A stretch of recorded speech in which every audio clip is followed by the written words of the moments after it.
nigga high as a motherfucker, by the way. Let me go fast. I am the nigga, young dog. This high ass nigga. They don't dance no more. It's all about the lean. Back in the day, crack was jumping on the scene. Now they slumped on the sidewalk. Can't talk. Golden era faded, but we still feel the rock. They used to be kings, now they lost in the scheme. Popping them bottles, throwing money, living dreams. Now they zoned out and mumbling, fumbling. No rhythm in the city, the whole shit crumbling. They used to rock the house, they was riding through the streets. Remember there was dancing, sliding to the beat. Now it's poison in their veins, ain't no pulse on the street. Guess it's over now, they accepted the back in the day, the rock had a violent freak. Different story now, they got no energy. The new drugs got them slow with the hit unload. Out close and they don't dance no more. Rock used to be jumping, type shit they was on. Now it's lights out, guess the thrill is gone. I am the nigga, young dog. I bring it to you rough, rockin' and raw, nigga. They don't dance no more, it's all about the codeine. Back in the day, they was rocking on the scene. Even dancing in the rain. Now they not in all. Shit just don't hit the same. I am the nigga, young dog.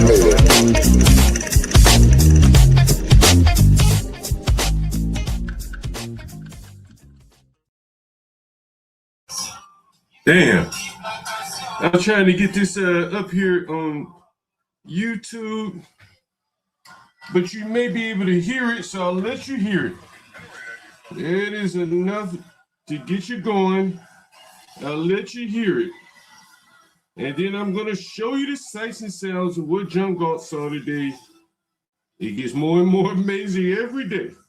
More and more amazing every day. And is this it?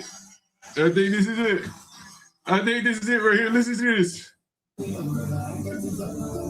What? What? This is it. Where is this? Yeah, African music it sound like. Clothes and shit. Oh, they giving out clothes and shit. What happened? What? I'm in Southeastern. The fucking Africans are coming over here feeding the blacks. Have mercy. Role reversal. When I was a little boy, I remember telling my mama, I said, Mama, adopt that African right there, Mama. Adopt them African. They got flies around their mouth, Mama. Adopt them Africans. So to my surprise today, I saw Africans out in the ghetto feeding blacks, giving clothes to blacks. Oh, if I can get this up on the channel, it is some amazing shit. I just saw it. And then we're going to cover this Carmelo. This clip looks to be a little too long. I get this one up here. Yeah. Isn't it Nigerian? Nigerian. Anytime we have a program, feeding the blacks. Nigerian in Southeast Washington, D.C. feeding the blacks. And it's very interesting. And we're going to pull that up and I'll show you what I saw today. Again, it's very interesting. The blacks are really down really, really bad to be fed. And when you see why they had them clothes, have mercy. Oh, have mercy. Oh, have mercy. These people have no shame. They have no shame. And I asked one of the black police officers, I said, man, you not embarrassed? You over here, your people are getting fed by Africans and shit? And there's just no embarrassment? And I'd be damn, I can't get it up on Twitter the way I want it. Let's see if I can get this up on Twitter. And then we're going to cover the Carmelo and Anthony, the blacks are really melting down. Freezy, I give him credit, boy. He's pushing forward with this. He doesn't give up. But I peeked in on Izzy Bands, and Izzy Bands seemed to be having a hard time carrying water for these Carmelo people.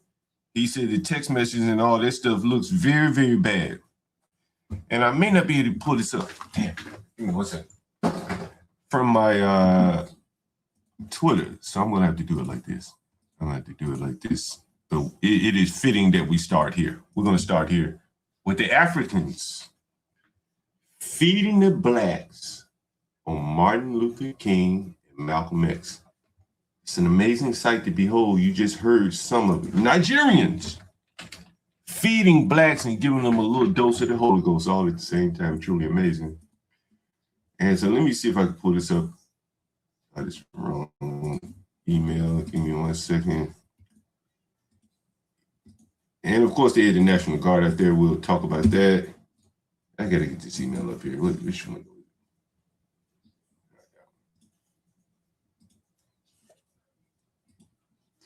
I was looking at some of the coverage that we've done. Here it is. And I looked at some of the street interviews, and a couple of the black people that I interviewed, and this is pre-Carmelo Anthony trial, they were like, "Well, I hope his family is okay." They're talking about Carmelo's family. I hope his family is okay. And if they did have anything to say about the Metcalf family, it was like, yeah, they, I hope they, okay too. But here's something that I saw. Let me see if I can share my screen. Yeah, we're gonna do it like this. I'm gonna share this window. Maybe I can share a window. Let's see. Let me share a window. How about that? Share a window. It's the screen through. Is that it? Let's try that. Can you see this? Okay. This is the first video we're going to share with you. This is Malcolm X and Martin Luther King Jr. Park. You see me there all the time. This is where the National Guard is headquartered. Take a look.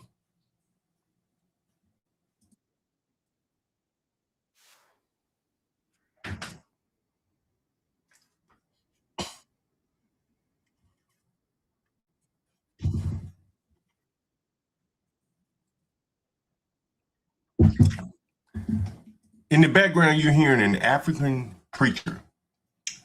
He has pizza, water, but before he would give the pizza and the water to the blacks, he got to pray on them, proselytize them, or whatever they say.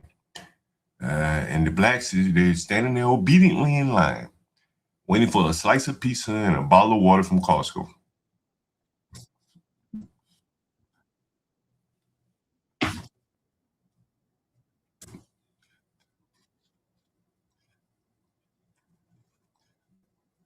And here's the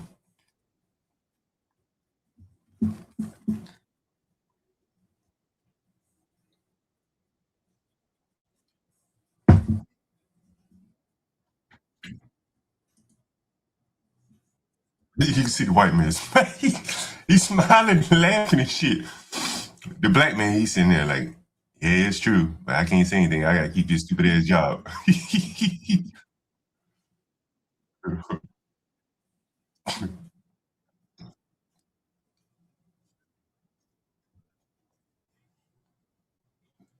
Every last one.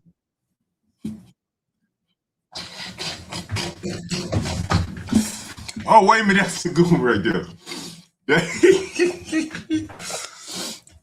I gotta go off topic for just 1 minute. My kids are back in the country now. And so I was asking them, I said, well, man, what's the difference between Ghana and New York? What's your observation? The first thing they said was New York is clean. I said, I'd be damned, New York is clean? Compared to Ghana, apparently so. But then I asked him, he said, my son in particular, he kept saying that they only like to eat American food. They eat the same old American food over and over, and it's not good. The pizza, there's some place called Papa's Pizza. That pizza's not good. The hamburgers, they're not good. My kids are saying that people like to eat out, but they like to eat American food. And so this is very interesting. The Africans could have been serving these people egusi, some jollof rice, but they served them pizza instead.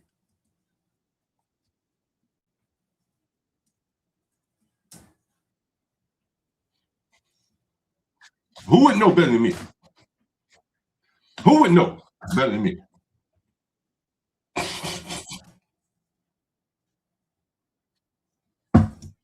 Mm-hmm.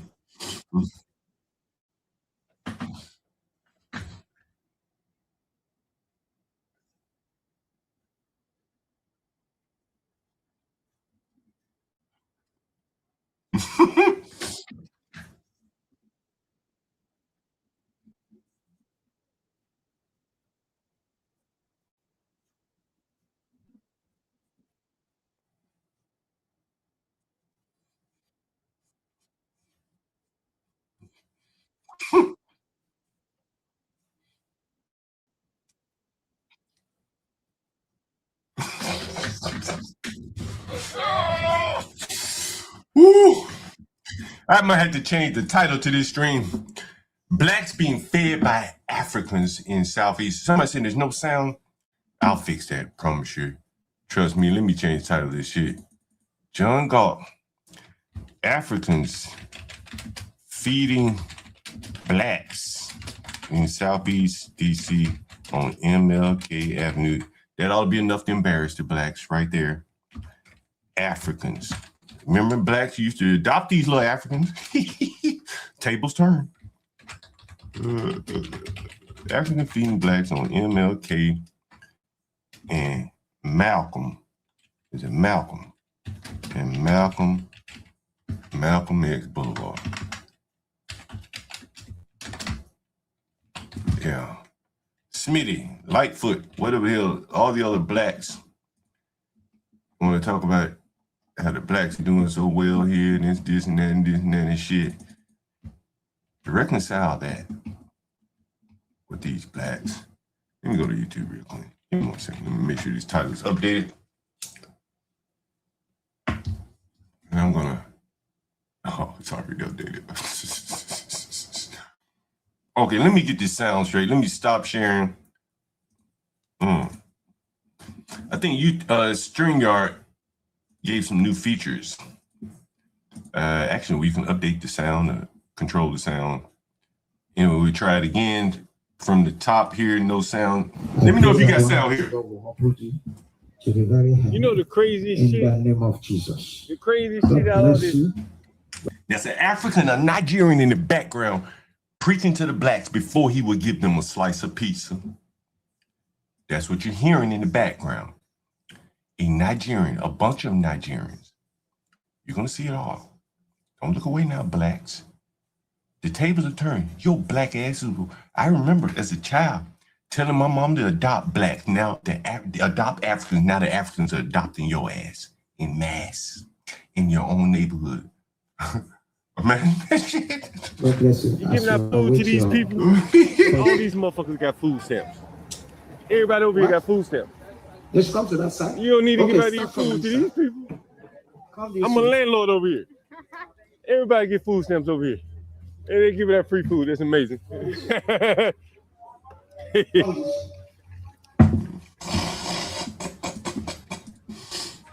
They won't even feed their own destitute, their own homeless, the drug addicts. They won't come out here. Where the black churches to come out here and feed them?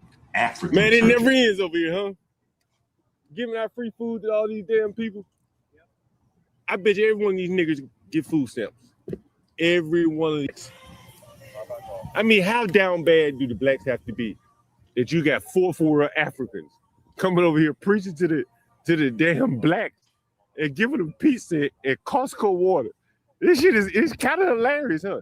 These damn blacks been here 500 years and getting fed by Africans. Is that when I was growing up, when I was a child, I remember telling my mother to adopt like the little African, remember like feed an African on TV, right? You may remember that. You about my age, you look about my age.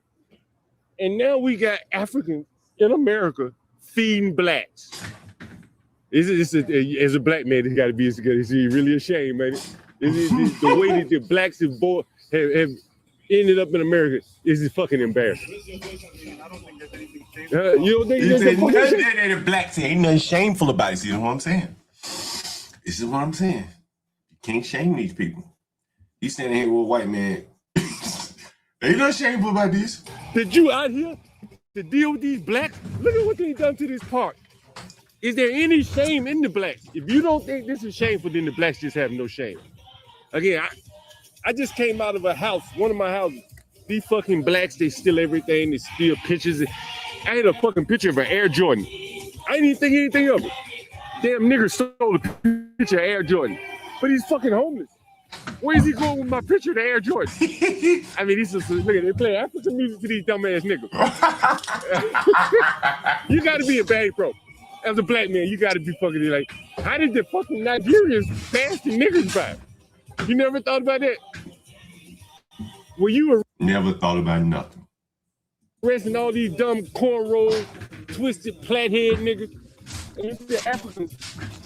Don't even like, you ain't noticed the difference between the dumbass blacks and the Africans? the third worlders that come over here, the fucking blacks just can't seem to get this shit together. Have you not noticed that? You're police to these blacks. You mean to tell me have you noticed? Well, you're not police up, but have you noticed it? Like day in and day out, you patrolling the streets and you seeing lazy ass niggas. What all them lazy ass niggas over there at the liquor store? Go over there. You know, I tried to hire them niggas one time. You can't hire them. I'm a landlord. My YouTube channel is The Urban Landlord. I tried to hire a nigga over there. The nigga asked me for 50 cents. I said, well, do you want to work? He said, yeah, but I need to be paid $50 an hour. What? You just asked me for 50 cents and you want to be paid $50 an hour? Hey, man, you got to if this ain't embarrassing to you, then the niggas just can't be embarrassed. Every nigga just... What you're seeing right now is blacks being proselytized by Africans, Nigerians. And they're holding food over their C4 heads. Say, stand here, blacks. Let me pray and preach over you first, and I'm going to give you a slice of pizza and some dirty-ass clothes off the... When you see these clothes, have mercy. Have mercy on my soul. When you see these clothes and the way these... Ooh, look at it. Can't be embarrassed. You got fucking niggas being fed by fucking third world, fourth world Africans. And they got your black ass out here guarding these lowly, fucking low IQ niggas. And you can't say a damn word. You know he got to be looking at these your people out here. These piece of shit people. He's got to be looking like, damn, these is your people. Why your people so fucked up? And you acting like he looking at you. He want an answer from you, boy. You got nothing. Say, niggas are disgusting. I didn't always think this way. But I've been a landlord to these some bitches for 30 years, man. Filthy, liars, violent, thieves. Look at this nigga. He can't even be honest about it. He done walked out. It don't matter if he wasn't on no fucking radio. He wouldn't be honest about it. He can't be honest.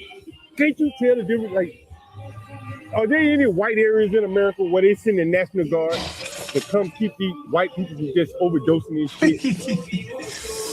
Oh, this is Nigerian Christian music in the background. He got a job where he can't say shit. Where's Jamal Bryant? Where's that roller people? skating black preacher? God damn. Van Oles. You're not embarrassed at all, huh? That black roller skating preacher, where's he? Chasing niggas for a living. The blacks get fed by Africans. Third world. Fucking niggas. Third world Africans are feeding the blacks now. This is third world Africans feeding the blacks. And I have other videos where you will actually see the blacks, the Africans, they're playing the music, their own music, and the blacks are just standing in line waiting on some free shit and some free clothes and all of that. It was very, very sad, to be quite honest with you. Very, very sad. And here's another video of the same scene. And where the rap, where the Tupac and shit, where the Glorilla, the Africans don't play the Glorilla. Black, if you want something to eat, you're gonna have to listen to these Afro beats. Gotta listen to Afro beats, blacks. You want to slice a piece of black? Afro beats it is. That's what you're gonna get. No other blacks are coming out here willing to feed your black ass. The only other people that come out here in this ghetto, right here in this park, to feed these blacks are people that get government money, organizations. This church very well may be in on the jig. They may be in on this. All this shit may have been funded by the government. Who knows? There may be a grant to pay for all of this. But what we're seeing right now is that Africans getting in on this scheme to feed off the carcass of the lowly blacks. Everybody's in on it. We got the Africans feeding the niggas out here.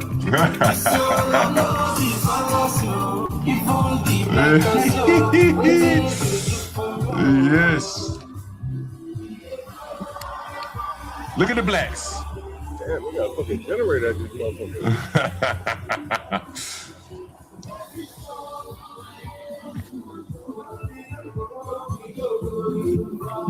Yeah. You don't get to control the soundtrack here, blacks. No Glorilla. No spin that. You want to slice a piece of black, you're going to listen to Afro beats. That's what you're going to listen to.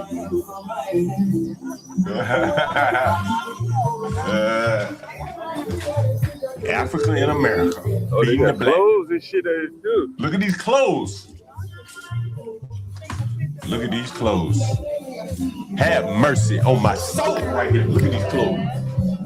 Look at this shit. Look at the presentation of this shit. You motherfucker. Look at that shit. Look at that shit. Look at them clothes on the ground. Get down on the floor. Get you some clothes, niggas.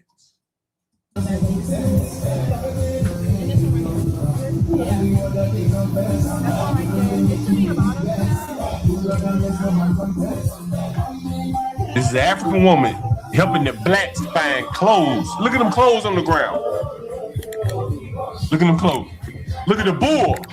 That bull right here. She was at the bus stop. She's like, they giving out clothes? I better go in and get me some. The bull. Look at the bull. Look at them shoes on that bull while she gets clothes off the floor. Look at the shoes on that bull. Look at the head in that bull while she get clothes off the floor, off the street, off the damn ground. All provided by third world Africans who probably ain't been here for 20 or 30 years. Tables done turned, niggas. The table done turned on your black ass. I hope you understand. Air Jordans. The Air Jordans. There it is. I like Mike. Be like Mike. A mind is a terrible thing to waste. No tables.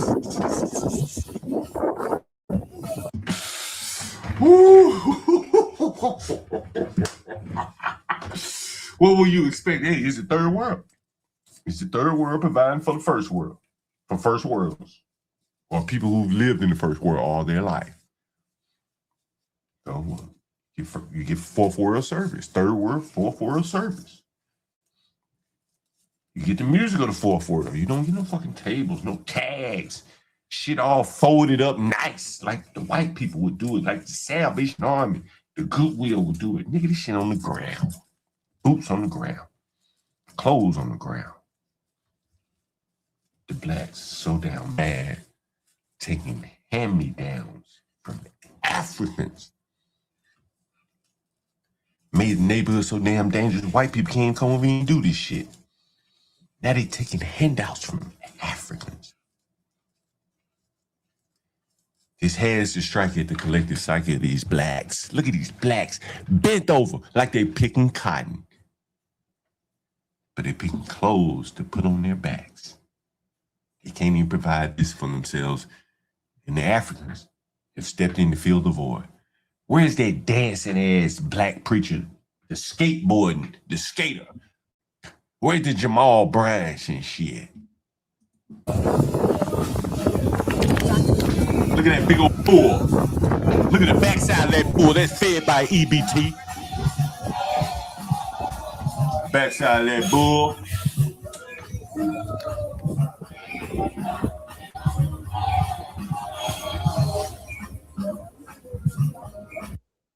They trying on clothes. Look at they trying on the clothes. You see they trying the clothes on? Like it's Macy's.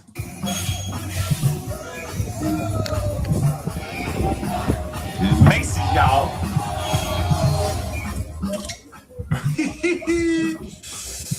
Bringing them down a notch. The JP said, we want to bring down the black landlords, people like you. Okay, well, I'm bringing down you blacks, showing the underbelly of the blacks. Two can play that game. I've been fighting you hyena like blacks all my life. But now I get to show the other side that the media hides of your ass. Look how down bad these blacks are.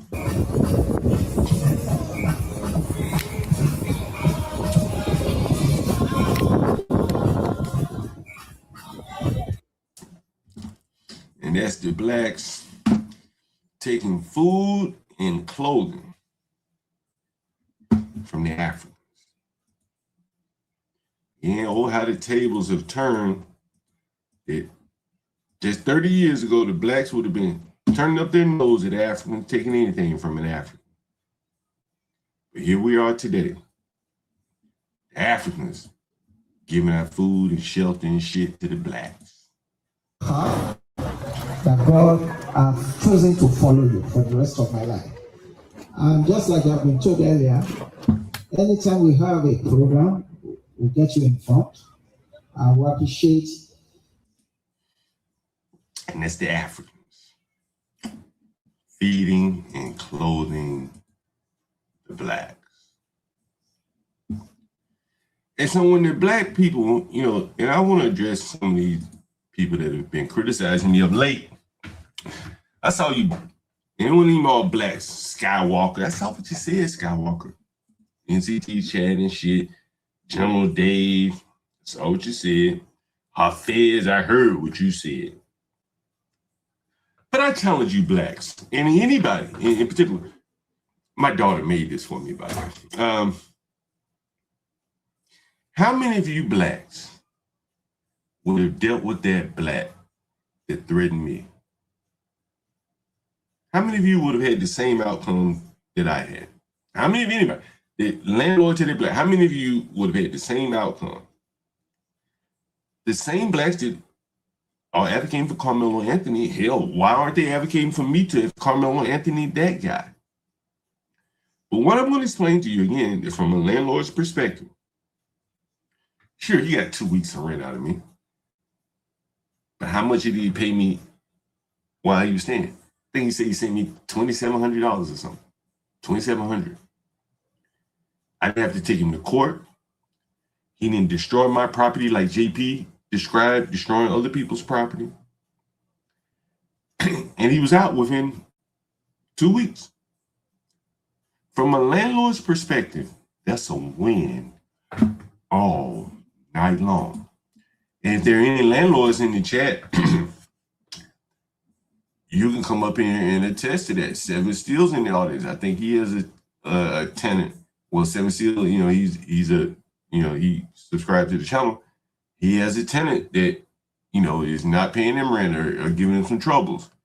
And if I told you, Seven Steel, here's a strategy to get rid of this guy in under 2 weeks, under a month, I think that would pique his interest. And so for the Skywalkers and the General Daves and all the other blacks that want to criticize me, you're just looking for something. You don't focus on the big win there. I got my property back in a city where all of the laws and everything was in the blacks' favor. I never went to court with that black. I didn't even call the police on the black. I mind fucked that black to get out of my house. I mean, I was gonna bring hell to him if he had stayed. But I ain't had to do that. And I tried to show this, and I showed this on another channel, and it was this channel. We're gonna do a little landlord stuff before we get into the Nolan Wells. Is it Nolan? No, Carmelo Anthony. What the fuck called Carmelo Anthony? I was putting a video together about this. Where is it? Yeah. Looking for a video to further hammer home this landlord thing. A couple things I wanted to cover there. For those of you that saw the video, if you didn't see the video, let me know. I'll replay the video. I think it's a learning lesson about how to deal with blacks. You know, I covered it from Carmelo Anthony. You know, you saw it in real time with this black that, you know, I could have easily went a whole different direction with this black person. Maybe I would have ended up in jail, prison, waiting on trial. He'd have still been in my house, and the baby mama would have still been in my house. That would have been an ultimate loss. I had business partners. I had to maintain my cool. I heard people saying, why didn't John call the police? Okay, when? Call the police and do what? What are they going to do? One of the things you don't understand is if I call the police, it may end up going against me. They say, hey, you're bothering him. You're the landlord. You're not supposed to be here, stuff like that. So you can't call the police. But let's say I just call the police right there while he's right there barking at me. What do you think he's going to do? You think he's just going to let me call the police? He's a much larger man than I was. He's gonna slap the phone out of my hand, might beat my ass or threaten to beat my ass right there. So calling the police in that particular time, it just was not an option. You had to use your mind to get out of that situation. MLB was reviewing the video. He like, yo, I would have shot that black. Maybe in Mississippi you could have done that. But in DC, you can't do that. So you got to really use your mind. It's the only thing you have left. And again, the black is gone, didn't destroy anything. He left it cleaner than the man with 25 balls of piss, well, with hundreds of balls of piss. This is a win from a landlord's perspective. So Skywalker, General Dave, all you guys, they were talking shit about me. What would you have done? I'm really curious.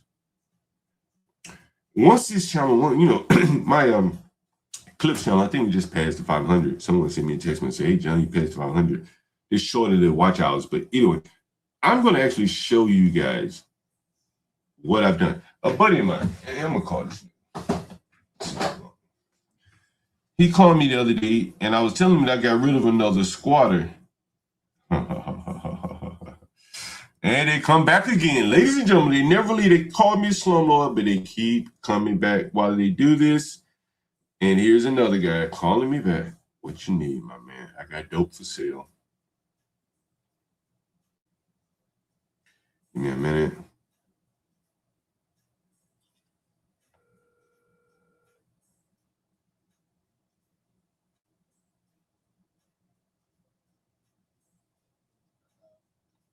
Yeah, hold on for a second. Hold on, I'm connecting my Bluetooth. Give me 1 minute. Yeah, can you hear me? Hello? Yeah. Hey, what room you was in? You just moved out, didn't you just move out? Yeah. So you need a room? Yeah. When? Today? Nah.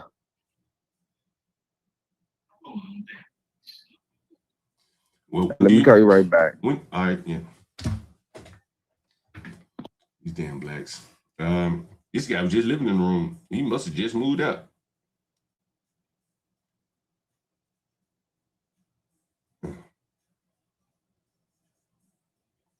Let me call this lady right here. Wait, Nisha. I saw Wait Nisha the other day. Jesus Christ, I got to post this picture. Have mercy. Hello. Hey, what's up, Wait Nisha? How you doing? Fine. Hey, so how much money you sent me? I ain't even check the cash app. How much money you sent me? I sent 60. Today? Yes. And what you sent? Did you send some money the other day? I ain't checking. What, yesterday? Yeah. No, I don't think. I was going to send Right. 60 plus 30. So it was like 80. I think it was 80, 90. Yeah. Hey, who's that nigga coming in the front door? That nigga ain't got no money? Huh? Who's that nigga? Some nigga that you had come visit, he ain't got no money? Oh, that's my friend. He ain't got no money? You ought to tell him to help you out on the rent. Shit.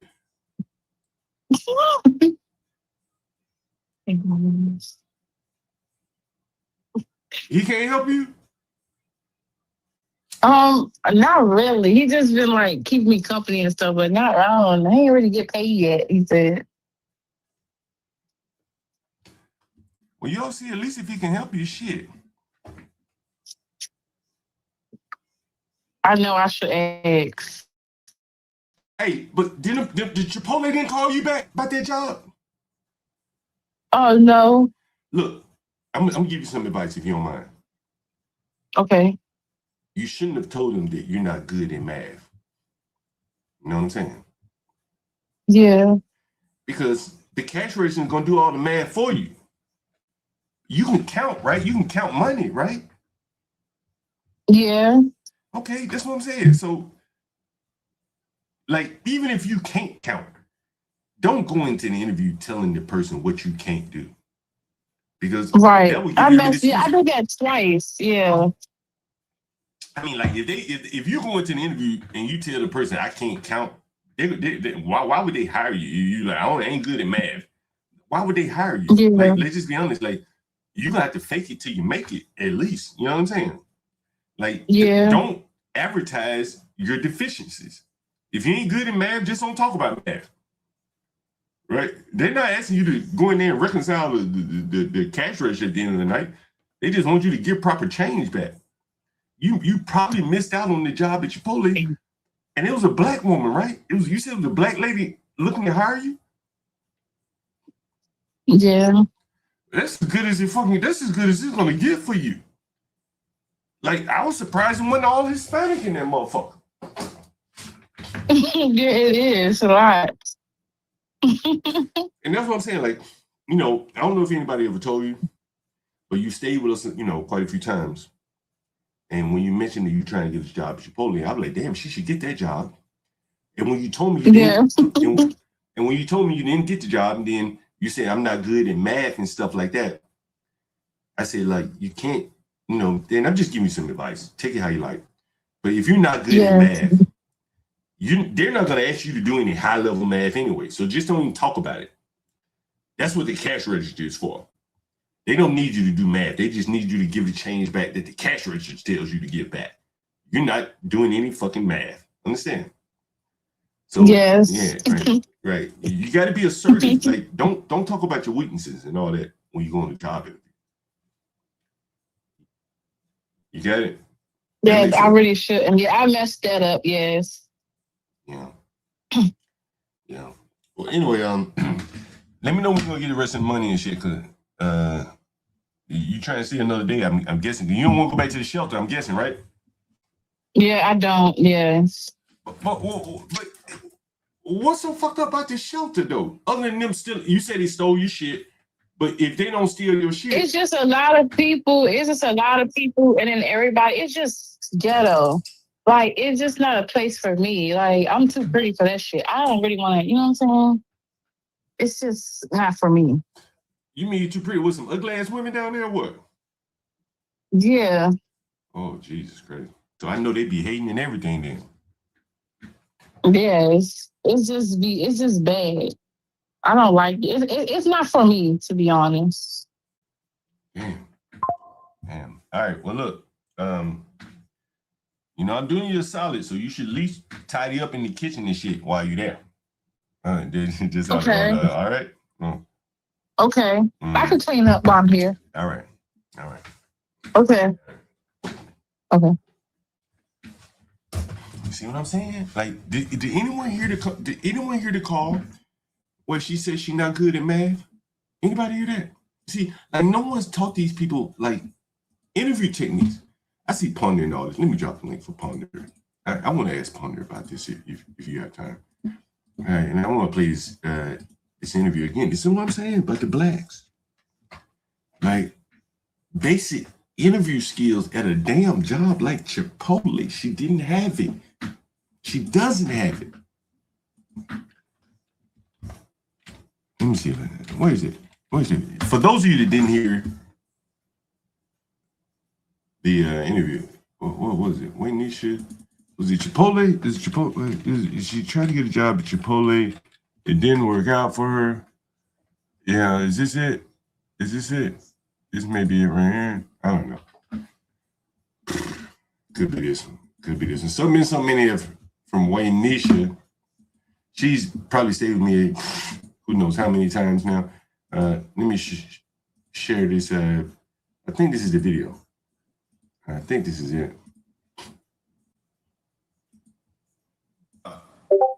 Hi, you the urban landlord. Like that. Politicians and Wall Street and all that stuff. Yeah. I think we got Ponder in the background. Ponder, what's up? Oh my God. Oh my God. Oh, John. I'm sorry. John, the minute. I'm sorry. John, I was trying to get onto this live before you said anything about me being in the chat. She don't know math, Ponder, but John, I need to speak to her.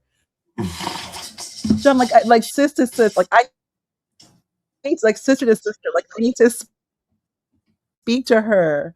John, we don't. use math, John. Ponder, you in two different worlds. We don't. Nothing There's no one uses cash anymore. All she has to do is just tap. It doesn't matter. Ponder. We don't, John. Remember, we don't do math. Stop laughing. John, I'm trying to tell you, right? Remember, we don't do math anymore. First off, it was never math. It's arithmetic. Remember, it's arithmetic. You should add and subtracting. That's all it is. She added. Let me help her out. John. She's a little black woman, and her name is Waynisha. Let me help it's her over, out. nigga. It's already over. It's already over. Let me right? It happening. Now you breaking up a little bit, Ponder. Waynisha, are you listening? Waynisha, call back. With that name, it's already over. You know what I'm saying? Like Ponder. John, you need to make this a series. Hell, it damn near is a series. I probably got 15 phone calls from on the channel. Just like that other guy. What was the other guy who had the purse? So many. But John, remember, John, we don't. But remember, when do we ever carry cash? We don't use cash anymore. So all she had to do is just swipe.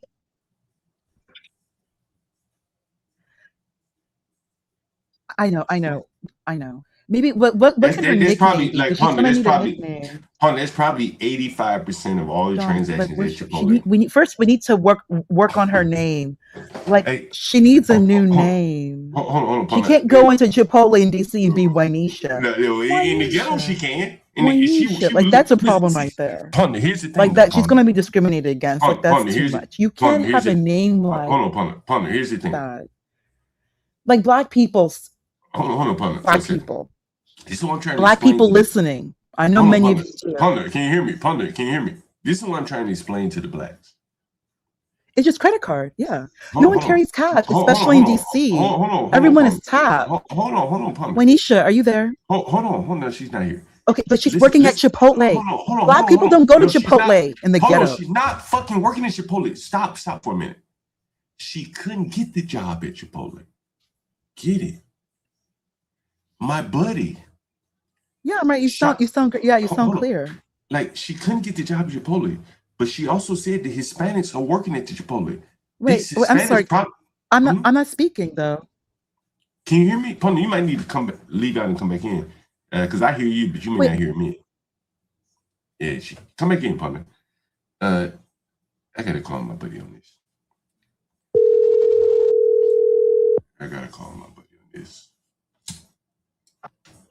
Yo. Yo, you on my stream, bro. Bro, I saw some wild. I saw some wild shit, bro. I got two things I want to discuss with you. Waynisha is back. You heard me? I'm sorry. What's back? Waynisha is back. Who's that? Remember the lady that you sponsored for a night? Oh yeah, I got it. Yeah, she's back. She's back. Oh, great. She said she's too pretty for the shelter, man. She said, nigga, I saw that woman. Okay. I saw her. Bro. What do you think? What would you rate her? Do you have a picture for your audience? I do. I gotta put it up on Twitter, bro. It's gonna blow your fucking mind. You're gonna blow your mind. She too pretty for the show. So what would you rate her on a scale of 1 to 10?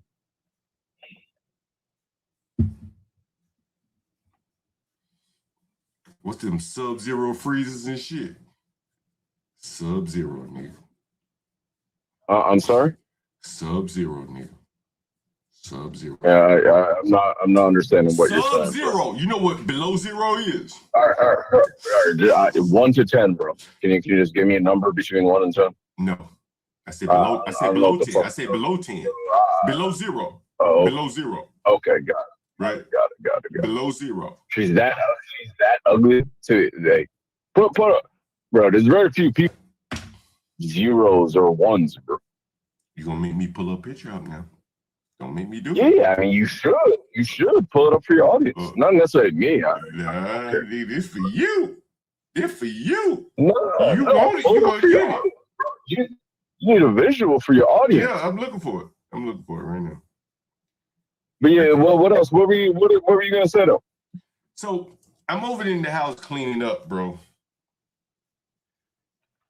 And I saw her, and she had a man come to visit her. It's the second time I've seen a man. I don't know if it's the same man. But boy, oof. He looked rough. He looked rougher than her. Snaggletooth, teeth, all fucked up. He has a snaggle too? Yeah. I think it's on my other phone. Let me see if I can find a picture of her. If so, I'm gonna put it on Twitter. Jesus Christ, bro. If she looks better than the other women in the shelter, have mercy. It's open there. That's what I'm saying. Like, she said she looked better than the other women in the shelter. Said they're ugly. So let me see if I can find this. Okay, all right. Do you believe that statement? I mean, I believe she said it. No, bro. Can you just, I mean, that's humor what me, man. She believes it. She believes it. No, but I'm asking what you think. Obviously, you didn't go there and look at the other women. Right. But what do you think? I think if you're in a shelter in D.C.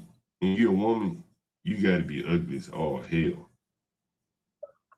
Right. It's probably fair assessment. Yeah. So you think she might actually look better than the majority of the other women in there? If she does, have mercy on my soul.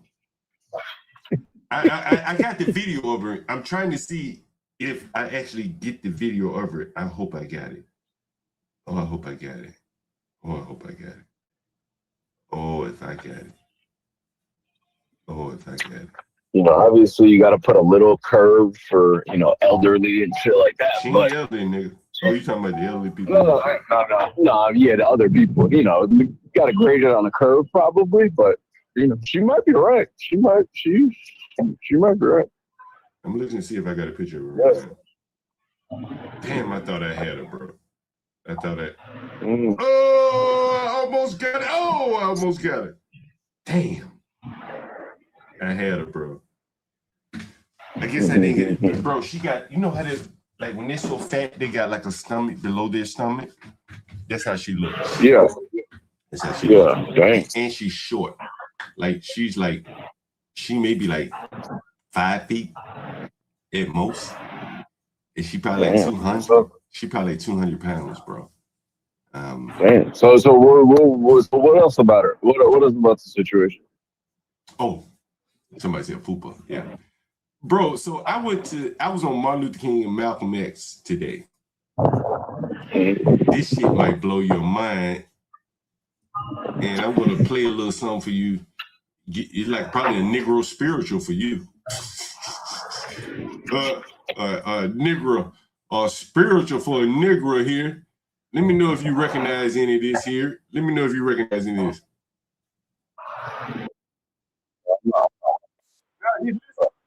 Hold on. You stop. Hold on. Let me do it again. One more time. You might recognize some of this. Listen to this. This is on Martin Luther King and Malcolm X.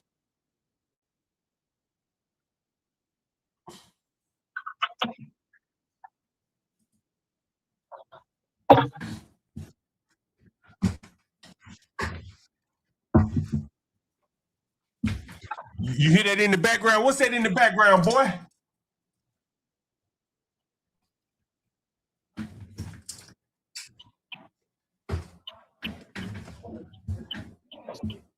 Hold on. I want to see if you recognize something.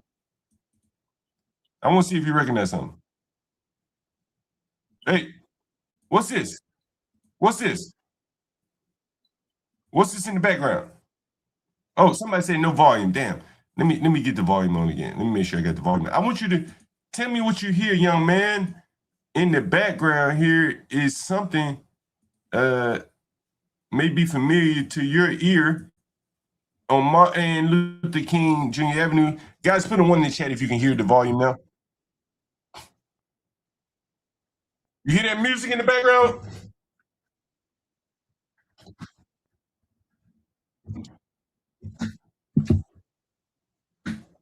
You hear that music in the background? What kind of music is that? What kind of music is that in the background? No, I don't hear anything, bro. Oh, damn. Why can't I get I mean, I just hear you talking about Jordans and some. okay. You know. Then let me see, baby. Let me try it like this. Let me try it like this. All right, let me try it like this. Okay. Boom, boom. All right, let me try it like this. See if this works. Let me know if you hear this. Tell me if you recognize the music in the background.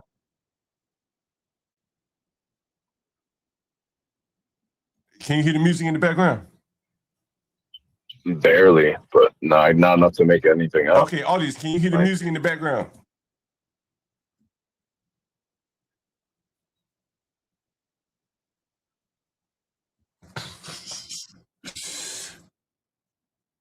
You don't recognize that African music? God damn, nobody can hear it, but you don't recognize that African music, bro. That's African music. I can't hear. Okay, I don't hear. Okay, that's right. Sorry about that. But anyway, so the bigger point is, I met Martin Luther King and Malcolm X today. And the Africans, there was an African church group out serving blacks pizza, and they were proselytizing over them. And you can hear the music. I don't know the name of the song, right? But you probably you know, you African, you probably know these songs, know the beats. But again, and so I walk up to the people and I'm like, this is kind of odd. Like, as an American black, I remember Adopt an African Fund on TV, where I would tell my mother, hey, mama, look at that African. It flies around his mouth. Adopt him, mom. It's only 10 cents a month or something. And you fast forward 40 years and you got Africans in America feeding blacks in the ghetto. Man, this is a hell of a turn of the tables. You understand what I'm saying? You get where I'm going with this?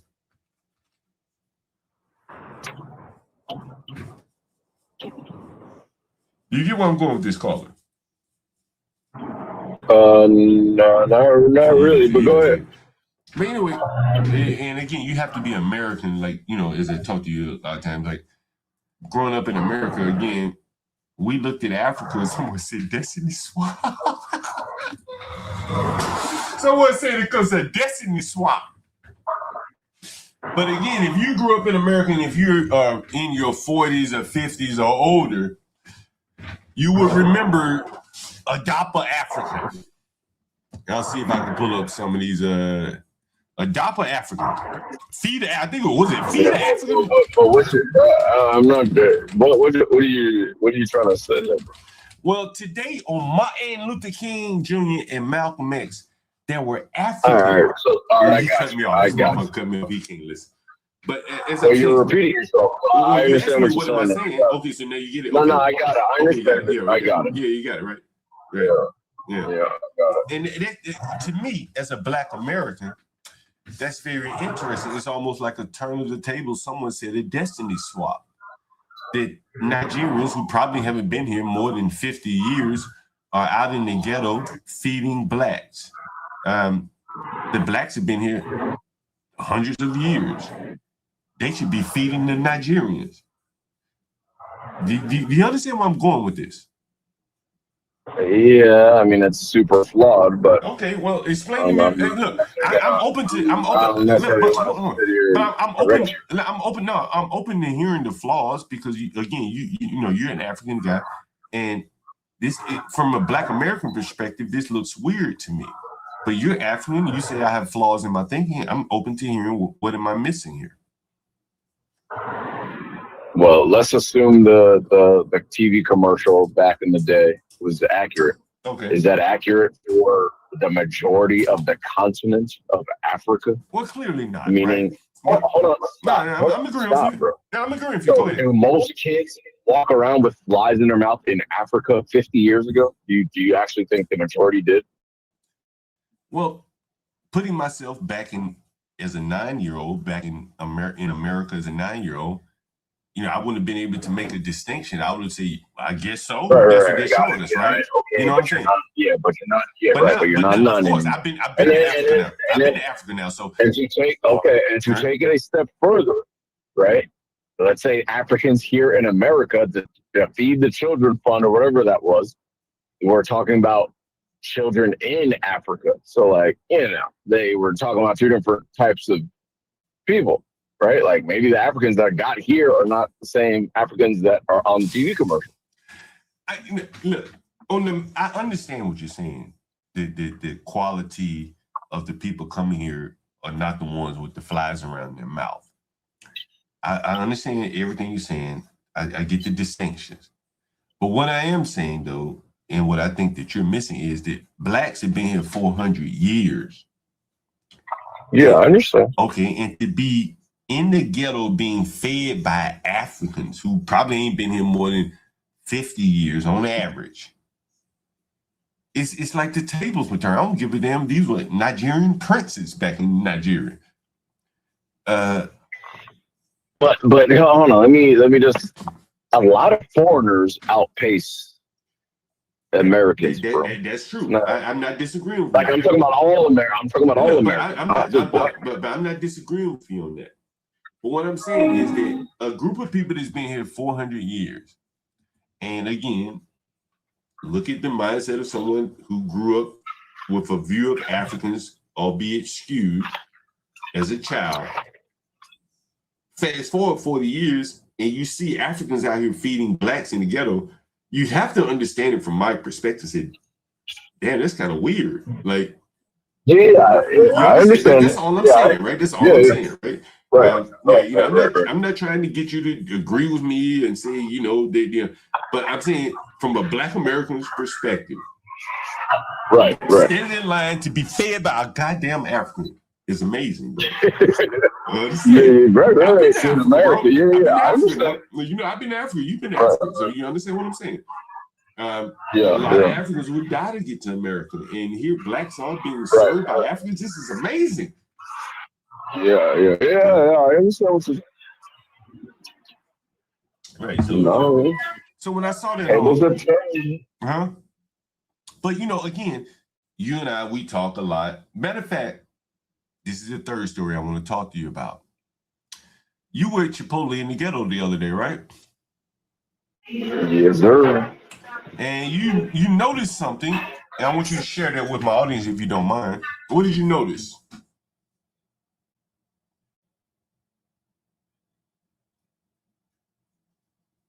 Did he conveniently step out?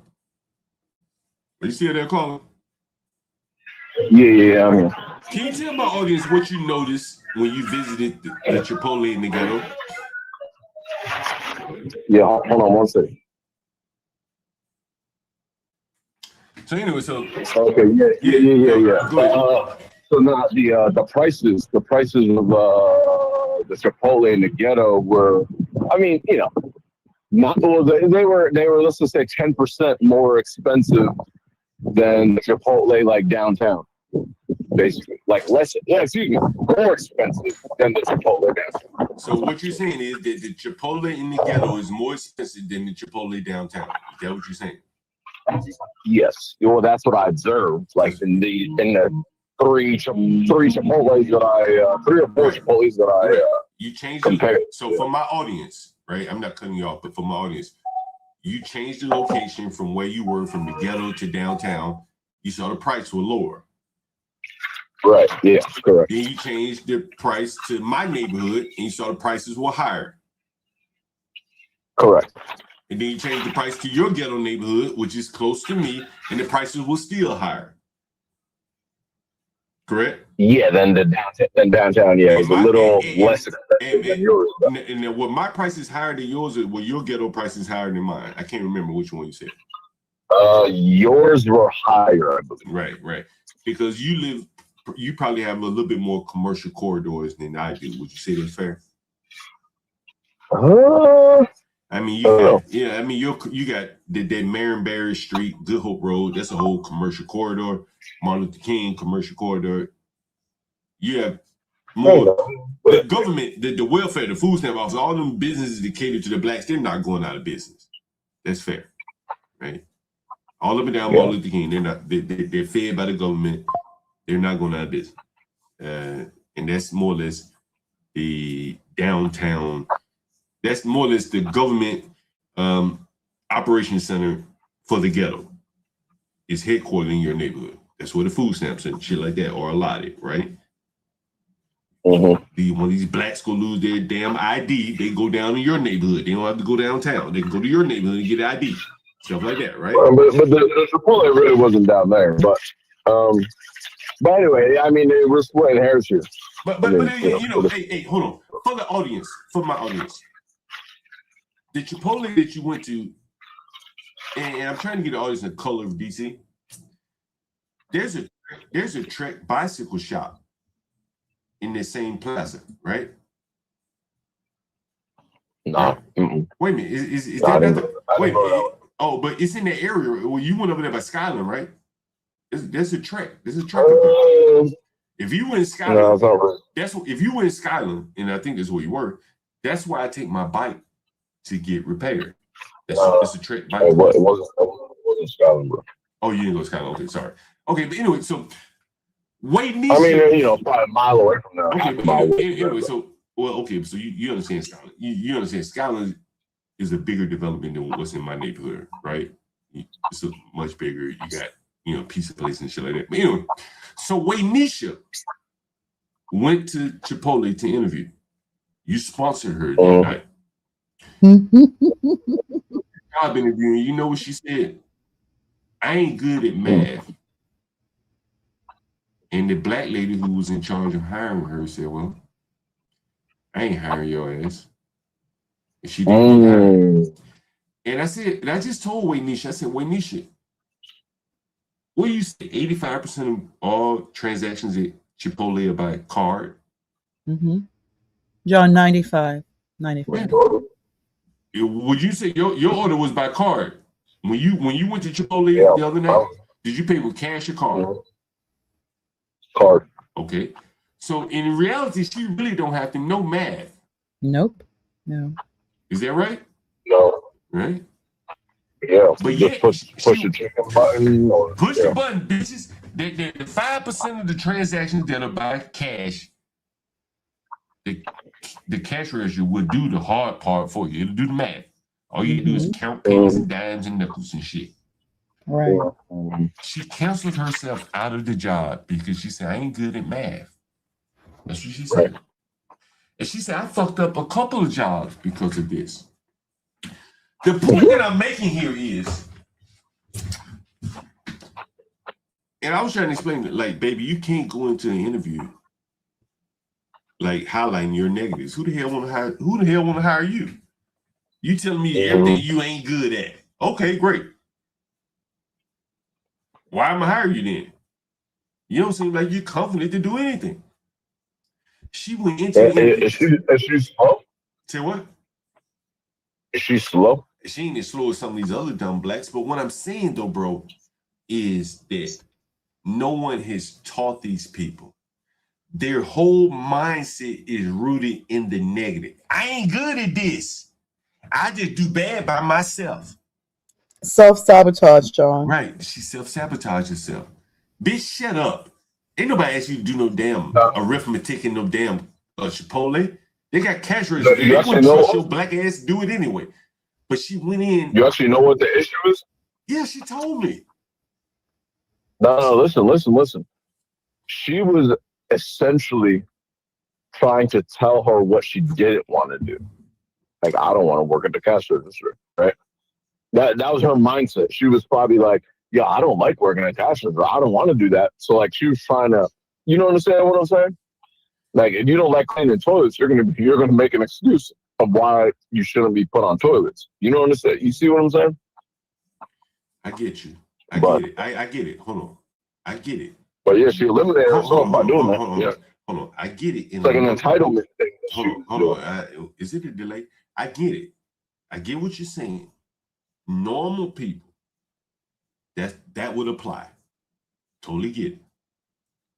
But what I'm saying is that for someone who knows their shortcomings and they're conscious of it, they go into an interview. I can't do this. I can't do that. I don't know how to do that. I got her on the video, bro. I'm gonna pull up the channel, the call in at some point. And she was saying her whole vibe to me was negative. I ain't never worked in no restaurant before. I don't know nothing about no restaurant. I ain't got no restaurant experience. Lady, it's people from the third world that working in there. This ain't like rocket science. Who don't speak English. Like, all the thinking has been done for you. You just basically assembling shit at this point. Assemble the taco. The recipe and everything has been thought up for you. Just assemble it. Like an assembly line. You're an assembly line. That's all it is.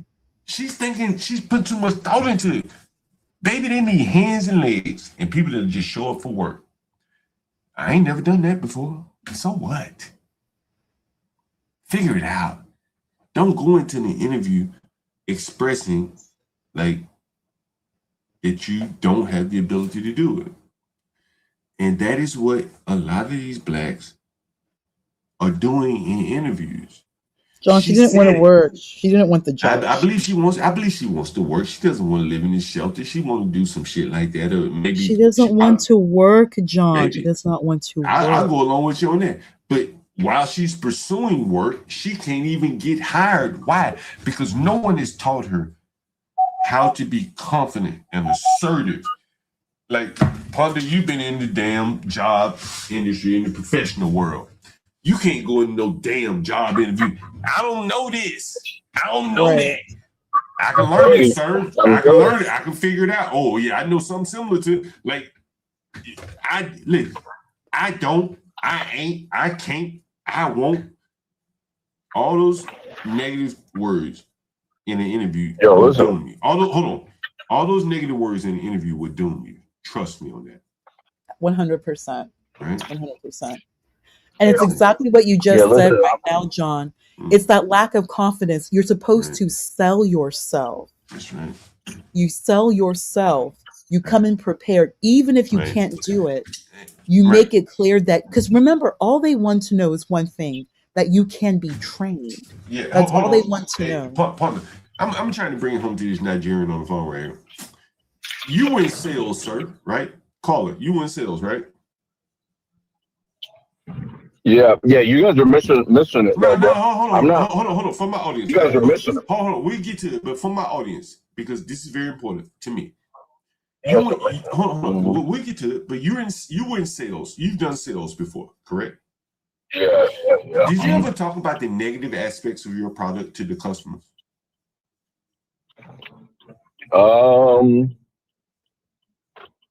Did they train you to do that? Did they train you to do that? Yeah, yes. Yeah, they train you to talk about the negative aspects of the product. You gotta, like, bro, to be a successful salesperson, you kind of gotta know your negatives and then be able to. I didn't say know your negatives. I didn't say you gotta know your negatives. That's not what I'm saying. But when you went to your customers, did you say, "Hey, man"? It's not as simple as a yes or no, bro. Okay, I got you. But what I'm saying, I got you. But what I'm saying is that you wouldn't lead with your negatives. Is that fair in sales? Is that fair? Yes or no? Would you lead with your negatives? I don't know, there's a bunch of different tactics, bro. I mean, it's not. I'm just saying, like, I'm not saying I'm the most. I'm not saying I'm the expert sales guy. Okay, I worked in marketing for years, software. I didn't sell it, but I read a lot of the sales brochures, the packages. Hey, why not adopt this software? Why not upgrade to this our latest version? I never read it. This software is deficient in doing that. It's deficient in doing this. They were always telling us what are the positives in upgrading, adopting the latest version. I've never heard of software coming to me saying this software package sucks at doing this and this and this and this and this. They always led with their positives. Yeah. Nisha led with her negatives in a job interview, bro. If you don't understand how that is devastating, in this current state of America, you just can't do it. You can't come and say, I ain't good at this, I ain't good at that. At Chipotle? What? You better be willing to do every damn thing I ask you to do. You're not a technical worker. You're not a tradesman of any sort. And she leaving in at an $18 hour job talking about what she can't do. Nobody want to hear that shit. The Hispanics are walking in the door saying, hey, whatever you need me to do, boss, I'll figure it out. This is the difference. This is why the Hispanics are whooping their ass. The immigrants are whooping their ass. They're coming in with a can-do attitude. This has to be taught at the same time. You understand? Like, bro, I took my children to the chocolate room. And I gave them the money. I said, buy what you want to buy. And I made them figure out the change and what was the change and shit like that.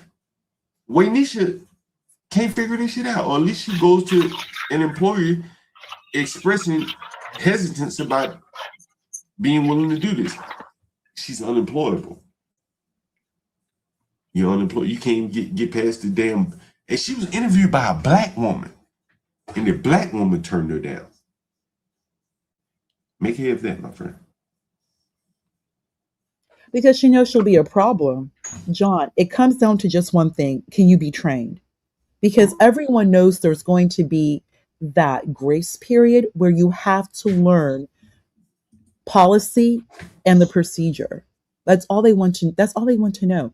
Can you be trained and can you work in a team? That goes to working at fast food. That goes to any professional setting at the highest degree. Can you be trained? Can you work as a team? That's all, because everyone understands you can't do everything on your own. And they know that you're not going to be able to solve every problem. Everything we do, John, we do it as a team. That's correct. And here's John, remember when you were doing dev work? Remember when you said that you were working with that other white dude, and I think you were doing QA work for the dev guy, I the have developer. done QA work. I know done. Did you do? But you were something QA. You said that you I don't know, you were shadowing him. There's something you mentioned that you learned a lot from this other developer, this white dude. I mean, upon that, I've told B Brave this. I was a good software developer. I would say I was above average because I was very, very passionate about it. I would go deep into it, learning, trying to figure out stuff, learning new technology, stuff like that. But there was always a white superstar. Mm-hmm. It was a one guy, and I'm gonna call his name. I don't care. He don't care. His name was Adam Blydenberg, and he was a white guy. He's actually Jewish. I think he may have been Jewish. He's from New York.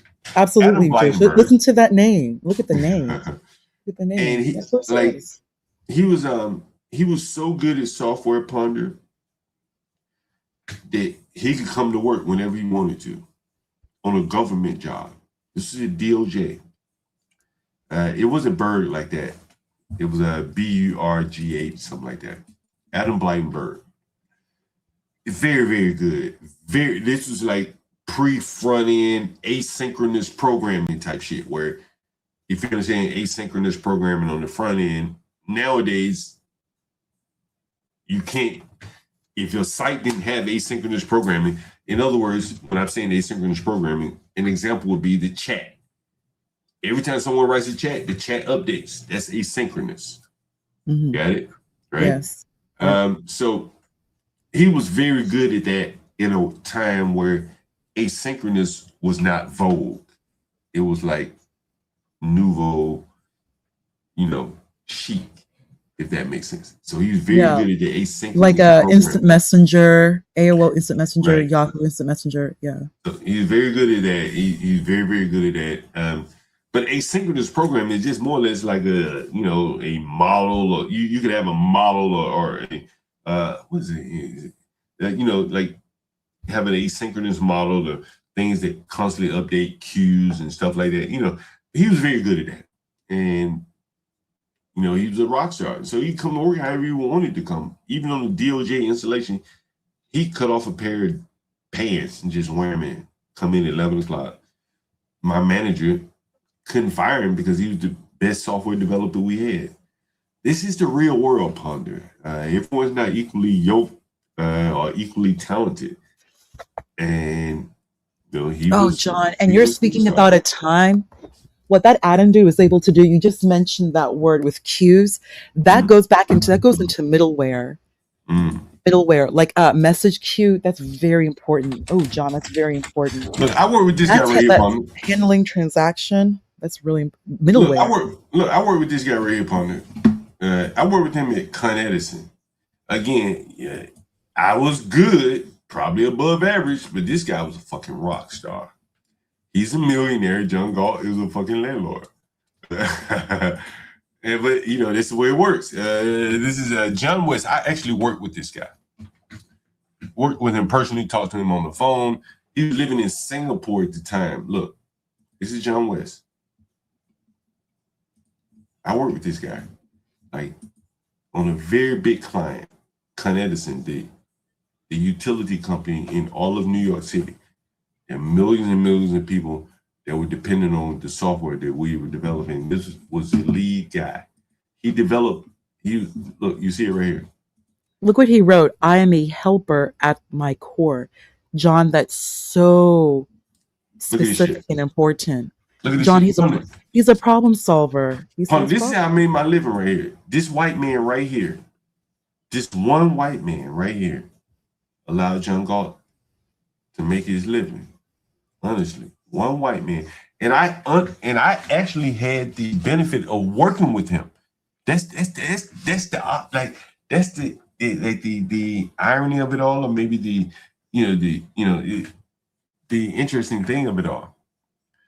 That from Salesforce to Sitecore to whatever, there are all these technologies that are developed by people like this guy.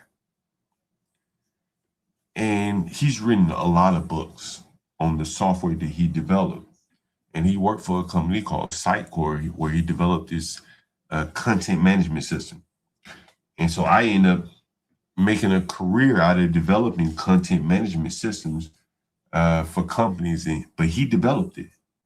And so he was a consultant to Con Edison in one of my last contract assignments. And he developed, basically the Salesforce of customer relations, customer content CRM. management. Yeah, CRM, customer relationship management. That is Salesforce. Well, that's Salesforce, but he did the customer management. So if you go to Xfinity.com, or if you go to Mary Kay or something like that, Mary Kay is a website. Both of those websites I actually worked on, Xfinity and Mary Kay. So if you say, hey, I'm Korean, I need to see a Korean rendering of this website. Right. It's the same website, it's the same web address, but the content is different.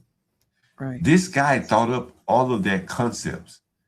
And people like me went up throughout America implementing the software that he developed. He made an industry for people like me. This is my living right here. John, that's basically like the beginning of e-commerce. Like that, this John West guy, you cannot have e-commerce without the work that he did. People like him, like content management. Right.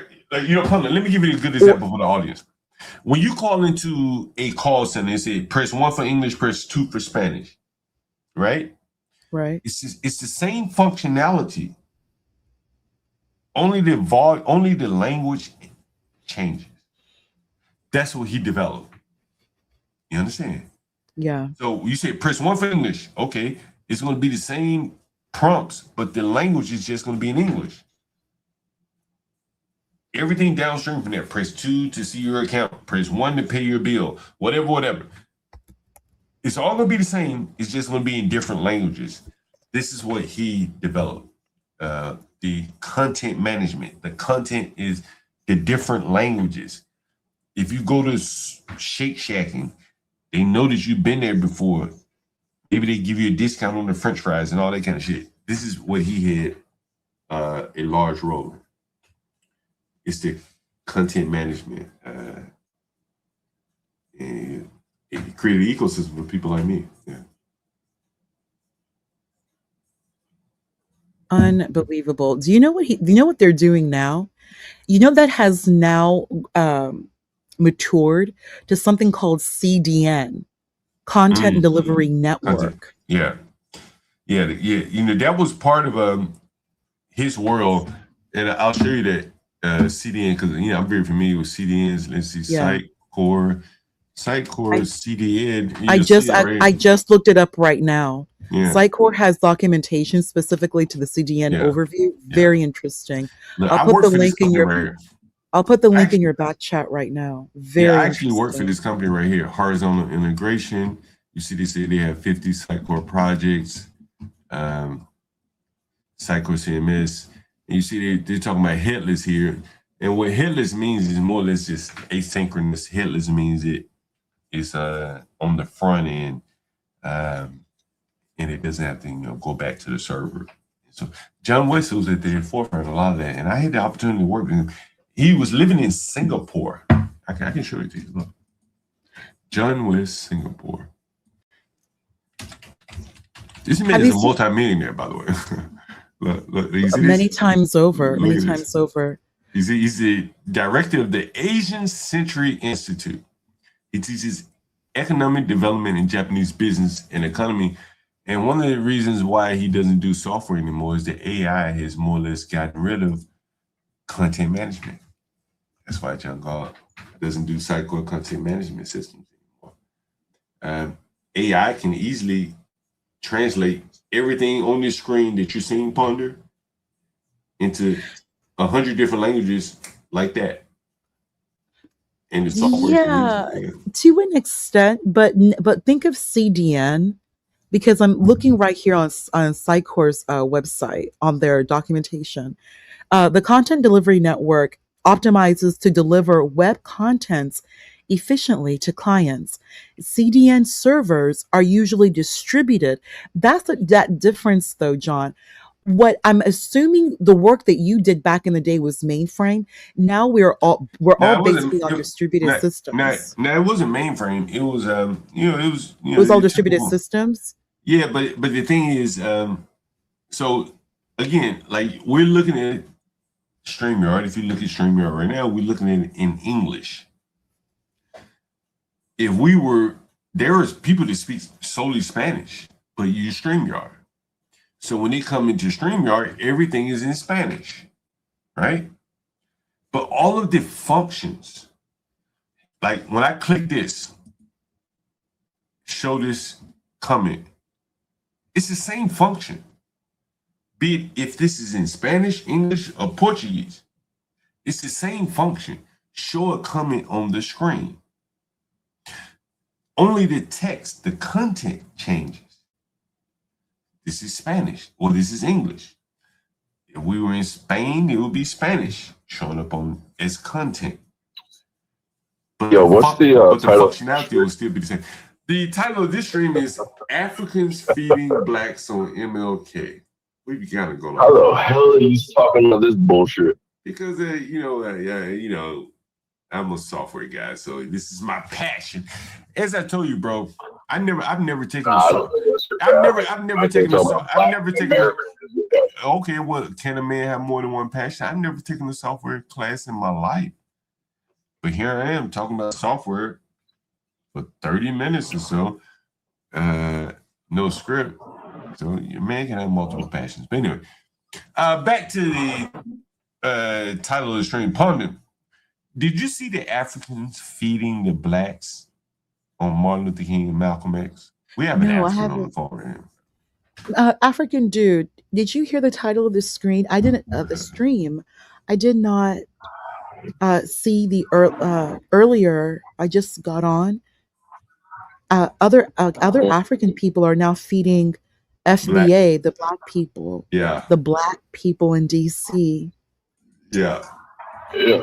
You don't, and the caller. Oh, John, don't forget the other. Remember the other young Cameroonian guy who was yeah. the helper, African dude. So there's other younger Africans who come to the United States, and they help black people, go about their day. staying on that's right. schedule, He's like a taking their caseworker for blacks. a Right. caseworker, like a special friend. Yeah, he's like a special helper. And again, the But caller. I don't think I don't think any of this is new though, bro. I'm not saying it's new, but I do think though that them coming over into Southeast, deep into Martin Luther King Jr. Avenue, when blacks have had a pretty strong church organization, why aren't the black churches here in the ghetto feeding these people? I mean, I'm sure there are.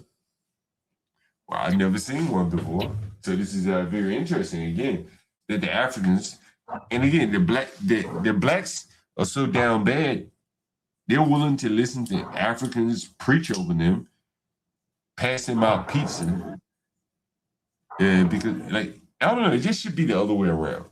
One would think, right? Considering the blacks have been here for 400 years. And here they are being spoon-fed by people who just got here in the last 50 years. This is kind of odd to me.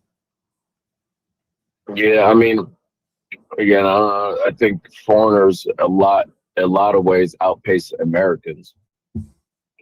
Pound for But I don't think you have Koreans. Hold on. I don't think you have Koreans in white neighborhoods feeding them and shit, giving them clothing that's on the ground. White people aren't that down bad. They're not that down bad. But again, listen to what I'm saying. Foreigners kind of outpace like all Americans, right? So yeah, there's different levels, right? So yeah, maybe another American subset is not getting help from a foreigner, right? Which would make sense, right? They're not that down. But at the same time, bro, there's different levels. There's different levels to all of this, right? Like you specific subset of the Black Americans, bro. You do realize that, right? Yeah. Hey, man, No, I mean, I'm asking you. Do you think that's true? Or you're talking about, like your lovely lady, for example, like people like her and her parents. Like, there's a specific subset you're talking about, bro. Yeah. I mean, or do you disagree with that? I think they're in the minority, bro. To be honest with you, you talking about Lisa, right? I asked Lisa the other day. I asked Lisa the other day. I said, anybody ever had their gas turned off? She said, no. I said, damn. Like, we have existed in two different stratospheres. I know many people had their gas cut off. Hell, I know people cut their gas off in the summertime because they just tough it out in the summer. Take cold showers. So, it's different. There are levels to it, I guess. I don't know. But yeah, that's what I'm saying. Like, bro, there's a different, like, for example, right? The people that graduate from Howard University, right? Or any of you went to what is it? How do you say it? HBCU? How do you say that shit? But you know what I'm talking about. Yeah. Historically Black college, whatever that shit is called, right?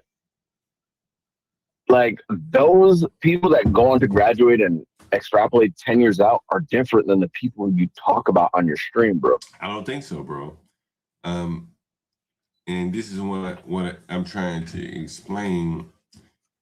Which gets me into this. I've been telling you, you're a landlord like myself, and I talk to you about these things all the time. And I'll see if I can get into it. Let's see. Let's see. Hey, partner, I want you to chime in on this. And we're just going to go down a little John Galt stream here. And here's the first one. Oh, Jesus Christ. Have mercy on my soul. Ponder. The caller can't see this, but I want you to comment on this. Ponder, this is a $64,000 a year college. And we're just going to go down the line here. Wait a minute. What happened? Wait a minute. Here's the first one. Let me show it again. Partner, what do you see right here? Right here, you see it said, "Meet my baby bison." I'm so proud of this young man. How are you getting the best of me? Treat him, but stay on his ass. Iron sharpens iron. This is one of the Howard mama. One of the Howard mamas. And look at her baby bison. Look at her baby bison ponder. Look at that shit. You look like Keon.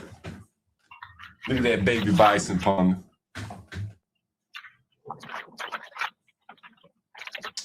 And so what I'm telling you, Carly, is like, John, how is he supposed to like work? He cannot work in government looking like this. He cannot work in corporate America looking like this. Yeah, baby Look at bison. him. Look at him. They're not, Baby bison. He can't work. John, baby bison.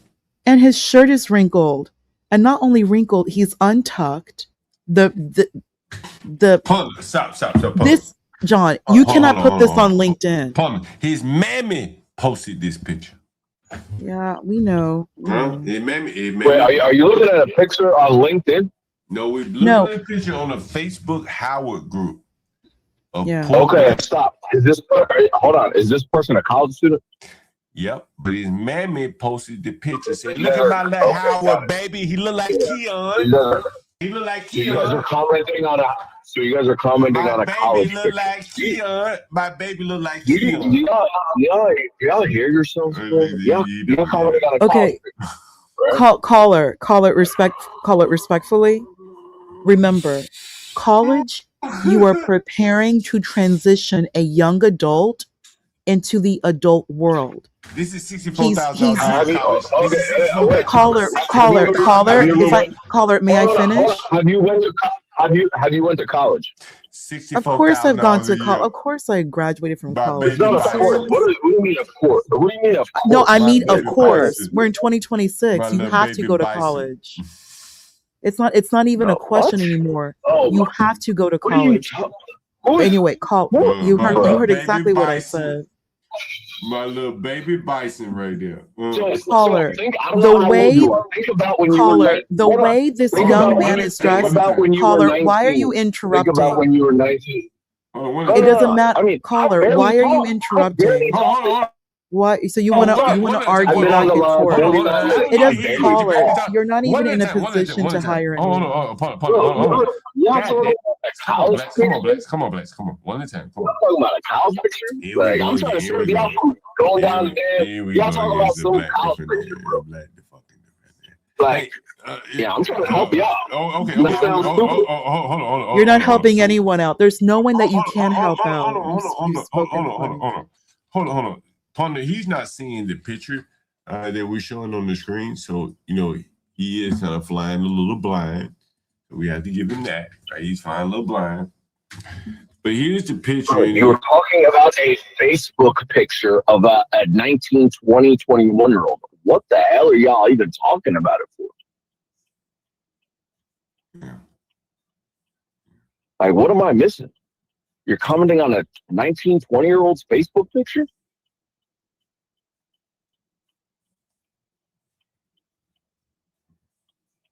What am I missing? Help me out.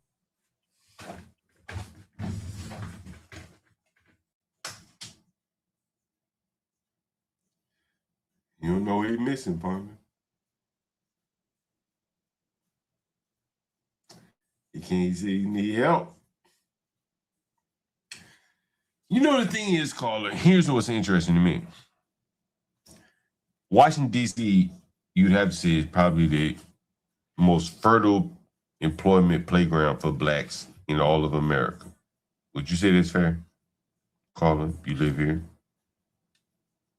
Nah, I actually have no idea, bro. But Okay, sure, okay, all right, and all right. it's good for everyone in Right, general. but I'm But saying, not but if okay, you're yeah, black. I got you. I don't need all the words. Okay, I got all the words, bro. You too wordy. You on the channel, right? So you say you have no idea. Cool. Okay. Well, I'm gonna tell you that I can play video after video of blacks saying that Washington D.C. is that shit. You know, it's like a lot of blacks here. They can exert a lot of power. And so here's a young man whose mom and dad are paying $64,000 a year for him to go to college. Okay, cool. Well, we know the education ain't worth shit at Howard, but at least you get entree access to the job market. That would be fair. Would you say that's fair? You can get a damn security job and get a security clearance. Now you're making $40 an hour.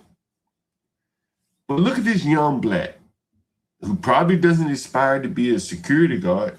He wants to go up in the paper pushing world. And look at him. Is he employable? Is he hireable? Is he going to change much between this picture today and 3 years from now to make him hireable? I don't think so. He'll look like Carmelo Anthony. He'll look like Keon.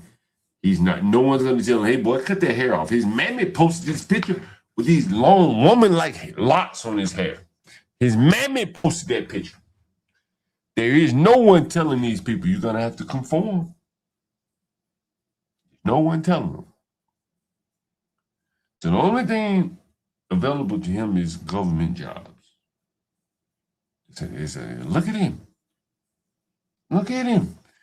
You can't see him, but partner, when you look at this black, do you think he's going to go up high in society anywhere? No, that's what's concerning, John. That's what's concerning is that we want to give young black students the best foot forward. When you're now entering, especially a school like Howard, you're presenting yourself on the internet, which is forever. You want to present your best self. This is the time where this young man should be advised what is the best picture. Who's gonna advise him though? Why is mammy? Why his mammy posted it? This is a picture from his mammy. Look, meet my baby. This is my baby. His mammy thought this was an appropriate picture to post. You know what I'm saying? Like, come on now. These people are not gonna make it out in corporate America. Meet my baby. But then look at what she wrote. Treat him kind, but stay in his ass. Like John, I'm gonna go on mute. Like, You know what I'm saying? These people that did not cut out for corporate America. It just breaks my heart. Like, you already know she's going to be a problem. Like, just of all the language to use on Facebook to present to your son, you're presenting your son to the world on a Howard Facebook that other people are going to view. She's not even thinking, right. And then to stay in his ass, like, she's not even thinking, remember what you said, John, future oriented. We want to also networking. What do you think she does for a living? Pardon, what do you think the stay in his ass woman does for a living? I think she's like probably a manager or like a trainer in retail. I wouldn't be surprised if she does HR. Like, it's just like typical like black women jobs. I'm going down like my a manager Twitter retail. Here. I'm going down my Twitter stream here. Here's some basketball. I call them basketball. James Worthy, Byron Scott, Michael Cooper, and Robert Ory with their wives sparked controversy online. Look at these dumb niggers. Yo, John. Look at these dumb blacks. Ball chasers. I call them ball chasers. They chase balls for a living. They chase balls for a living. These aren't light-skinned, right? But these are not light-skinned women, nanos. These are not light. These are non-black women. None of these women are black. These are non-black women. Ball chasers. Like Partner, these what is are it? But partner, I asked a black one time. I said, partner, I said, show me where the successful blacks outside of ball chasing and ooga boogas singing music. He had nothing. And look at where the blacks take their money. Ball chasing blacks. They chase balls for a living. Ball chasers. It ain't no IQ. They ain't going to the moon or anything like that. They chase balls.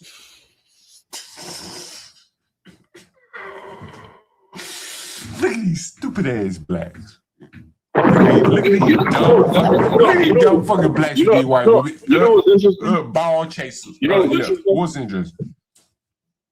I'm just on mute here listening to the two of y'all, giggling and sipping wine or whatever y'all Yeah, ball having chasers. a little date, having a little date, having a little date. But listen. On a serious note. Yeah.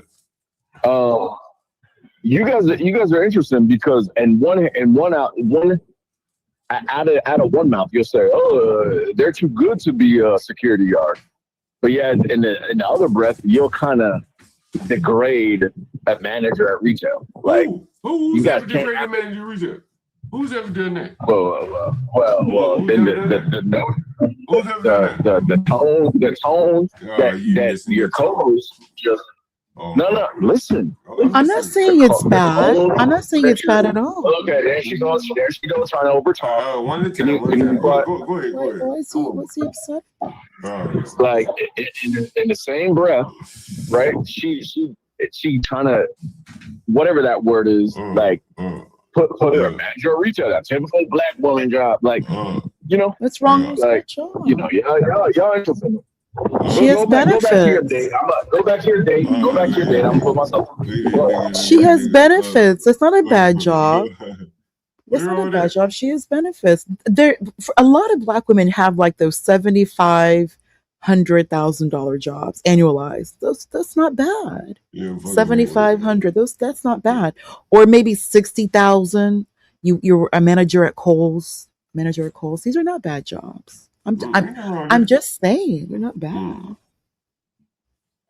But it's all very interesting. I want to get into this Carmelo coverage. These blacks. This will be very interesting. Pundit. I can't help but think Pundit. There's a while back, Stanley Cross was up on the channel. Did anyone see this? Put a one in the chat if you saw this. Stanley Cross was up on the channel. And my nigga, Jason Kessler, called in. Unite the Right rally and shit. Right? Hello, Jason? Yes. Yeah. You calling about a room for rent? No, you wanted me to come on your YouTube channel. Jungle got so much dope. Just Jason Kessler. Oh shit! Oh, you want to join the panel, or you want to just talk on the phone? Tomorrow, like I was saying. Oh, okay, yeah. Tomorrow's cool. Yeah, not tomorrow. Thursday or Friday is good for me. Oh yeah, Thursday is cool. Yeah, Thursday is cool. We were just going over the incident down there in Texas. We saw your tweet. So we were like, we saw your tweet. Yeah, I made a number of tweets about that. Yeah, people have been really passionate about that. Do you think there's any race involved in this? I mean, there's always race involved in it. I mean, it's just to what degree, but obviously there's racial elements. But in terms of race, what do you see race coming into this? Just that there's always a racial component to violence between a black person and a white person, and people are going to interpret the role that race played, and they're just going to be an element. If this was two white guys involved in this altercation, I think the chances would plummet for it to have turned out violent like it did. But I think that it had to do with, Pundit, I always wonder, what was Stanley Cross thinking when Jason Kessler called in? This is why I believe that Stanley couldn't make it on this channel. This is why I think a lot of problems with the black YouTube streamers. This is Jason Kelsey from Unite the Right, Charlottesville rally, where that big fat woman, what was her name, Hannah, was killed by, whatever. I don't know the circumstances, whatever. But this is Jason Kelsey from Unite the Right, and Stanley had to suffer through this. And I wonder what he thought. Listen to Jason Kelsey.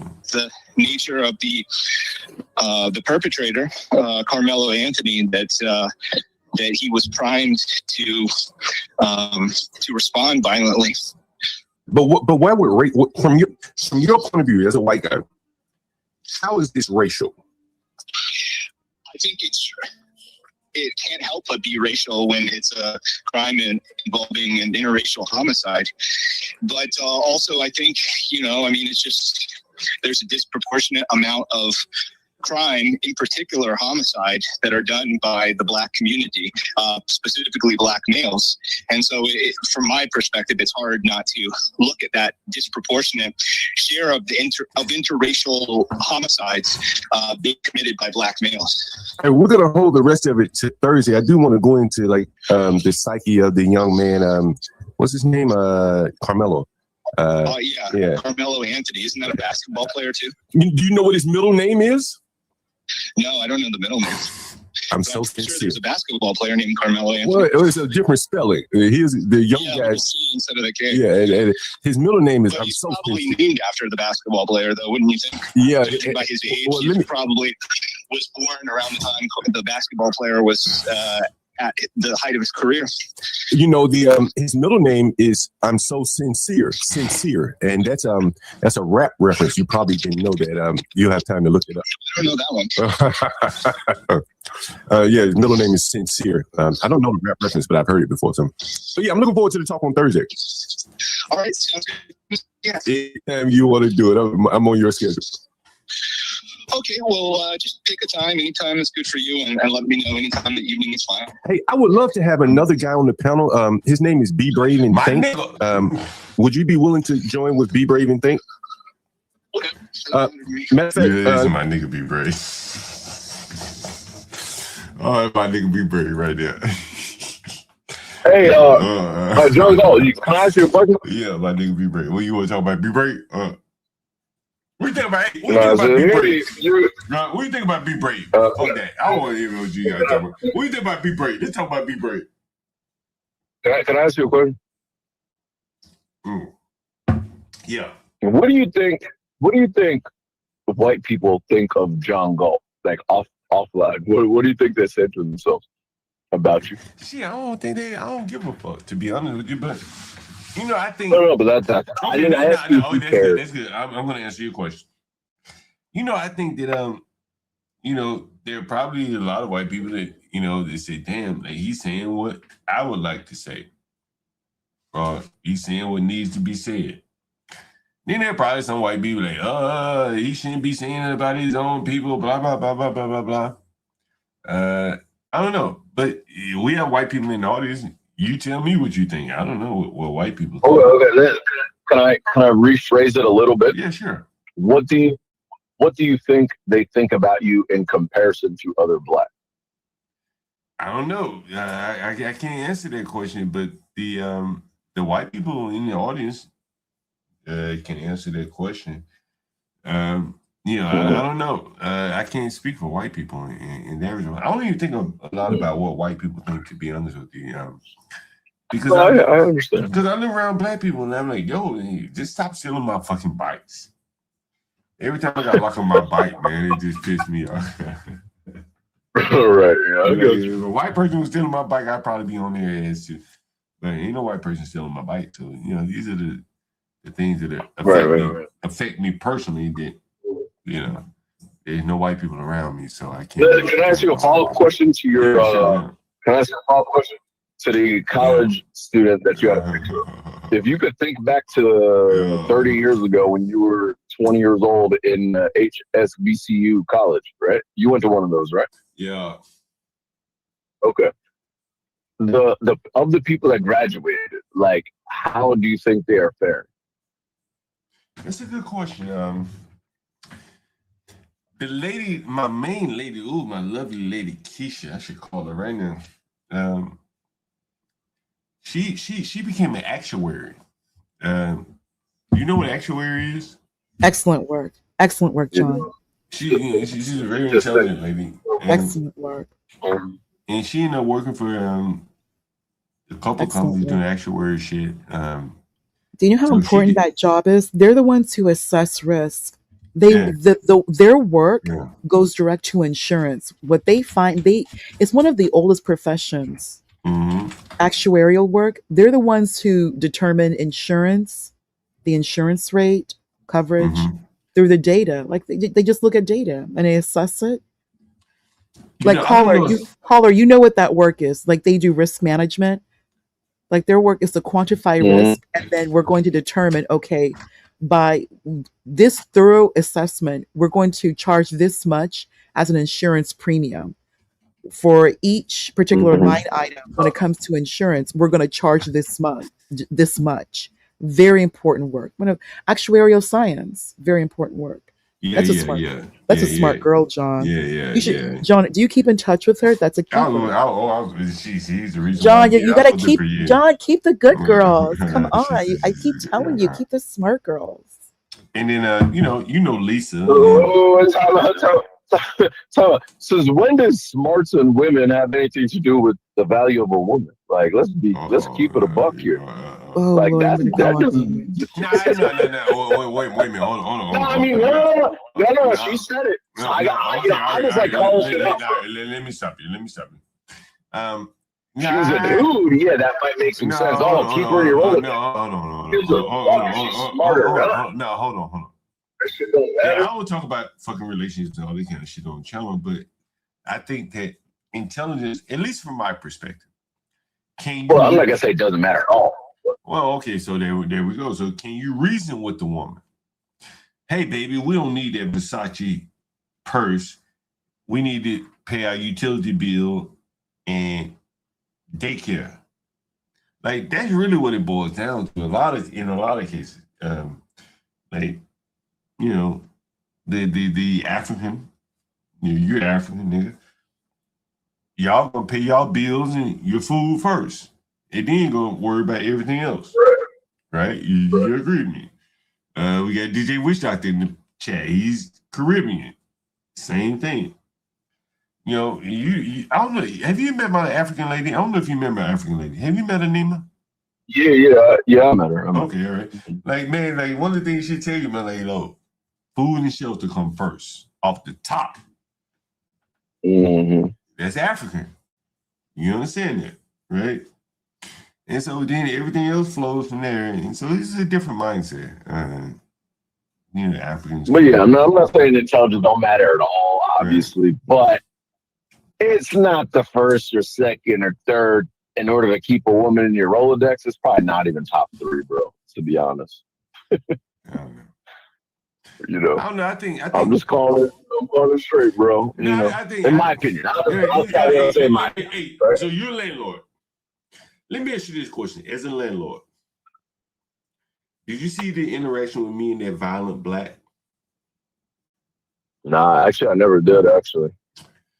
He's very violent, bro. But I could imagine it. You told me a little bit of it. But you heard the other violent black. I was on the phone with you when the other violent black. And what did you say to me? You said, man, I was like, bro, leave him alone. Leave him alone. Right? Yeah. So imagine me being in the same vicinity with a black who's amped up. For those of you that haven't seen the video, you can find it on the channel. He's a very amped up black. He was much larger than me. He's very violent. He had no place to live. And he was like, yo, I'll whoop your ass. I'll beat your ass. You know, he getting very violent. And violent talking. But we were talking the other day, and this gets back to the landlord talk. You have to take them at their word, though. Oh, you damn sure right. Because what he wanted was for me to say the wrong word, and so he could whoop my ass. Correct? That's what he wanted, right? And so from a landlord's perspective, I mean, you're a landlord. And we were talking the other day.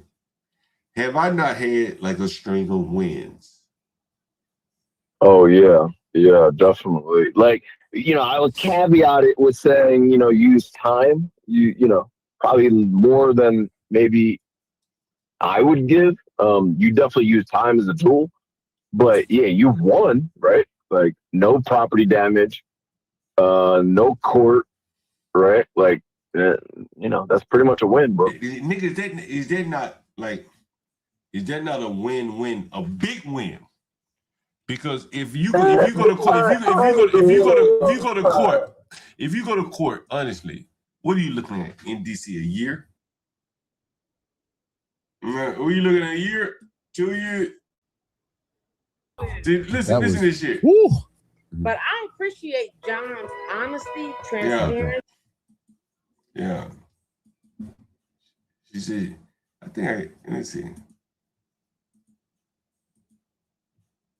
No, you have had some wins. The time is probably longer than maybe ideal, but when you factor in the alternative, then your time is still coming out ahead. I mean, I'm busy. Like the weight behind the door with the hinge that you force it to. I'm somewhat splitting hairs or nitpicking or critiquing, giving constructive feedback in a way, but. If they stayed 2 extra months versus having to go to court, obviously you won out, right? So court would be I'm somewhat nitpicking, but court in DC would be 2 years, a year at least. Yeah, a minimum a year. I don't know, let's just say 9 months, bro, for argument's sake. I really don't know. It changes, right? You ever know me to go to court? Listen to these guys. Listen. I am crying, dog. Yeah, bro.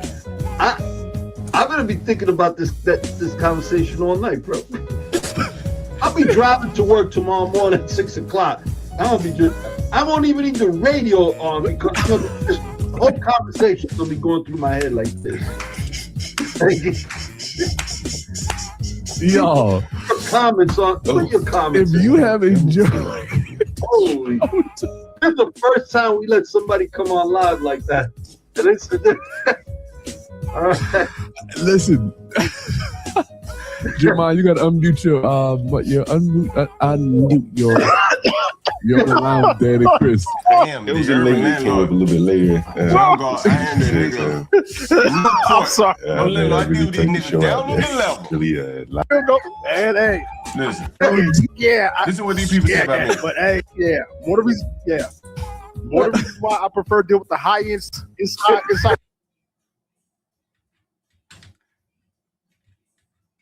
I think I had to clip a lot of this shit out. The black lady comes up. She said, I appreciate John. Because John keeps it real. Then those lessons learned. Listen, here's the black lady. She gonna say, I appreciate that nigga John. I think YouTube clipped some of this shit out. I think she says it. Is what taught me how to be a whole lot more selective with those tenants. So what I found is that, there's a lot. And anyway, that's pretty much the conclusion of that. I got a lot of high praise from the two panelists there and the people in the comments there saying John is being very honest. And this was one of the ladies that was commenting, and she said, it was a breath of fresh air. And at one point she wrote in the comments, he touched me to my soul with the honesty that he I am that nigga John the urban landlord.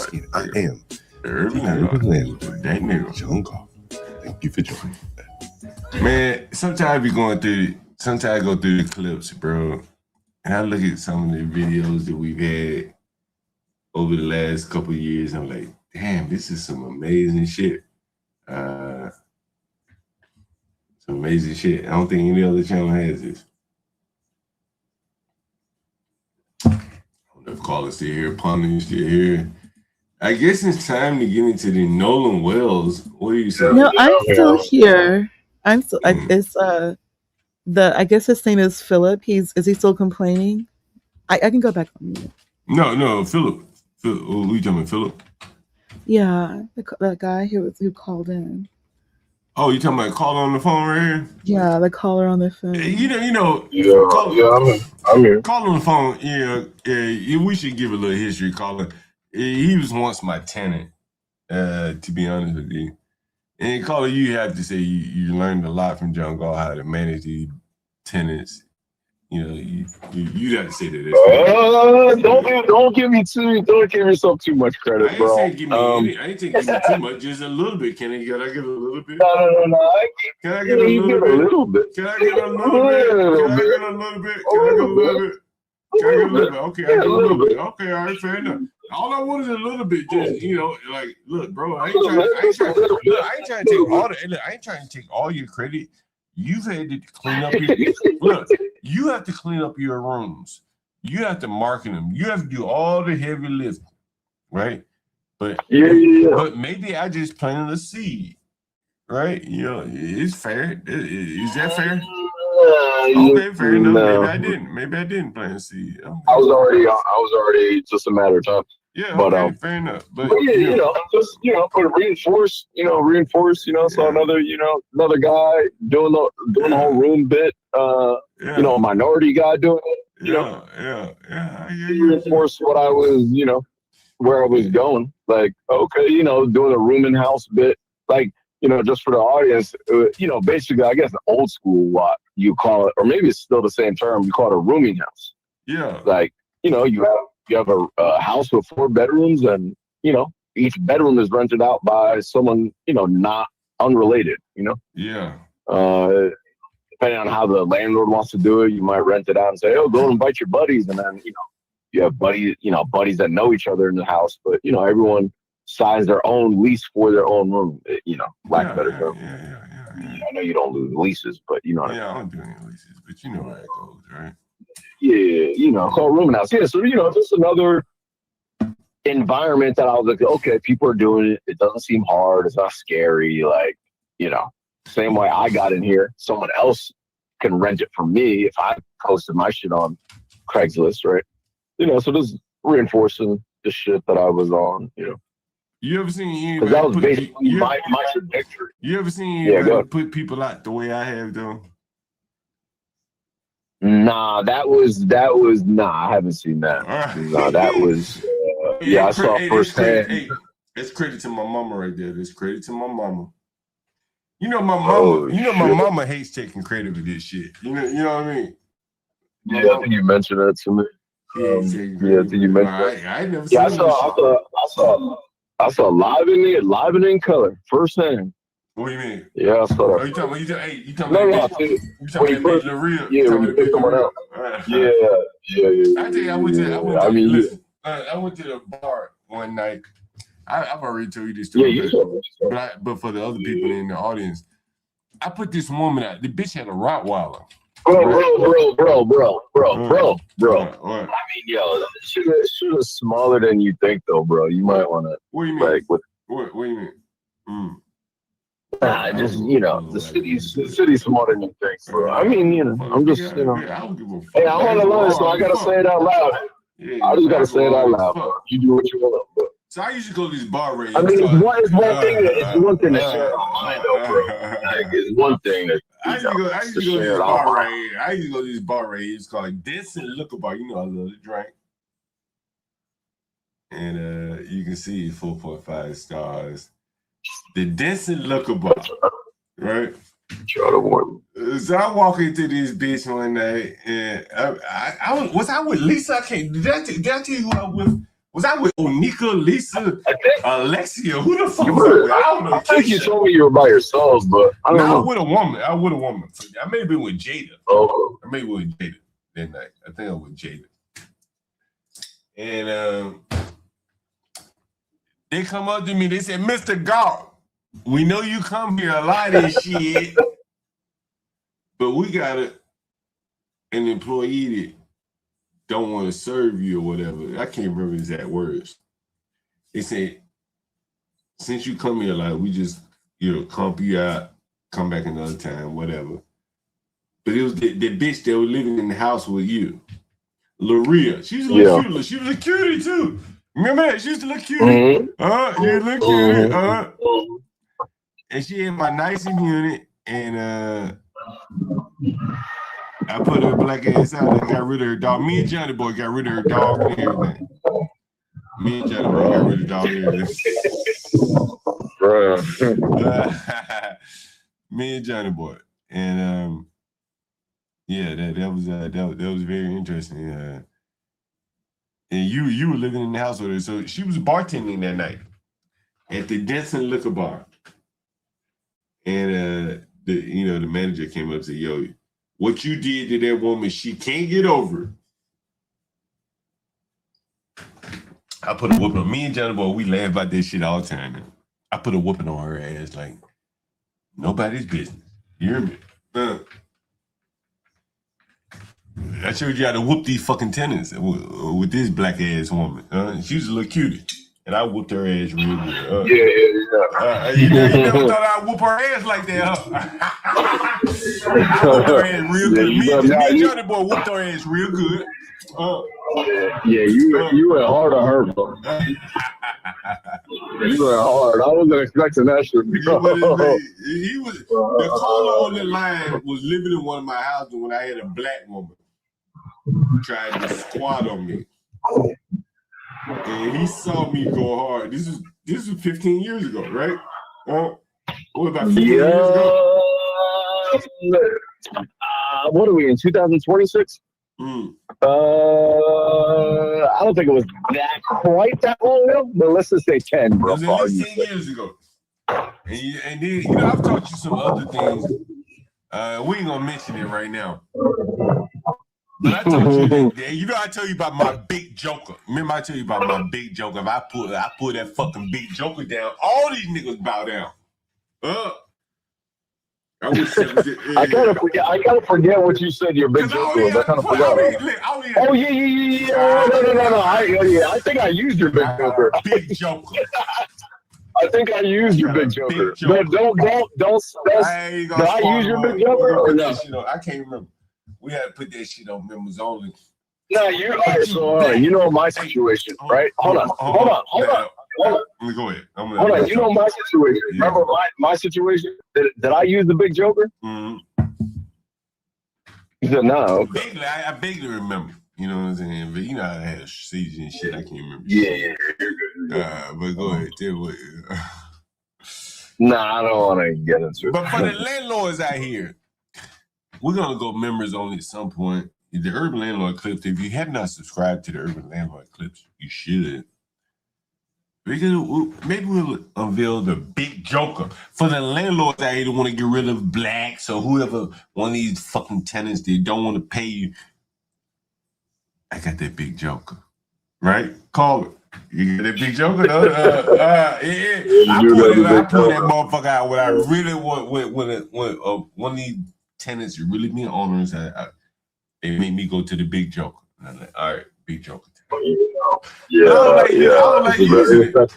I like it's not the best. It's the best. It works 100%. No. It's very effective. Very, very effective. But yeah, like I wouldn't want to use it either. Right? Very effective. It's the big joker of real estate. It definitely guarantees. It's guaranteed. You get rid of it. You get rid of the problem. Correct. Yeah. It's the big joker. It's 15. I won't say too much, but it'll help you out temporarily. That is correct. Jump out with the big joker, and I will. When we go members on it, I'll explain to the blacks. What up, John? What's up, man? What's going on? How you been, G? I did the time. Getting that money? Shit, man. Anything new? Now, I only talk about money on channel. Like, caller, you know me for a long time. You ever hear me talk about money, bro? Is there anything material, desires, possessions that you hear me like talking about? Them bikes. Your buildings, nigga. Nah, man, bro. Listen, I'm gonna tell you this. That's all. I mean, that is money. Whenever you get done, your buildings and your. One at a time. Go ahead, call it. He doesn't talk about he doesn't actually talk about his buildings. Actually, he doesn't talk about the price appreciation of his I house. don't give a fuck about nigga. No, he don't talk about that. He talks about his tenants. Hold on. Bro, caller, when you were out of the country, what did that do for you? So wipe down some toilets. You asked me to come turn over. You asked me to come turn over an Airbnb unit for you. Basically, you asked me to come clean for you, right? You asked me to come clean.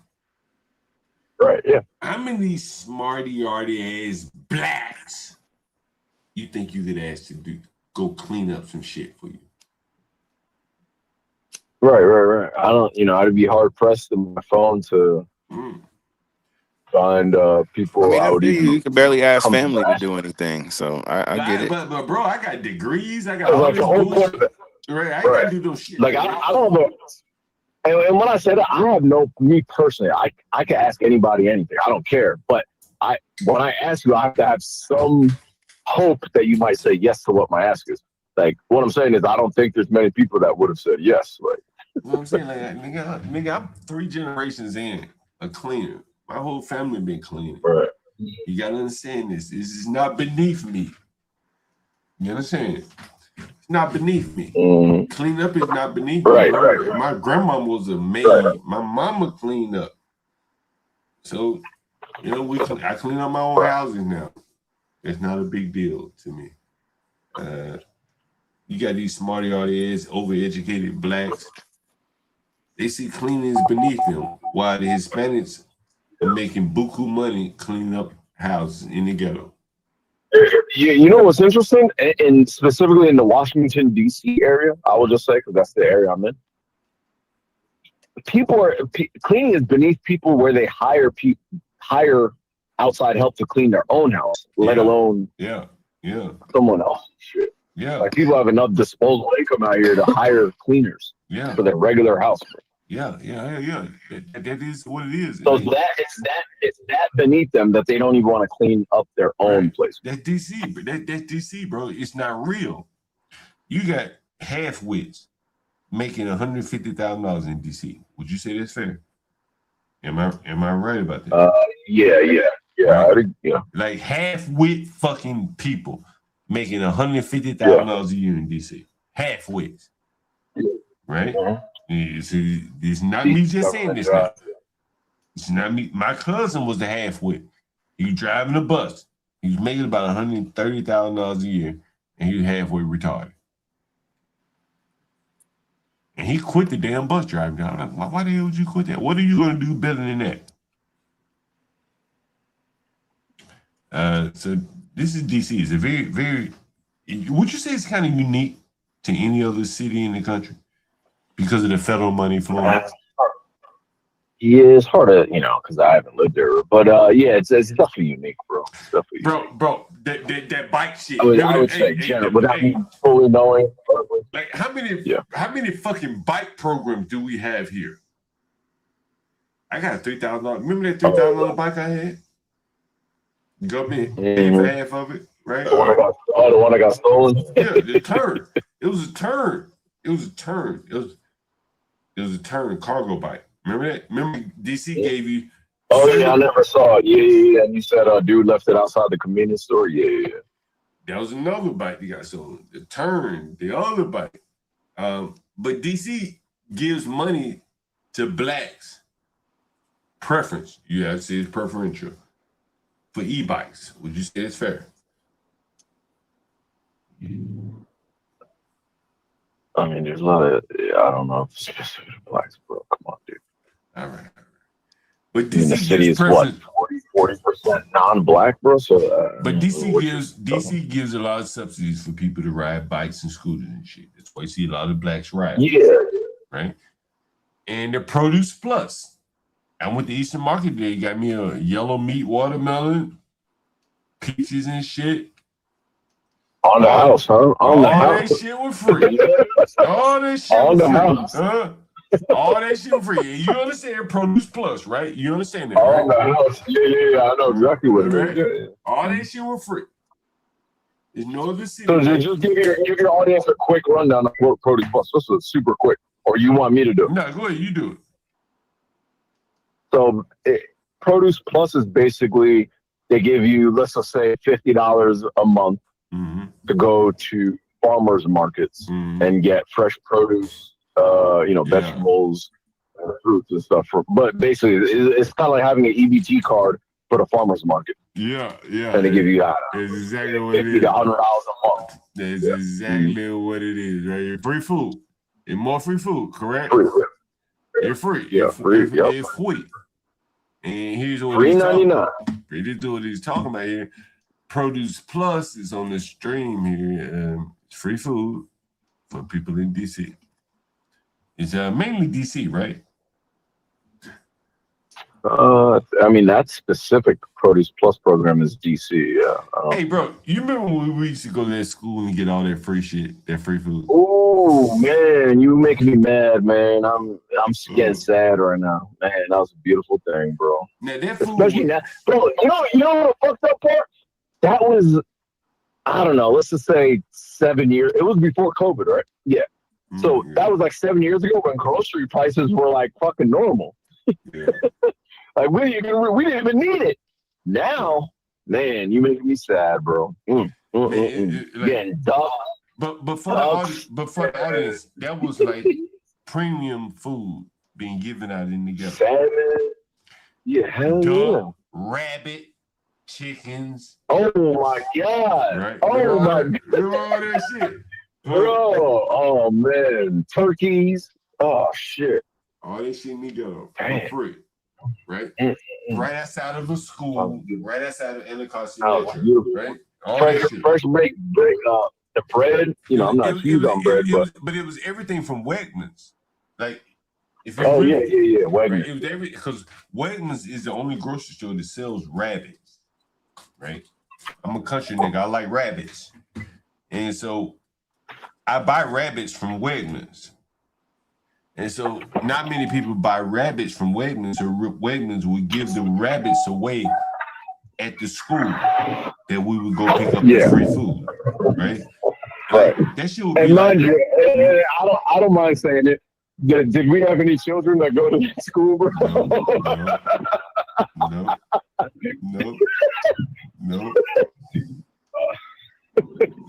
Oh man, that was a beautiful thing, bro. That was that was the best time of my life right there, bro. I would eat like a king, right? From Wegmans for free, right? That was good. That was good. That was a good time, bro. We had like a 2-year run, bro. Yeah, that was a beautiful thing. And that is one of the things I say that, like, the benefits of the ghetto. Like, there's so many people trying to help these people, and these people aren't really looking for help. So you get to take advantage of all of it, right? Like, we took advantage of it. Yeah. That was probably thousands of dollars worth of food that we were able to Oh get, yeah. right? Yeah. So just for your audience, essentially whatever they sell, if they're familiar with Wegmans, that's the type of options that we had. Now, and don't get me wrong, it's not like we were shopping at Wegmans, taking whatever we want. It was just whatever they brought that week, we could help ourselves to it. Right? So like John Gold mentioned, there would be ducks, rabbits, turkeys, chickens, not a whole bunch, not like an unlimited supply, but there would be fresh produce, there'd be fresh baked breads and stuff. Yeah, it was a nice little time, bro. What I want to draw the connection with my audience is that this is Washington, D.C. Any legislation that a grocery store is trying to get passed, they can curry favor by helping the poor blacks right here in the shadows of the Capitol. Does that make sense? You see what I'm saying? Like, hey, Mr. Congressman, Mr. Senator, look at what we're doing in the ghettos of Washington, D.C. We're giving out free food. Come over to the ghetto. Maybe you could pass out some free food to some of these poor-ass ghetto blacks. We need legislation to do whatever. That's how it works, man. A couple times they asked me to take a picture, bro. Right. That's what I'm saying. Like, can I not? I'll pass on that. want you to market you, bro. That's what I'm saying. Like this is how they continue to garner funds, maybe favorable policy. DC is unique in that way. This is what I'm trying to explain to the audience. And that's why, just like back to your point where DC is unique. That's why every major company has an office out here. That's why a lot of colleges have offices out here. Because you want to rub shoulders, you want to eat dinner, you want to have a cocktail next to a congressman, and it's doable out here, right? Like you want to rub shoulders with you. Hey, you were in Old Ebit the other day, right? You were in Old Ebit. Yeah. That was the first time I ever been there. Yeah, that's the place where you go rub shoulders, correct? For your audience, you can Google Old Ebit Grill in Washington, D.C. Right. That's a place this where is like an old American style restaurant. But that was my first time there. I'll just explain it real quick. To me, my first impression was that everyone was in there. So like you could have like a news anchor in there. You might have a congressperson in there. You might have tourists in there. You might have a regular person like me. You might have someone that's, just literally regular, like our average Joe, guy off the street, right? Like you just had everyone in the melting pot in the same spot. But where is it in relation to the White House? I think I've crossed the street from it. I understand. So I'm trying to explain to the audience, the proximity to power is what drives everything in DC. It trickles down to the cities and the states that you're in, but all this shit is kind of artificial here in DC. Would you agree with that, Colin? Would you give me a little more context? What do you mean? People aren't buying fixer-upper houses here. For the most part. Hell no. Fuck no. Hell no. These are hell people, no. Right? These are people who are busy. They got money. They're not looking to buy no fixer. Bro, I just made a little. Now, not everyone hires a cleaner, right? But like the percentages is probably up there when you compare cities, right? It's probably up there. That would be my guess, right? Like people want turnkey stuff, bro. They don't want fixer-uppers. They want people to come do their little 10 by 10 yard, like literally 10 feet by 10 feet. You might have somebody doing it for them. And the security guard, but like, for the audience, if I said a security guard made $100,000 a year, would you like, no way? Would you? Yeah, I can see that. Yeah, depending on where they are, it probably doesn't register. They might be in Ohio, and a security guard makes $15. But I'm saying here in DC, a security guard can easily make $100,000. Yeah, well, I mean, when we say easily, they 100% could make $100,000. Now, is it from one job? I don't know. Without any overtime, I don't know. A security clearance in overtime, $100,000 all day, all night. Oh, okay. Yeah. With overtime, yeah. And security I mean, I would say a decent security job, probably $30 an hour, right? It's starting out ish. Right. Starting out ish. If you so overtime, now you've been there a year or two, now you're 35. Right? Now, if you're carrying a gun, you might be at $40 an hour because carrying a gun is very restrictive here in DC. If you are able to carry a gun here in DC, you're gonna be making right at $100,000. I know. The Pitts nigga made $100,000 a year, bro. Now he's a security guard. He carried a gun. He's African. It's not unreasonable. You say this. You're slightly overselling $100K just because I've looked into this. It's a slight. I would say more like 70-ish. Okay, well. Now you get overtime, maybe a nighttime differential, But clearly you could have one $50K job and get some overtime and have another part-time or something like that. So, I mean, but they get paid pretty good though. Yeah. And then there are, to your point though, there are ones that definitely make 50, 60, 70. But now that's not like your average security guard job though. Like, you know what I'm saying? The motherfuckers posted up in the ones posted up in the grocery store, to give you some context, with guns don't make $50 an hour, bro. What do you think they make carrying a gun? the ones when you go to a free museum that you put your shit through the metal detector and they have guns, those ones make about $40 an hour. Okay, those are federal employees. All right, fair enough. Right. Or like when you go to the housing authority and they got guns and you put your shit through metal detector. Those are government employees. Yeah. Those are government employees. Or DC employees, right? Yeah. Right. Those are all government. And they make 40, 50-ish, right? But like grocery store one, you might be making $30 an hour, bro. That's still a good salary though. No, it's still good though. Yeah. It's still good. I'm not saying you're 100K is way off. It's just it's a little bit off. But yeah, okay. At least this is a couple of years ago when I looked into it. Let's meet the caveat on that. So, could change, But anyway, they get paid good is what you're trying to say. They get paid very well decent, for their education and stuff like this. Right. I told you, did I tell you about the 5,000? Should I go to Carmelo Anthony? What should I do? Carmelo Anthony should just freestyle a couple topics that I want to talk about. Pundit, what do you think? I don't know. Carmelo, he was just denied a new trial. Really? Yeah, it just came in right now, about an hour ago. Oh, wow. I think Ponder started smoking, bro. Wow.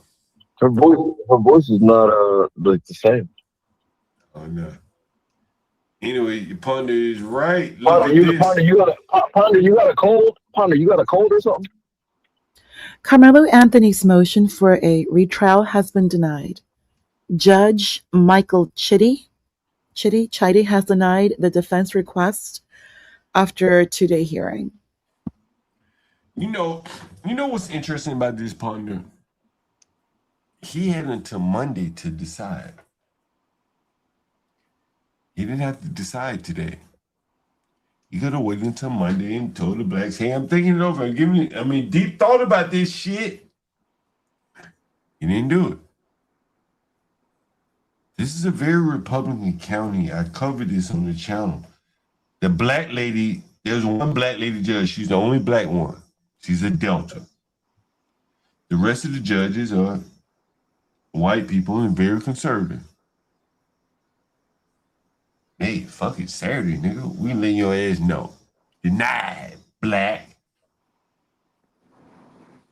This is Texas.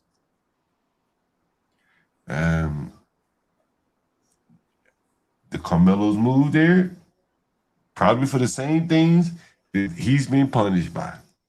And it's very interesting. That's what I'm saying about the blacks.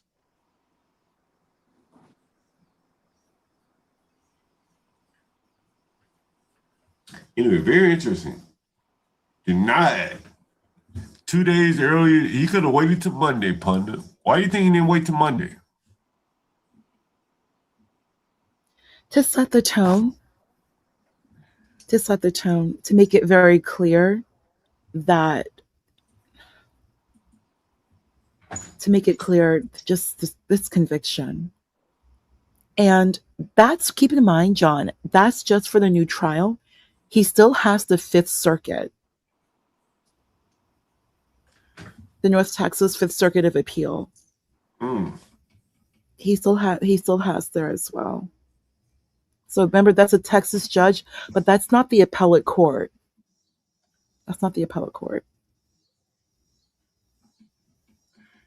Partner, there was a couple things I wanted to cover about this Carmelo and Nolan. Damn, I'm probably going to be off topic, and hopefully I can get around to it. Ponder, and Caller, you still there? Caller may have dropped out. I was hoping Caller was still there. I'm here. Okay. I'm here. What's up? Hey, Caller, you're a landlord in the ghetto. You don't do what I do, but you understand the dynamics. I've been comparing landlord in the ghetto to the landlord is like the lion. And the tenants, by and large, the black ones, are like hyenas. If you understand the hyena-lion dynamic, the lion will go out and kill a wildebeest. a pack of hyenas will come and take the lion's kill. The lion can't defend himself from a pack of hyenas. And I've told you, I watched the Lion King movie. Yeah, I understand. But if you watch a lot of nature videos, you'll see this. The I'm lion, fucking with you, bro. the lion on his own, like he go out and he kill him a gazelle. A pack of hyenas come along and take everything. And I've said that like JP is like, and you may not know JP. I've talked to you about him before. JP is like a hyena, king hyena. John Gord is like a lion. I go buy the properties. I score the kill. This nigga stupid. I score the kill, nigga. I score the kill. What's wrong with you, nigga? And then a bunch of JPs come along. That nigga called JP a hyena. You know what? I call JP right now. Let me call JP right now. Let me call him. Y'all want? Hell no. I'm thinking about doing this series. Hold on, call. I'm about to call JP right now. And JP gonna know exactly what I'm talking about. So we two niggas are the same pod. Hold on. Ponder is here? Yeah, Ponder's up here right now.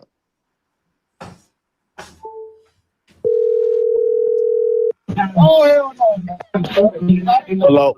Hey, JP, what's up? What's up, John? Man, I was just talking about you, man. He called you a hyena. And I was just talking about you, JP. JP, can you hear me? Can you hear me? That nigga JP. Yeah, I'm still defending what happened. I was just He called you a hyena. Yeah, who? John called you a hyena. Hey, but JP is like who did? JP John called you a hyena, nigga. Why? Well, JP, when you say our existence is like the landlord is like the You lion. know I'm a hyena. Yeah, I see that. What I'm talking Y'all about. the lions. When y'all go kill and shit, I come and sneak it from y'all. See, that's what I'm talking about. That's what I'm talking about, JP. Yeah.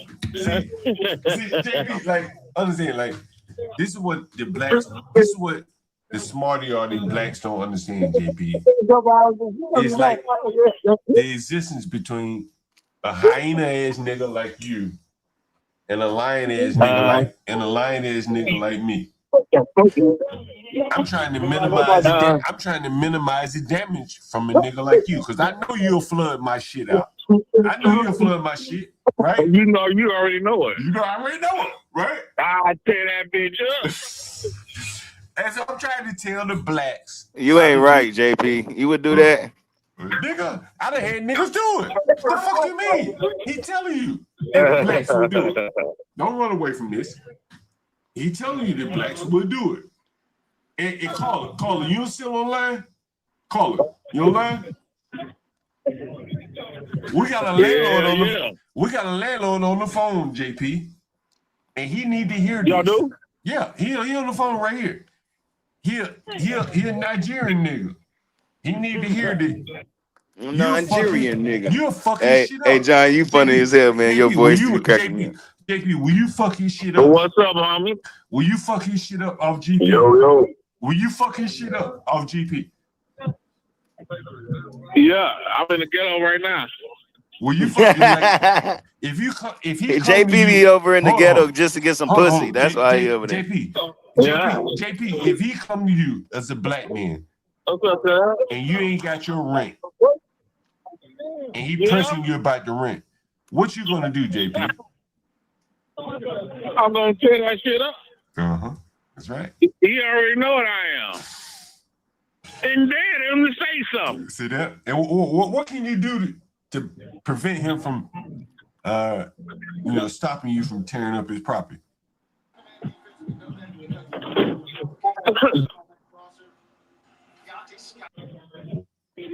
But there's a lot of tactics you can do against a landlord in these inner cities to really tear up his property and keep him away from your property, correct? Oh, I'm gonna grab him on these places. Anyway, JP's out and about. But this is what I'm saying, like, There are a lot of things that these blacks can do to your property to like utterly destroy you. And they have the motivation to do it. Are y'all done with that game? And you can't understand that. Hey, JP, call me back. How y'all put me in booth? All right. And so that is one of the motivations of John Galt. JP said, "I'm in the ghetto right now." John Galt the lion. John Galt the lion. JP the hyena. And this is I guess he was okay with that shit. I guess this is the delicate balance that the JPs and the John Galts and the caller on the line have to deal with. Caller, would you say that's fair? You've seen me deal with the hyenas. He knows. The caller knows me. You see it here, caller? I mean, hold on. everybody hung up on you, nigga.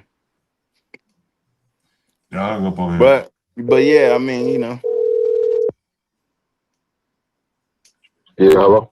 Hey, I don't know if you heard the guy JP, but he's like on the other side of the table from us. We're the landlords. We're the lions, nigga. But the blacks, the hyenas, are coming to take our shit. And they got the government behind them. Would you say this a fair description of the environment that we live in? That we operate in? That we the lions? Yeah. We go out and score the kill. We buy the property, we fix it up, and then we rent it to the hyenas. Right? You know, it's maybe I can see where you're going. I see where you're going. I don't think people are looking to, they're just looking for a place to live, bro. They don't have any they don't have any higher aspirations than that or ulterior motives. But what I'm saying is that where they end up, they don't have to think it through. They got the government and everything else enforcing them or guiding them into a position that puts them in total opposition to us.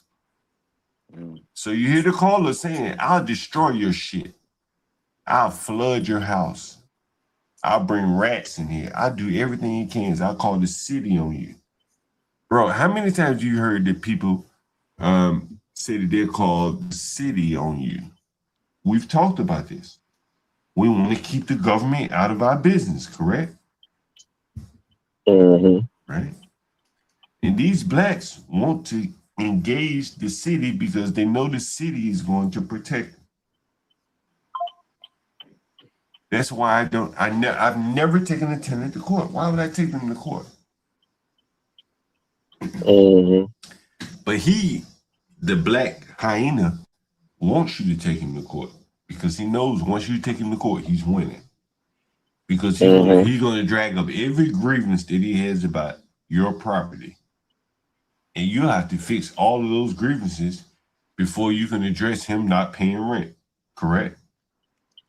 Mm-hmm. That is correct.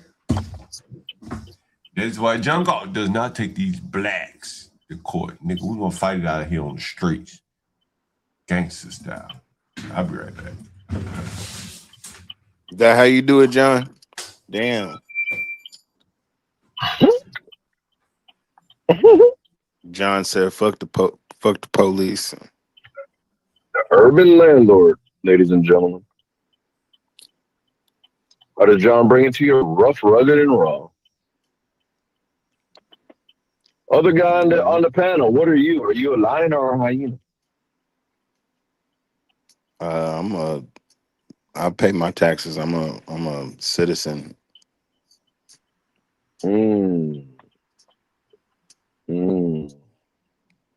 Yeah, I'm an upstanding citizen and a pillar of my community. Got it. Just don't let them hear. Don't let them find out you are the urban landlord. Well, he knows what I do. What were y'all saying about Carmelo Anthony? I don't know what they was talking about. I just came on here to say what's up with John, but I dozed off, and then the game came on. So I'm about to probably dip in here in a second. Well, what game you got on? The Chiefs. I'm a Chiefs fan. Oh, you're a front runner. Oh, okay. Well, no, I'm from Kansas City, and I've been a Kansas City fan since I was 8 years old. Oh, okay. So you're probably about 20 years old, I guess. That nigga No. about 40. Oh. Yeah. I'm messing with him a little. But it's hard to find Yeah, a Chiefs I'm an fan. old Well, guy. there's plenty of Chiefs fans now. Okay. Well, I've been a Chiefs Okay. fan since I was You, little, you, though. When we had Marcus Allen and so Joe you were, Montana and oh, okay. So you messed around with like Priest Derek Thomas. Holmes, even before that. Yep, all of that. Derek Thomas Derek back in the day. Thomas. Yes. My dad was friends with my friend. My dad Y'all was had friends Derek with Johnson, Derek right? Thomas, and then he died. Derek Thomas is like an OG. Nigga from Alabama. And y'all had Derek Johnson, right? Light skinned linebacker. Yeah. Was that his name? Derek Johnson? There's Y'all had I Tamba forget. Ali. You remember Tamba? Yeah, we have him too. Tamba Ali? Yep. Man, he won We y'all had a lot of Super good Bowl. players, man. So it's the Chiefs, man. We always Tamba been a won good y'all. team. We always been a good team or a hard team to beat, and we always make it to the Right, and then you got playoffs. We just Mahomes. usually get spanked when we get to the first round. Actually, y'all had Alex Smith too. He rocked out for you. That's my nigga. I like Alex Smith. He's all right. This nigga like the Jets. You like the Jets, John? Fuck, I don't even watch football anymore. Or the Giants? I don't even watch that shit anymore. But why not? I used to be a 49er fan back in the day. Oh, okay. When Colin Kaepernick came, He fucked it up for you? Yeah, hell yeah. I ain't watched this shit. Oh, that's fucked up. So now you don't fuck with football no more? Fuck, no, I don't watch this shit. Hey, Caller on the line right here. Caller, I used to be a big 49er fan, right? I used to go all over the country traveling, watching them. No, well, actually, I don't. I knew you were 49ers, but I didn't know really until I don't really know. I used to go whenever they was on the East Coast, Pittsburgh, Philly, New York, DC. I ain't even go to Boston. I would go to the games. I go to San Fran once or twice a year. Hell, I was stuck in San Fran during 9/11. Went out there for a football game. When that Colin Kaepernick shit hit, I ain't watched this shit since, man. I ain't fuck with this shit. I ain't fuck with this shit. Hey, you know, hold on. Would you, so now hindsight being 2020, you know how we've talked about this and you say, blacks don't have passions, or, I made the distinction between how much they actually know football and stuff versus like whites and stuff. Hindsight being 2020, what level of fan would you, now I know you went to the games and stuff, but what level of, like, did you know like the offensive linemen? Did you know the backups? What I'll say to you, yeah, I did know the offensive lineman, and I'll say this to you from a guy, I'm a little bit older than you. Bill Walsh instituted, you're a 49er fan, so you know Bill Walsh. He instituted a smaller lineman movement into the NFL. I actually shook his hand one time in Charlotte, North Carolina. And I think he actually taught at Stanford or whatever. But he was a guy who thought that agility and quickness could, more or less outdo or neutralize size. And I'll tell you an example of that, what I mean. If for those of you who watch football, years ago, Jacksonville Jaguars had a very large defensive line. You remember this? They had this guy named Henderson. He was out of Tennessee. He was like 300 pounds. Another guy. They had a real big defensive line. And they ran into the Washington Redskins. And Joe Gibbs was the coach at the time. And said, you know what I'm going to make these guys do? I'm going to make them move laterally and wear them out. And it was more or less an adoption of what Bill Walsh had come up with 20 years before. and that size is important, but you can neutralize size with lateral movement with quicker, more agile men. And so if you remember people like Harris Barton from the 49ers, he was an offensive tackle. He was small, he was like 275 pounds. Today, offensive linemen like 300 pounds back in those days. So he used kind of like physics to kind of work against the movement to go big. I think that's what attracted me to Bill Walsh and his style of football. It was more brain than brawn, if that makes sense. Does that make sense? Mm-mm. Yeah. So that's what drew me to Bill Walsh. I think Bill Walsh actually taught college courses at maybe San Jose State or something like that. But back to my original question though. Would you say, looking back on a hindsight, I know probably at the time you would have said, "Oh, I'm passionate about football."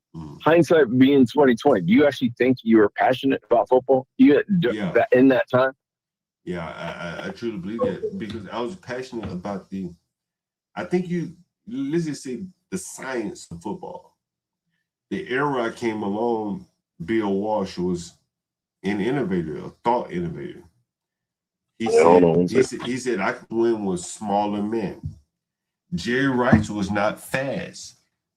Joe Montana was not like, your prototypical quarterback. He was not 6'5" or anything like that. He emphasized brain over brawn, and that attracted me to the 49ers. That's why I was a fan all those years, up until Kaepernick. And then Kaepernick, I never watched him again. I even liked Jeff Garcia. I was a big fan of Jeff Garcia. He was small. He never was going to win anything. He was scrappy. Yeah. Let me do a little retort. Something that you're passionate about, typically you don't really fall out of passion for. So how do you explain that? Well, I think football was co-opted by political movement. Kaepernick, I don't think was real. The whole Jay-Z, Kendrick Lamar, all that taking over the Super Bowl, all that halftime show. I don't think any of that was real. I think football lost its way to political powers, and at that point, I was not interested in seeing it. Like there are many videos. There are many videos and pictures going around with people like Lawrence Taylor taking pictures with Trump and so on and so forth. Today, and maybe even today, I think they're taking pictures with Trump. But now politics is so invaded sports, it's kind of turned me off, to be honest with you. Yeah. Okay. But, I'm just like, if you're passionate and to fall out of passion or whatever you want to call it, fall out of it so easily, seems, I would then have to deduce that you were never passionate with it to begin with. Man, it's an interesting topic, man. Like, again, I'm from Alabama. Well, football is life. Think about it. Football is life, right?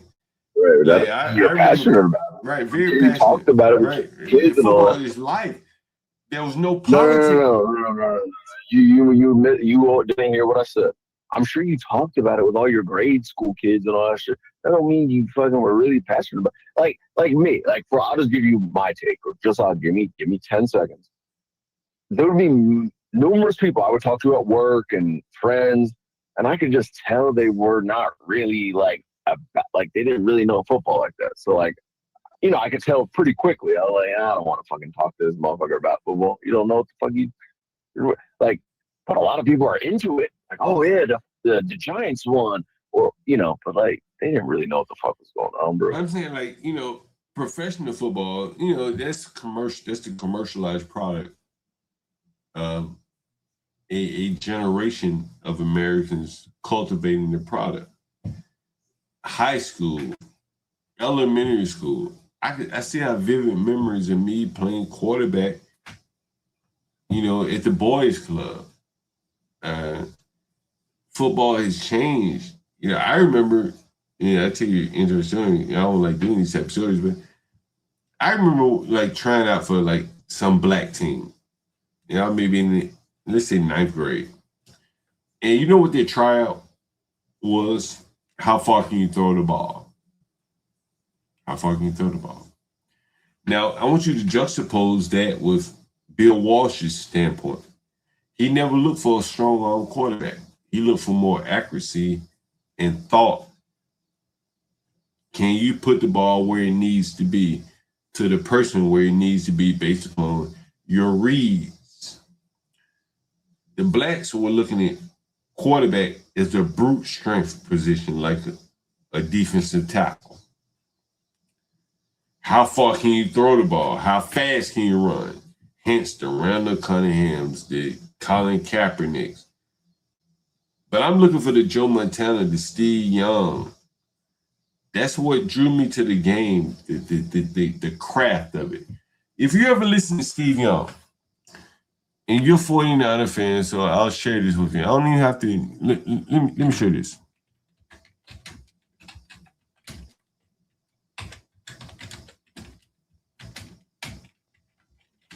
Look at this.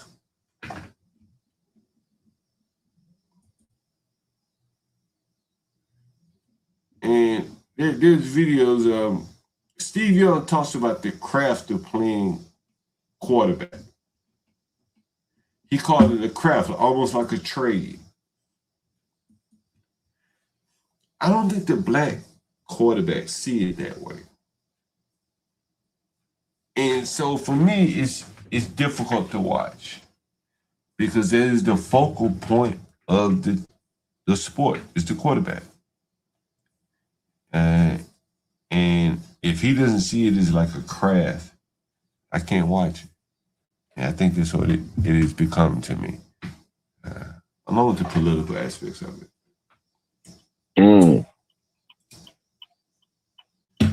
Yo, Steve Anyway, Young was my nigga. Yo, you a Fournette fan. Steve Young was my boy. I love Steve Young. Hell of a player, Hall of Famer. First ballot, I think. Left-handed and shit. But you ever heard the stories about Steve Young? You ever heard the stories about Steve Young? I don't think so. Let me see if I can find it. Let's see what I find. There it is. This is my nigga. This is what I'm talking about. Passion. Look at this. Early in his 49ers career, when he was mostly sitting on the bench behind my nigga Joe, Steve Young left a massive stack of uncashed paychecks totaling millions of dollars tucked away in a dresser drawer at the house of his teammate, Harris Barton. You probably don't remember this story. No, go ahead. It's right there on the screen. It's my nigga. I like Steve Young more than Joe Montana, to be honest with you. You said millions of uncashed paychecks? Yeah, so Harris Barton later told the story. Steve Young said, man, I don't feel like I'm earning the money. I'm riding the bench. But Bill Walsh knew that he had something in Steve that he had to keep him. You know, he wasn't going to trade him to let somebody else take advantage of him. He had to pay him and hide him on the bench. Steve Young said, man, this is my passion. I just don't feel like I'm living up to my worth by riding the bench making millions of dollars. And so Harris Barton, who was the left tackle, I think he was the left tackle, at the time found millions of dollars of uncashed checks from Steve Young. Steve Young was like, man, I just don't feel like I'm earning the money. It was a hell of a story. It's what drew me to Steve. Did Steve Young ever confirm it? Yeah. This is like, I got paid and I just never cashed a check and the Niners never paid me. No, he ended up I don't know if he ended up cashing checks, but he acknowledged that the checks, he felt like he wasn't earning the money. He explained it. And that's what drew me. Yeah. But but the whole point is you got to put your money where your mouth is. Did he actually, like, I'm interested, did he literally not get that money? He got the money, but he didn't cash the checks. No.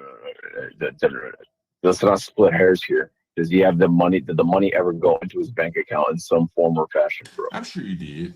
I mean, ultimately, he won a Super Bowl. Did he? I can't remember if he won a Super Bowl or not, but ultimately he did very well for himself. He's a very articulate man. But yeah, he won a Super Bowl. Yeah, but he's very passionate. That was the bigger point when I talk about passion. The blacks don't have passion. This man had passion. That's what drew me to him. Do you understand what I'm saying? The passion. He often talks about football as the quarterback play as a craft. Not just a position, as a craft. That was Steve Young. That's what he talked about a lot. So anyway, that's what drew me to him. The Harris Barton story was something that kind of solidified it with me. And then you look at where they went after Steve Young. Jeff Garcia was gritty. Then Colin Kaepernick, who was a political subversive of sort. You got what you got.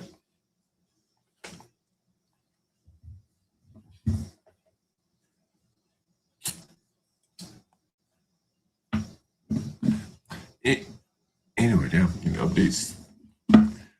Anyway, let me go down a couple of Carmelo Anthony. The people probably are waiting on me to talk about that. Carmelo. Oh yeah. Why you stepped away? Yeah. Take a piss or whatever you do. No, I'm saying earlier. I asked what was the Carmelo Anthony situation? So, you know, you never. I'm just fair. Bro, just let me get a sentence. Yeah, sure. Go ahead. So can you just tell me in like 20 seconds because I literally don't care about Carmelo Anthony, generally speaking. So just give me the 20-second clip note. What's the news about it? Can I get 40 seconds? How about that? All right, go ahead. You've never been on trial before. I have. This didn't happen to me, but oftentimes in trial, you have agreements with your defense attorney and the prosecution and say, hey, we're going to leave this out. You don't talk about this, we won't talk about that. Agreed, gentleman handshake, gentleman agreement. Got it? You understand that? That's court. I've been on trial. These type of things happen. So the court process plays out. Your gentleman agreement plays out. And whatever happens, you agreed to this. Well, in the case of Carmelo Anthony, the outcome was not to his liking. He was convicted. Got it? So now they want to go back and say, well, that agreement that we agreed upon wasn't to our liking. It wasn't whatever. That's part of it, right? Okay, well, if you want to do that, then both sides come out. Got it? Hold on, you still there? Yeah. You're kind of losing me, bro. Okay, well, so is there something in the news about Carmelo Anthony or not? So what happens with Carmelo is that his text messages that his defense attorney had proffered with the prosecution to exclude from the trial have now been made public. Because this was something agreed upon. Hey, we will not talk about this in pursuit of a fair trial. But now that you're appealing, we're going to throw everything, at the, in our prosecution of you. And the text messages of his bloodlust is coming out. Okay, yeah. Can you just give me a 10-second recap of what the fuck you just said for 3 minutes? Well, okay, basically, Carmelo Anthony was found guilty. He wants to appeal, but to appeal, some things that are coming out that make him look very bad. Okay. In terms of he talking about shooting up a school, stabbing someone, he broke up with his girlfriend, he was distraught, so on and so forth. If that were introduced into the initial court, into the initial trial, he probably would have gotten more than 35 years. But the prosecution and the defense agreed to exclude these things. Okay. Which allowed him to get only 35 years. Okay, got it. Right? Okay. But now that he's appealing, all these things are coming out, which makes him even worse, look even worse. Nah. Yeah, go ahead. Sorry. And so that is the point, is that like, so he looks bad. Okay. He looks worse. Okay. He's already, hold on. Yeah. Hold on. He's already been found guilty. So you already look bad, right? Now we're hearing things that we didn't hear in trial that make you look even more gruesome and worse. Okay. What am I missing here, though? Why does any of this matter? Well, the blacks are overlooking the gruesome side to try. No. Can you try to answer the question? Why does this matter?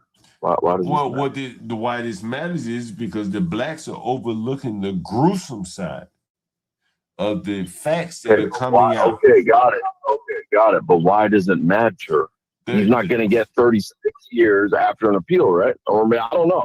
Maybe I'm missing something. You know, I'm not a lawyer. There's some lawyers in the chat right now. One is in the chat. It's possible he could get more time if he were to get a retrial. But no, but I don't think you get a retrial, right? Or can you? I don't know. Yeah, I don't know. Like, can you get more? Or whatever? Yeah, it's possible that he could get more time. Oh, okay. Okay, got it. Right. So that's why. Okay. So the family, in reality, with the evidence against him, probably got the best outcome that they could hope for. In reality. But if you try to bring in race and stuff like that, then now you're trying to, like mitigate, his responsibility, his accountability by saying there's race and all that kind of stuff involved. But to do that, you have to bring in the ugly side of him, where this boy seemed to have a lot of violence in his background. You understand? Violent thoughts, text messages, all those things that could come up in a retrial where he could get more time. Does that understand? Do you understand it? Yeah. See, right now, the trial was based on punishment of him being found guilty. Well, we didn't know how much of a bloodlust he had. But what if the jury knew that he had a bloodlust by way of his text messages? He may get 50, 60 years. My own mother said he deserves 75. Imagine if he had a retrial and the text messages, his character were introduced into the trial. He can get a lot more time than he has now. Do you understand what I'm saying now? Yeah, I got it. Right? Yeah, I got it. Yeah. And so the blacks who are playing the racial angle to denigrate the white man, well, the white man is dead. So denigrating the victim doesn't really benefit you much. It may only make you look worse. Right? Like, I've always said from the beginning, again, I'm a landlord. You talked to me earlier. You said, John, you've had a hell of a run here. You've had a hell of a run. Remember?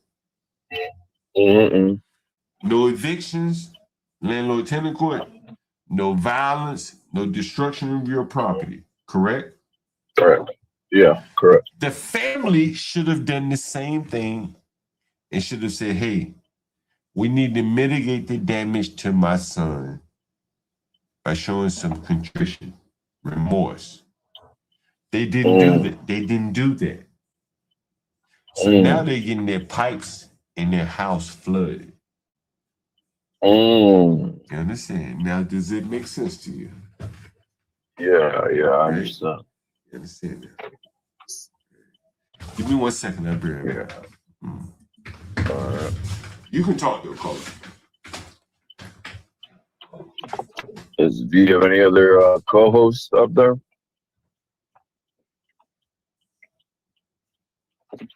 Well, you guys are listening to the Urban Landlord, where he has a stream of consciousness. He talks about football. He talks about blacks. He talks about software. And he has a myriad of co-hosts that are on his balls, for lack of a better term. Give him no pushback.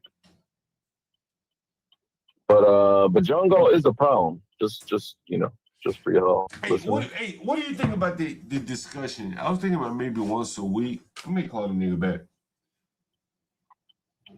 In the ghetto, there is a lion and a hyena aspect of renting. Would you say that's fair?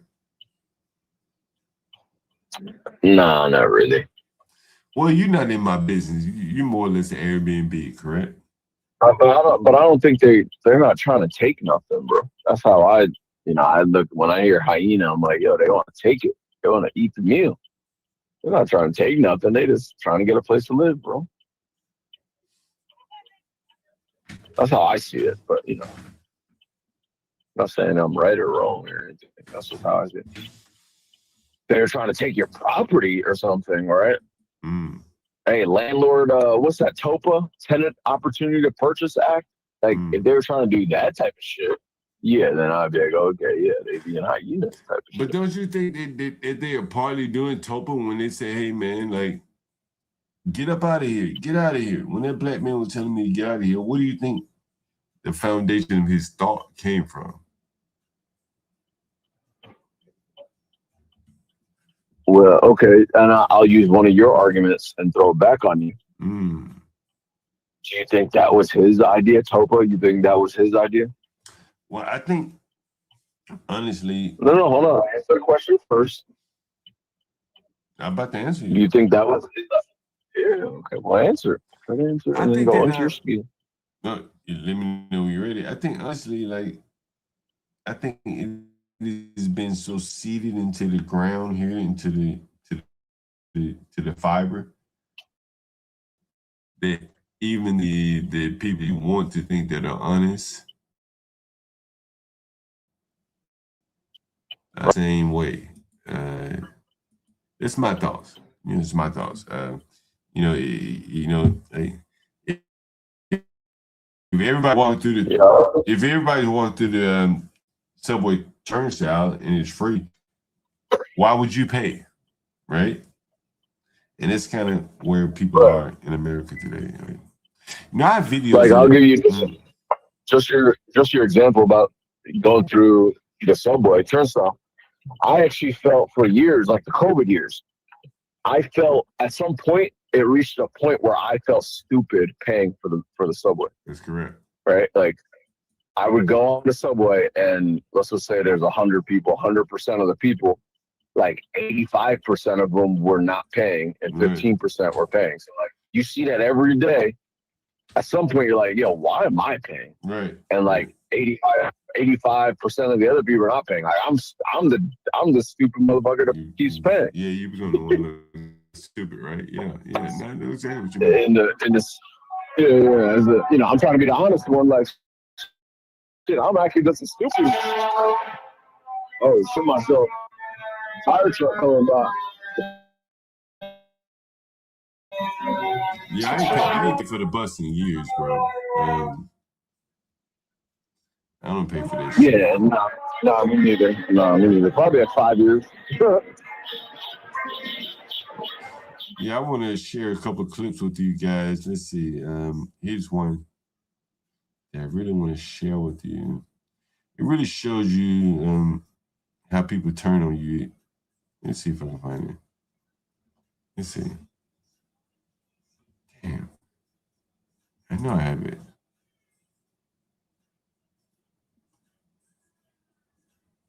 I know I have it here. It was a clip with CKJ3. Is it? Is it? No, it was a guy that used to hate on me, bro. He used to hate on. He still does. He hates on me a lot. But anyway, he was up on the panel. Let me see if I can find this shit. CKJ3. CKJ3.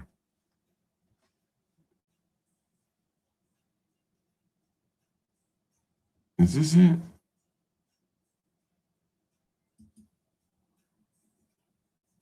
Maybe it.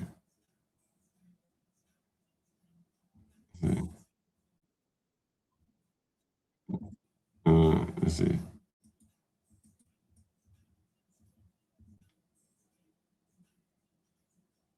Look at this shit. Yo, this is the guy that hates like hell on me right here. CT gave him an opportunity to come up and talk shit about me. Here it is. Let me see. Here it is. Let me see.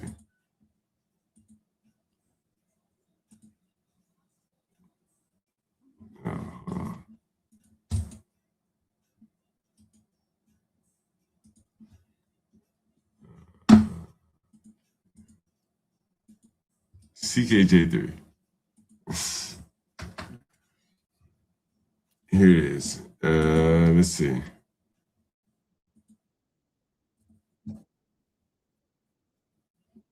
Military with him. It's nothing military. CKJ3 talking about trading. Right? Like, here it is. Here it is. And, you know, listen, I'm going to tell you. I'm trying to put it the nicest way I can.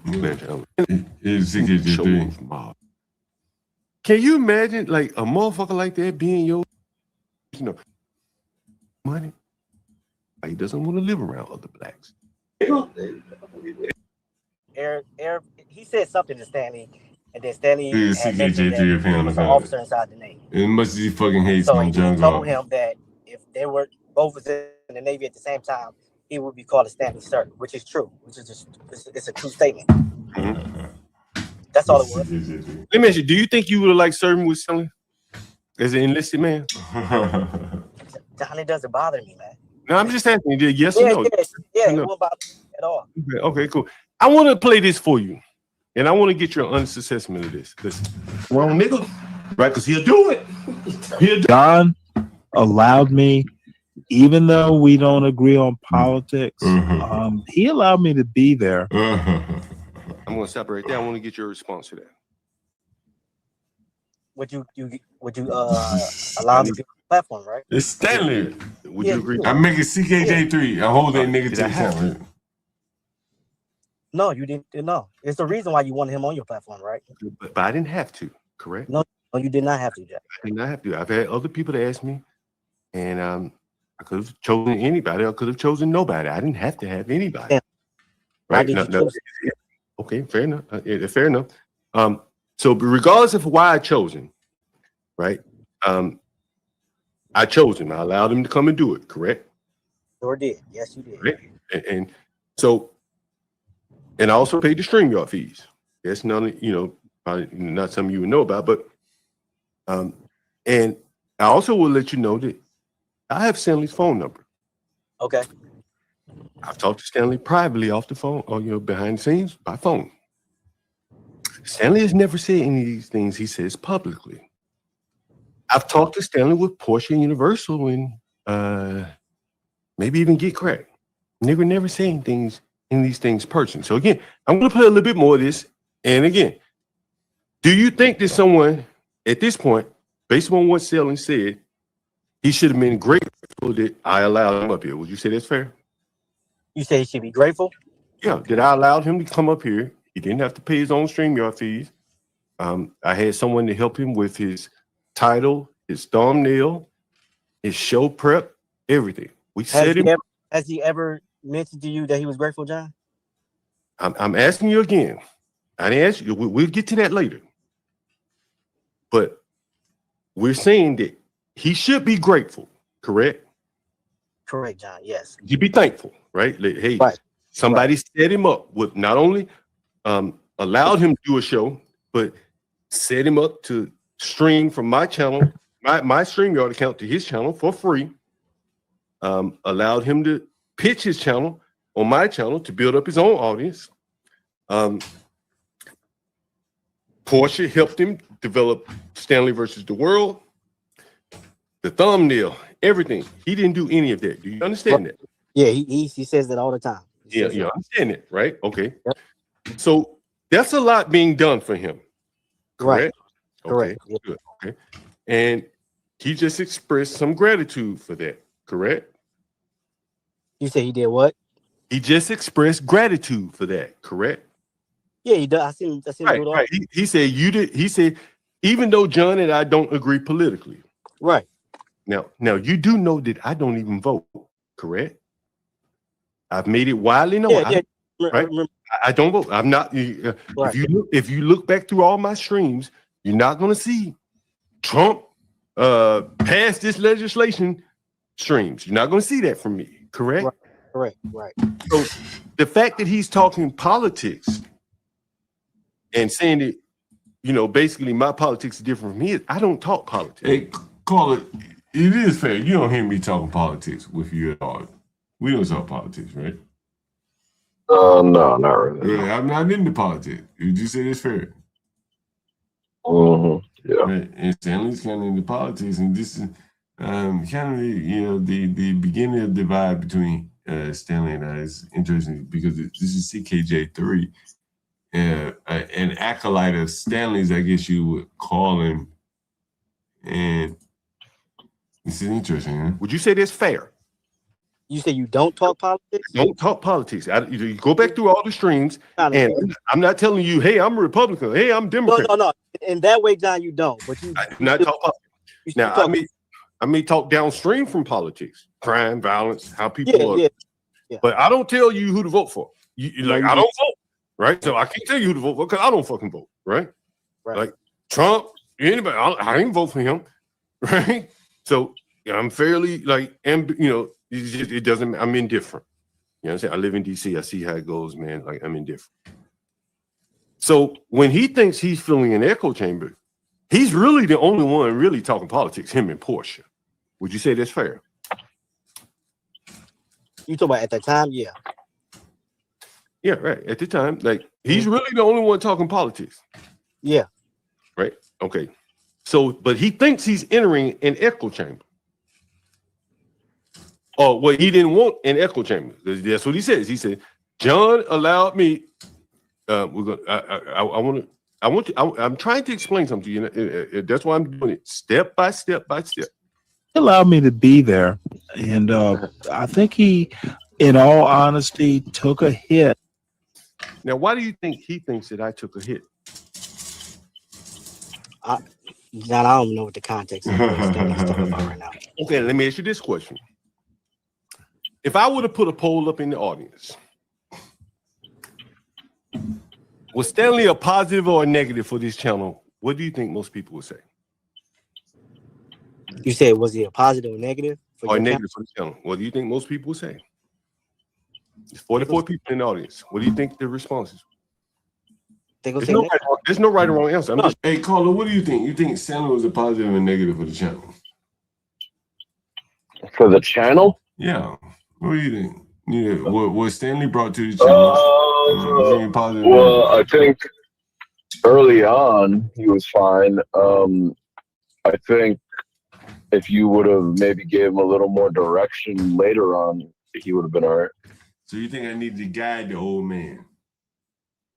No, like, just give him a topic. You said I need to give him some topics, some direction?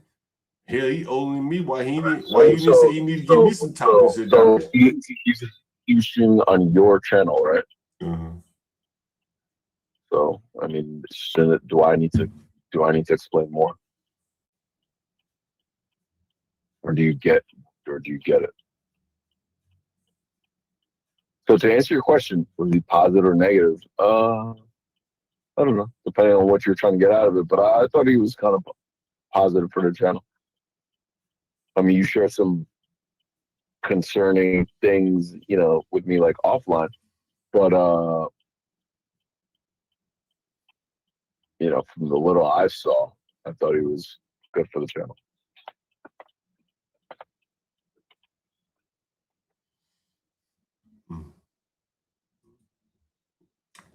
I can't argue with you. Anyway, back to the Carmelo Anthony coverage. John, what did he bring to your channel? I don't know. That's what I was asking him. He didn't say much, but he said he was positive on it. I just left it at that. If they cannot give a very clear, succinct, positive note that Stanley brought to your channel during the year or whatever he was here, then the answer to your question is nothing. It's very binary. It's very cut and dry. It's yes or no, 0 and 1. If you have to think about it, then the answer is nothing. Nothing. I mean, when you watch, and you pay the StreamYard bill. Hey, caller, do you watch Stanley's channel now? No, not at all.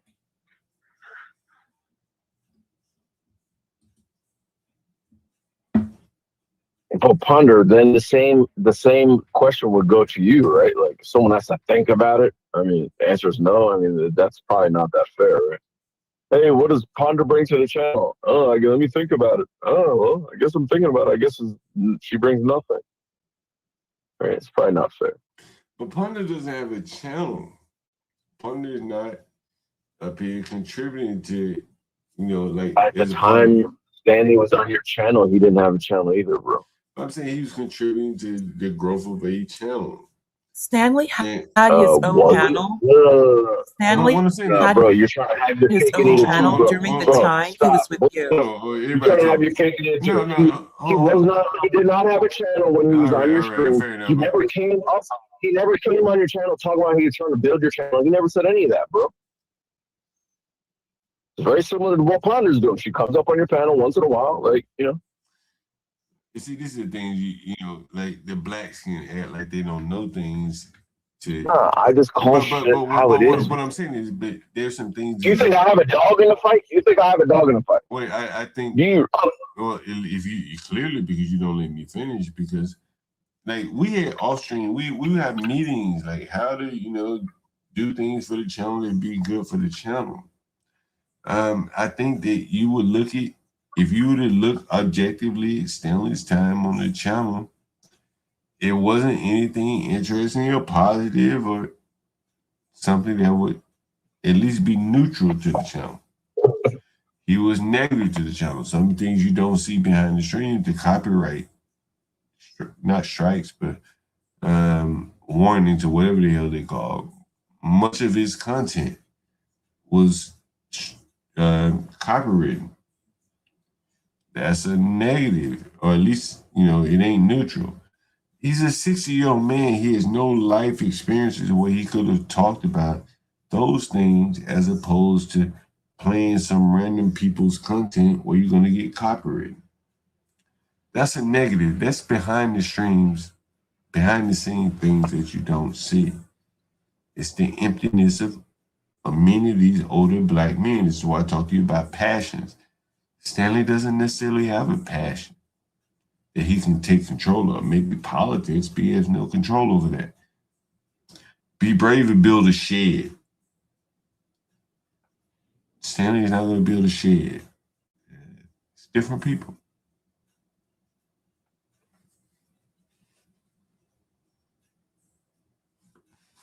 Go ahead, caller. Otherwise, we go to MLP. No, I don't got anything. MLB, what do you think? I really can just comment on what I saw on stream. I don't know. But if Stanley had something, then you would have to assume that it would translate to his channel. Correct? I didn't say he had anything. But if he was a positive to this channel, why wouldn't he be a positive to his own channel? But where's his channel going? Okay. How do we measure positivity from a channel? Well, what would be your measures? I'm curious to know. Well, objectively, you'd have to look at some type of measurable. So let's just go with subscribers. Does he have more than 0 subscribers? More than 0. This is like DEI. No, bro. I have to pick something to measure, right? I So can't you're just gonna base it on spewing. 0. So you're gonna say 0. So You start at the lowest bar. You asked me. You asked me. We have to measure something. Otherwise, we're sitting here talking out our ass, right? Let's measure something. But I don't know. But look, forget about views, forget about subscribers, things like that. You want to talk out your ass, Scott? Oh, no, what I'm saying though is like compare and contrast Be Brave versus Stanley. They're both relatively in the same age range. And look at what they talk about. Be Brave's channel doesn't have a channel. Is that right or not right? Well, but listen to, if you give 30 minutes to Be Brave, you got a channel new. So if you want to start comparing, that's not a great comparison considering one channel doesn't exist. What's up, MFP? I'm just trying to be objective. Yeah, You're talking about YouTube. One channel got nuked and another channel's still going on. So, I mean, that's not a great comparison. I'm trying to help you out with your argument. I don't want to go there. Fair enough. What's up, MFP? What's going on? What's up, man? Yeah, man. Carmelo Anthony shit's crazy. MFB, if I may, real quickly, just respond to the Stanley Brave comparison. You're good. All of us know one thing about Brave. Brave speaks extemporaneously.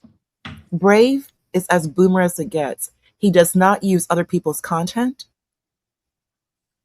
It's just Brave, a camera, and his brain. That's all. That's it. All of Stanley's content is other people. Stanley will have hours upon hours of a live dedicated to myself, to John, to now it's to other young women. None of his content is original. While Brave had a channel, he did not even care about subscribers. I was the one telling Brave his subscriber count. And when YouTube ended his channel, he was at about a little over 400 subscribers. Just Brave once a week on a Sunday. That's it. And it's just Brave talking to the camera, and from time to time, he would bring some of us up. Yeah, when he felt like it. Brave is much more worldly, and he has thoughts about the world. Like, he doesn't need to share a screen to show your video or something else. He can just go off the top of his head, have thoughts, and he brings younger people in that want to ask him questions. I think a lot of people should really listen to someone like Brave, the elderly people. Brave has done well for himself by being basically a marginal, mediocre type worker. He didn't knock it out of the park or anything. He just was a hardworking guy. This is which most people are that way. Most people aren't going to be rocket scientists. You're probably going to fall closer to Brave than you're going to fall closer to Elon Musk. So what Brave is telling you is very practical advice, in my opinion.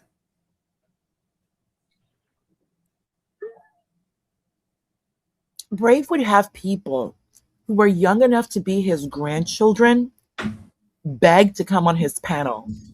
There are multiple other YouTubers who are in their early 20s. Brave would get mad. He would ban them for a few months. They would come back to him, apologizing for whatever occurred that pissed off Brave. I mean, we can go up and down, but Brave runs these YouTube streets, and that's a fact, whether people like it or not.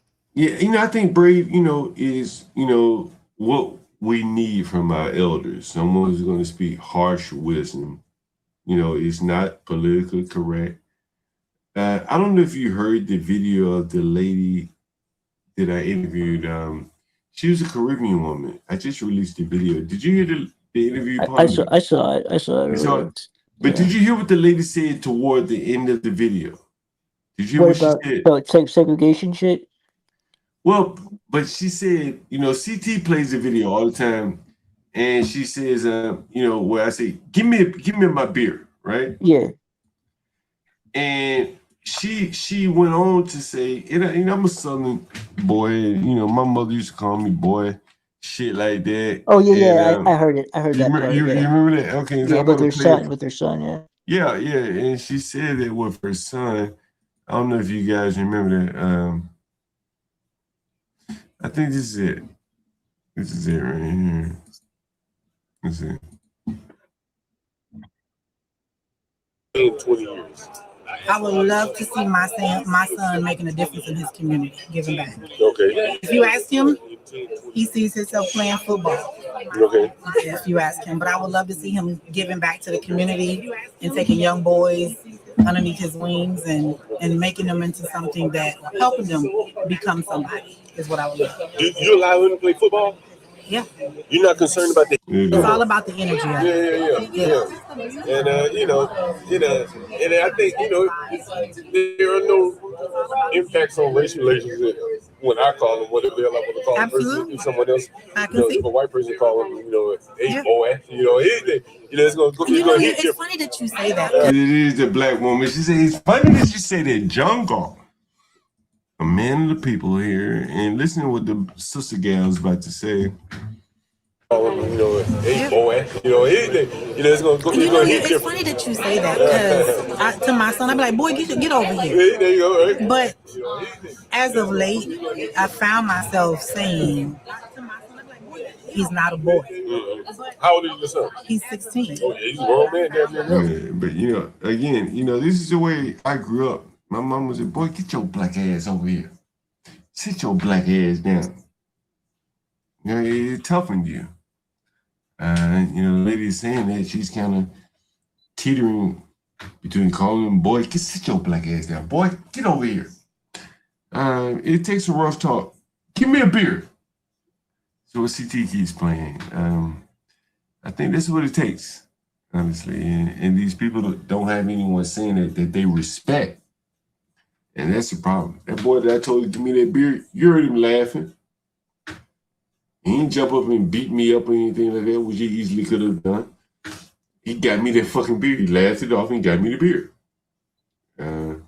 That's what's missing, in my opinion. Call it MFB, Parliament, what do you think? Yeah, I mean. I mean, sounds like it's needed sometimes. Yeah, what's wrong with it? Man, when I was in elementary school, my mother came to my school and they allowed her to beat me in the bathroom. No shit. Oh, fucking shit. Really? Yeah, damn, so that is not my generation. They never allowed that shit. She took me into the bathroom. This is Alabama now, mind you. And they had to know what she was doing. And she beat me in the bathroom. And I went back to class or whatever the fuck I was doing. Went back to class and that was allowable 40 years ago. Today, you're not allowed to parent these children in a way that may need, in a way that may need to be done, I was at Lowe's here in DC and I chastised my child, someone called the police on me. You told us that, yeah. All right, so my mom beat my ass in the school. Sanctioned by the principals and everybody. Nobody said a word. Man, nowadays, man, they would have the damn police down there in 2 seconds, have her in cuffs. Mm-hmm. My mama would have sued the school district after whipping my ass in the school, so they allowed me to do it. Yeah. But nowadays the school would never allow that type of thing. Like they, at least from what I've seen, even growing up, teachers couldn't put their hands on you, go in the 80s and shit. Someone says, you're a abusive parent. I tell you, my daughter made me this bracelet right here. She hasn't even thought about whatever the hell these liberals call the police on me. So you gave her, you spanked her, and they called the police on you? Man, I can't even remember exactly what it was. I think that's what you said. I think it was assuming a spanking. But someone called police again. But shit, I'm from Alabama, man. That's par for the course. You get your ass whooped down there. Yeah, I mean that's the one way you can. That's the one way you can physically discipline your child without hurting them. You know what I mean? Whooped down there. And so, but up here in DC, they called the police on me, and so. But my daughter, was she gonna testify against me? She just made me this bracelet, It's par for the course. But that's what it was. I mean, even growing up, me, like, that was normal. Like getting smacked in the ass. You do something fucking stupid, like, it's normal shit. Yeah. And it was very interesting. MLP, I know you've been following this Carmelo Anthony case closely. Yo, the boy is as I said he was. Me too, man. I've been saying that. I said from the beginning that once if they looked at his internet or his text usage leading up to this incident, that they would see the devil in him. Yeah, it's what I said. And it's exactly what it was. And MLB, I said all along, where were the character witnesses for this boy? He had none. He had none. There was no one because The one reason could why is because testify. shit.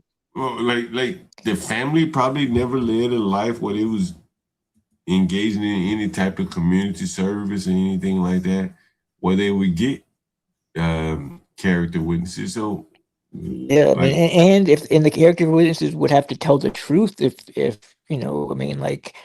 they would have to be aware of the bad side of Carmelo. So what if the prosecution, it could easily backfire. So that's why I think they couldn't put anyone on the stand because, if they would be open then to bring some of that shit in, if depending on what the person said. Did you see any of my coverage of Carmelo potential character witnesses? I remember we talked about how, just the lack of witnesses, why there was no one, just no one would speak up for him. Well, that was his pastor. Do you remember his pastor? Oh yeah, we did have the pastor. He didn't testify though. Well, there's a reason why I think that he didn't testify. Because you did talk about. I don't remember what your reasoning was. Well, one of the things he said was Carmelo should have run. Yeah. I don't know if you remember that he said Carmelo should have run. Yeah, he would not have been a good character witness. Yeah, it wouldn't have been. There was no one that could have used really given the circumstances. And I say it to say, the blacks want to say, well, they were middle class, they were this and that, but they had the middle class income. Okay, great, perfect. But they didn't have the middle class connections and everything else the accoutrements of being upper middle class, living in they were the lower. They were like the underman, more. They were the underman in this middle class environment. Yeah. And this is one of the clips I played. Listen, this is Carmelo Anthony's pastor. Carmelo, and he's saying if the boy was smart, he could have just ran. If this kid was sitting down, even if he said he wasn't gonna move, he wasn't a smart kid. Right. Because I wouldn't let him stand over me. See, if he was a smart kid, he could have got up and ran. See, if he was a smart kid, he could have got up and ran before they came up on him and tried to force him to move. Right. That shit. That's everything right there. Yeah. Like, listen what he just. Do you understand what he just said?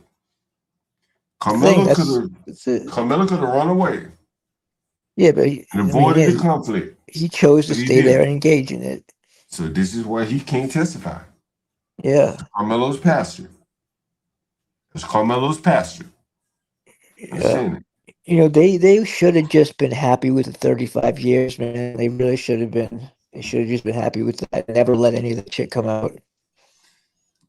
Well, if they'd shown a little bit of remorse to the family from the day one, maybe they gotten 20 years. Yeah, that's true. But however, that stuff that came out about Carmelo, it's very difficult to. Maybe they just say their black ass in a black neighborhood and he got 10 years. Yeah, maybe.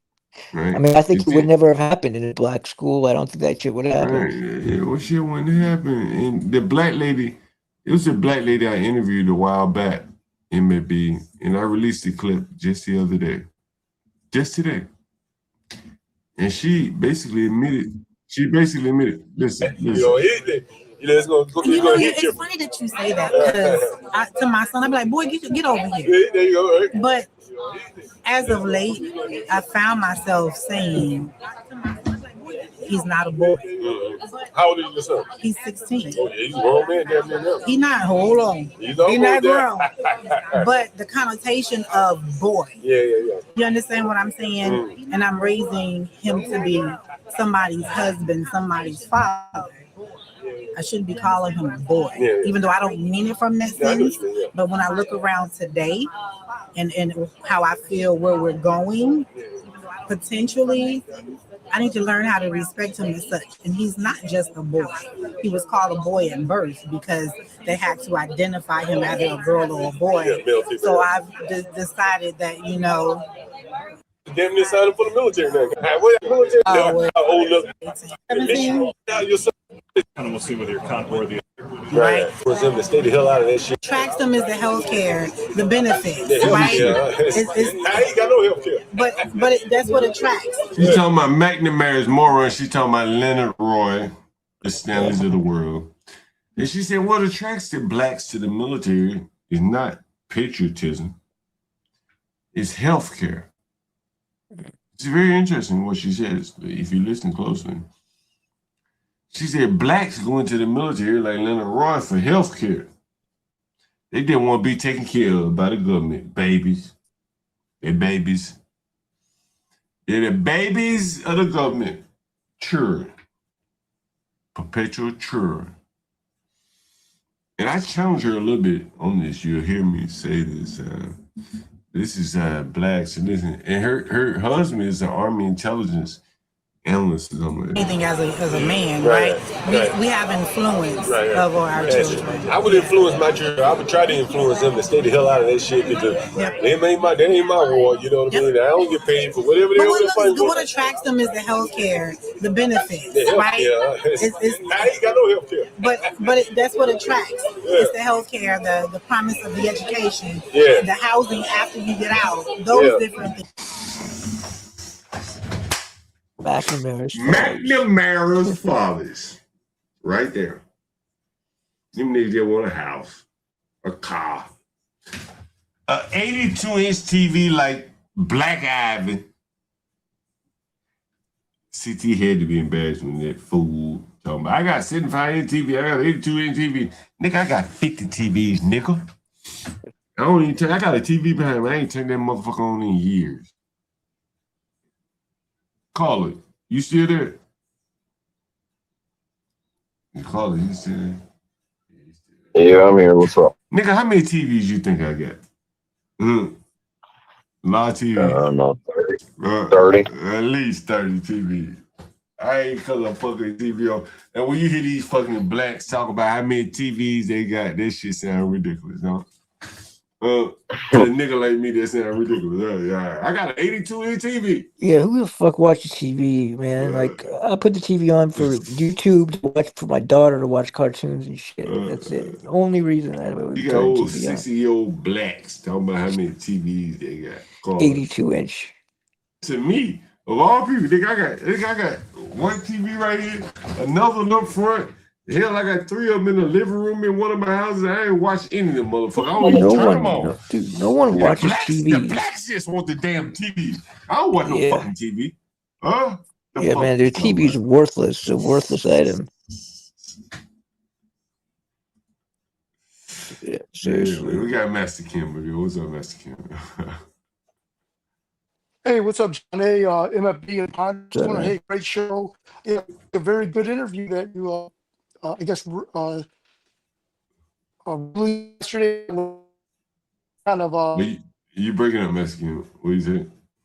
You in the country somewhere? yes, little things that she was commenting on about the bull man and wording. It was a good interview. Good. Oh, you breaking up a little bit, Mexican. Yeah, we can't really hear you. Yeah, I don't know what you're saying. But anyway, Mexican. I heard what you said about your school, the stabbing at your school. Now the policy has to change countywide for your school system. Mexican man, bro. Yeah, I think he's in a bad area, yeah. Anyway, we got caller right here. Caller, you still here? Oh yeah, I'm here. What's up, Mr. What's the caller think Jungle? about Carmelo Anthony? Do you know about Carmelo Anthony? Yeah, they Nah, don't. Yo, You haven't? they showed you that boy had he had some problems in his head. No, He he's had a a bloodlust. sociopath. He's a Yeah. sociopath. He had no conscience. He was he had Yeah. blood. He wanted to hurt. He wanted to hurt somebody from. Like I said from the beginning, he wanted to hurt somebody that day. He wanted to take someone's life, and he did. Hey, Mexican, you're on the panel, right?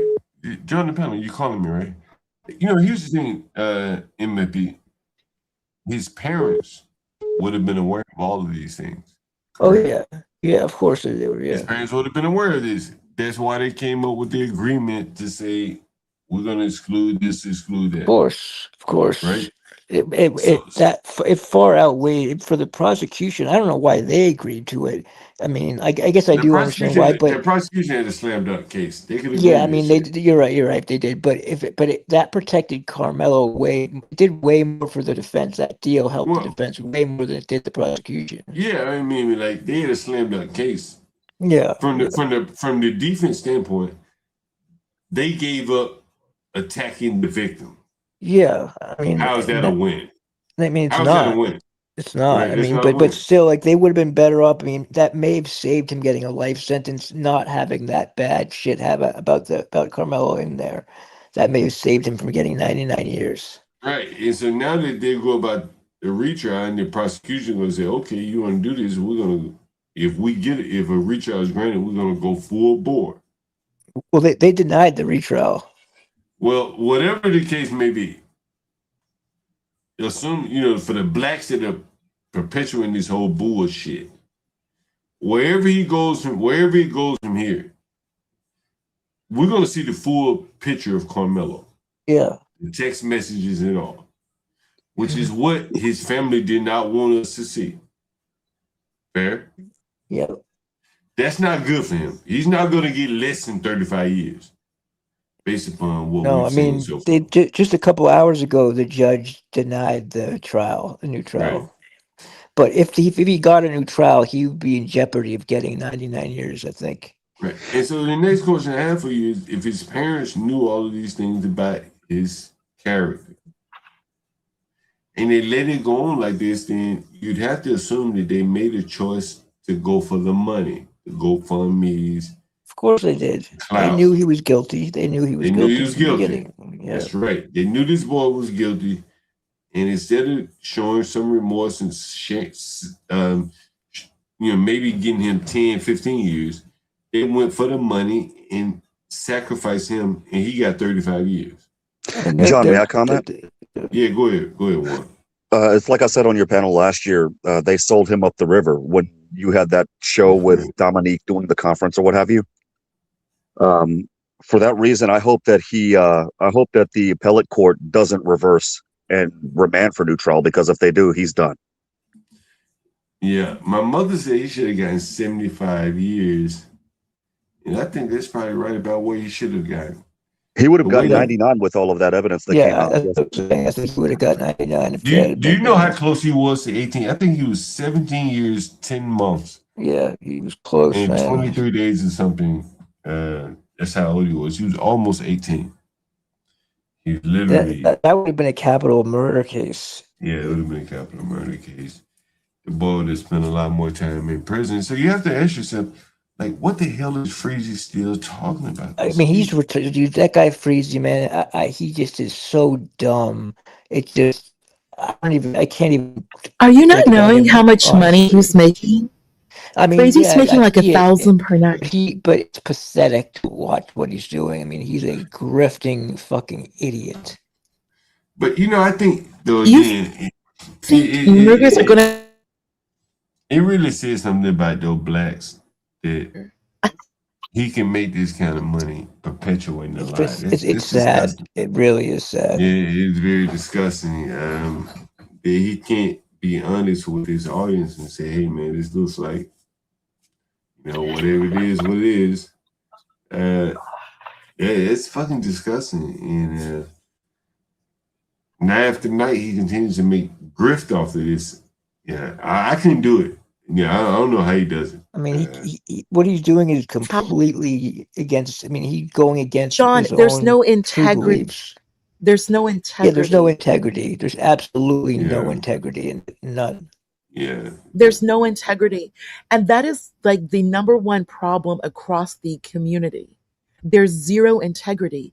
These people will sell their children. They do not care. When it comes to clout and money, because clout and money, they're both currency at this point.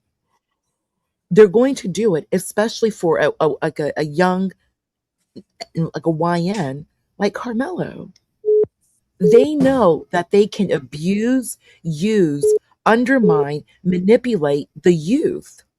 It's something that's very common amongst the community, But, the black community. I would imagine that Freezy is probably speaking to 35, 45-year-old people. He's not speaking to like very young Who people. are That's going my to, who are thought. 2/3 black women, who are 2/3. Yeah, That's why he has to keep that's true. the man That's of true. God. So you can keep the black women because they're the ones who are donating in droves, and they're his audience. No, The that's same true. as That's true. Sharon. It's 2/3 black women, at least. It's probably more, but it's at least, so what's that? 67%. They're the money, they're the audience. And then at the same time, he still does that, like that, that clubbing, like where Yeah, we're I seen it. we're Yeah. VIP, which is very indicative, very black. We're VIP, we're He's a important people. clown, man. That guy.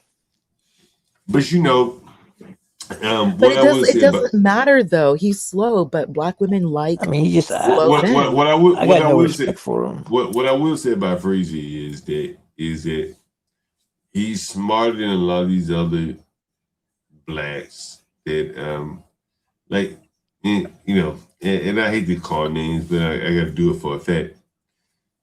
Izzy Bands is trying to come to grips with the whole Carmelo Anthony thing, saying the text messages look damning, things like that.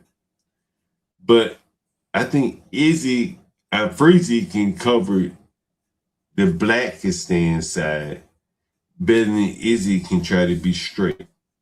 Right. Maybe it's because Izzy has he shares part of an audience with Freezy, so he can't go too far. He can't go John Galt and say, "Hey, that damn boy is guilty.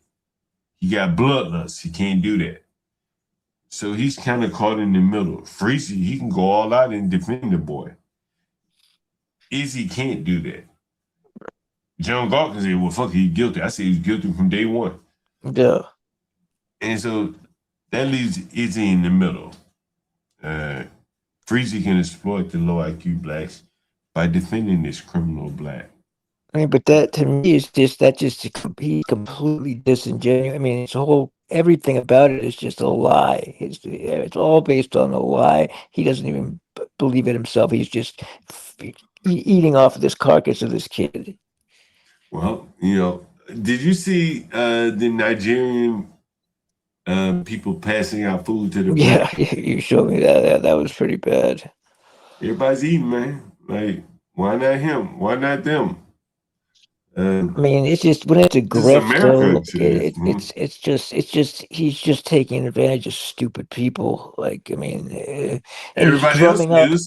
but he's drumming up this fake, this movement behind this kid that's just all based in evil. Yeah. Like they're driving each other to become more and more,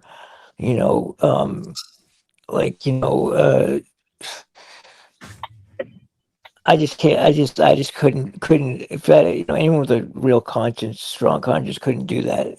Just based on the dishonesty and the, the violence. He's promoting blacks being violent towards white people. Yeah, he very much is. MFB, when you were reviewing the clip of the black man, And don't being forget off- Chaz. Oh, yeah, He's another Chaz, one. for Just sure. idiot. Chaz, for promoting black people, specifically YNs, young men. Remember, John, what happened to you? I'm going to go send one of these young to go after you. That you have these older black men encouraging young black men to basically be their foot soldiers, just like they do to young black women. Have young black women protest, like for Floyd, for that sorry punk called Floyd. They're encouraging young black women, like little girls, to go protest for someone like Floyd. But when it comes to attacking young white boys, they're gonna use their foot soldiers, YNs, like Carmelo. Yo, And how you do you have think? Taz encouraging it. Let me ask you this question. How do you think Bob would have responded if he would in my shoes when that violent black was talking aggressive to me? We go down the list. Bob, Izzy, whoever. I don't know. Let's start with Bob. Bob. I think Bob would have probably done everything he could to get out of there. Probably. But when the black was pressing him, what do you think Bob would have called? I You think think. I Bob would think have that. called the police? You I think mean, I Bob would think have called the police? he would call the police. Yeah, Okay. Stop right there. Stop right there. So let's say. Hey, John, go. I'm signing off this call. I'm signing off, bro. Peace out. Oh, my Appreciate man. it. All right. So let's say Bob decides to call the police when the black is pressing him. What do you think? You think the black is just going to let him call the police? I mean, I think Bob would have said whatever he could It's a yes to or no play. question, though. I mean, do you think he? No, I think that Bob would have had to make a move in order to get out of there and call the police. He'd have to do something. Right. So Bob would have had to move. Right. And so here's the guy. John, are you referring to Bob before or after his medication? I'm just saying, like, okay, General Dave. Let's bring, because General Dave was mouthing a lot of shit. Hey, John, can I comment on this real quick? Yeah. Yeah, sorry, I've got a better signal now. I think that Bob unknowingly would have got jawed, and here's why. Unlike you that live in the hood and you can read all the cues because this is what you're familiar, this is what you grew up in. Bob didn't grow up, with around all these beasts. So you knew that this guy would be triggered any second to attack you. You knew it. You felt it, and Bob would have been naive and would have probably said something snide back and been attacked. He would have not had the opportunity to call 911. That's my point. And, I heard a lot of blacks and other people, Skywalker, if you listen to Skywalker. Imagine if I tried to call the 911 right there in front of that raging ass black. What do you think he would have done? Slap the phone out of my hand, probably whoop my ass. Yeah. Okay, now what we got? My ass is whooped. He's still in my house. I'm in the hospital. I got business partners. I got people that depend on me. Is that a win? Is that path a win for me? No. You have to say no. No. Okay. So where is the path where I win? I'm not going to court. So that's out. Right? So that's out. Yeah. Well, he's out in 2 days later. You have to say that's a win for me. Is he gone now? He's gone. Oh, okay. I didn't even know what had happened with him. I filmed it the other day. The blacks leaving in the Uber. They left in the Uber with their dogs and everything. Yeah, I mean that was the best outcome you could. I had to put my hands on him. I had to threaten him. I never threatened him. I never put my hands on him. Never did anything. Yeah. Hey, John. Let me can I refine the Bob comment real quick? And I know the conversation's moved on. In fact, let me retract that comment because I recall living in Detroit, mixed kids knew how to fight because they got beasted on so badly by the blacks. So they're like expert fighters because they just if they were lucky enough to be like the Colin Kirkpatricks that move out with their white grandparents, but if they live in the all black area, they got absolutely beasted on. I don't care what that shit you see on TV of these mixed kids and all this bullshit on TV and shit. And what I saw in Detroit schools, I'm not sure if Baltimore was like that or Dallas or whatnot. Mixed kid, they were very racist. In fact, they had more hatred for a mixed kid than my brother and I because we had Asian, and the whole dumbass Bruce Lee fucking they liked everything Chinese or everything Asian, but they beasted on mixed kids. And so the mixed kids at an early age knew how to throw down and fight. So I think Bob's mixed or something like that. He's light skinned, so he would have the light skinned brother power behind him, because he knows that it's about the crack. Now, I don't think he could fight though. I don't see him being able to fight. okay, well, he is a man. But okay, how about fight against some guy that's on what is it when they got 1 year of probation, like just recently paroled? That's a whole different beast, and that sounds like what this guy is. He just got out of. Well, I think prison. in a situation like, let's say if you inject a Bob or Joan Dave, and they've already telegraphed what they would do. They would call the police. That's what they said they would do. But in reality, again, if they call the police, if they pull out their phones, I'm about to call police on you, that dude's gonna whoop their ass. Joan Dave, Bob, whoever. All the people that's talking about calling the police, they're gonna get their ass whooped while they're dialing 911. Their ass gonna be beasted on them. You can't use the police in these ghetto ass situations like this. It doesn't work. Yeah. It doesn't work. They're not gonna get there fast enough to get that man off your ass. Yeah, in that moment, the rage of that danger, he'd kill you. Kill Yeah. you. And, Yeah, and you don't do okay, that. he done went to jail for killing you, but you still dead. Yeah, I'm here, exactly. nigga. I'm here. You knew exactly how to handle that. I'm not Austin Metcalf. I'm still here. I'm not Yeah. Carmelo Anthony locked in the cage for killing that black brute. I'm still here. That's the mental fucking that I've done to these people. And he's gone. All these other landlords from New York to DC, I've seen it all. I go down one day. I'm gonna go down to the landlord tenant court and show it to you how these landlords 2 years in ain't been able to get rid of their tenant. And mine, he gone immediately for $200 if you want to add Hey, John. equation. It's a win for me. Tell me that's not a win. Yeah, it's the best outcome you could have got, really. It's the best outcome, which is a win.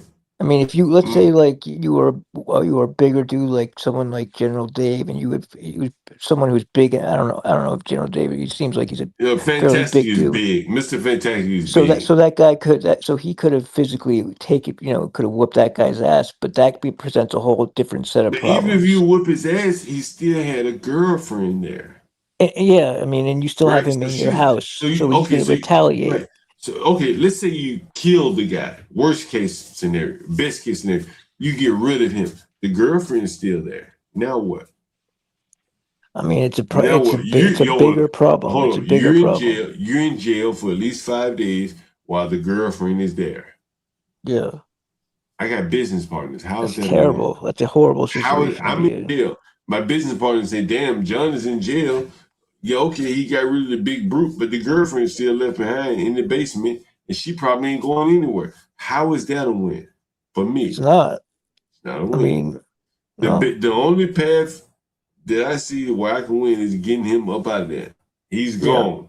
He left 2 days later without me putting a scratch on his head, without me calling the police. That's a win. The Skywalkers, the Joan Daves of the world, they don't understand this. I mean, they're not thinking about what's going to happen after. Let's say that General Dave was in that situation. He beats the shit out of the guy. What does he do next? The Like, woman what is happens still next? there. I mean, yeah, and the guy is still there too to do. So when The he guy's gets gonna up, press charges against you. yeah, he's going to press charges, or he's going to physically Which retaliate. means you're gonna be, do something. if you press charges, you're gonna be banned from the property. So now you can't even go there. Yeah. Which means this girl is gonna still be there, which means you won't be able to go there while this girl could be there tearing up everything. It's Either way, JP. you're fucked. You're fucked. What did basically, JP? What did if you do JP say? JP said, "I'll tear your whole shit up. I'll flood your whole shit." Yeah, exactly. Right? That guy Right? is basically So, JP. so if I'm banned from the property after killing him, and then his girlfriend is still there, she know the game. She can flood my whole shit. While I'm in jail, there's nothing. I can't even come over there and cut the water off because I'm in jail. My business partner is looking at me and say, "Damn, was there a better way we could have done this?" Yeah. They're not gonna come over and cut the water off, and now we're all messed up. I mean, those of us who have any sense realized what you were doing was, it was the right move. The General Days, the Hey, John. Skywalkers, they don't say anything. Yeah. Hey, John, I would like to pose a question to you as well as people in the chat. What other culture would parallel this level of unreasonable violent behavior? I can't think of any. You can even take No, I can't those think of Muslim any guys either. up in the mountains doing all the MMA stuff, or even the sort of Nortangos or all, hey, my bad, you apologize, explain there's a misunderstanding, and they're reasonable. Whereas this guy was just fuming, he wanted to throw down, and Yeah. it was, I can't think of any other culture on the I planet can that I can was think of one somewhat other one. If reasonable. you go into either New York or Boston, if you get people with Italian descent from some of the cities around there, they would have been just they would have fought that guy. Like there's a culture of some particularly I found it in Italians, but I mean, particularly maybe, in those region. but maybe it would have fought the guy. But I think Mexican was talking about would they behave the same way as the guy? I mean, I They're, think they're the closest thing I've seen to that. I don't know if any other culture is gonna I don't like. think probably not, but I mean, I think that it's the only thing even remotely close to I saw in that video. Do you think that black guy could find work anywhere?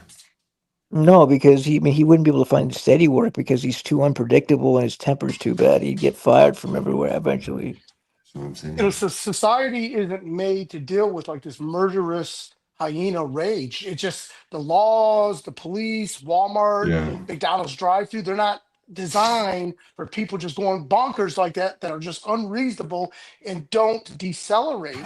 He Yeah. could not decelerate one bit.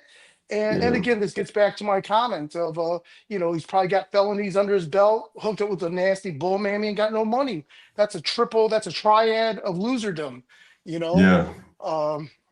Yeah, that I mean, no one listening to that stream could know what to do unless JP would know what to do, unless you're JP. Yeah. JP or Yeah, John Galt, JP. you Yeah. you would JP's know in how to there. Yeah. interact. Yeah. And they JP know is to on. bring they JP know to is bring that the guy. force. Yeah. Right. JP Yeah, is that guy that is guy. JP. Is Right. JP. That Yeah. guy is JP. This is what I'm trying to display to people. There are many. For the blacks that don't want to engage in business in their own communities, is because they fear and they don't know how to deal with a JP. All those things that JP has described, that he described, flooding in apartments, stuff like that. It's never happened to me. Partly because I know how to deal with these people to prevent JP from flooding my apartment. Right. When that black was saying, I'm going to stay here to Friday, I was like, okay, cool, man. Whatever. Yeah, whatever. I know if I had pressed him, he could have easily flooded my basement out. Well, he was in the basement at that point. But if he were upstairs, he could have flooded the upstairs out. Right?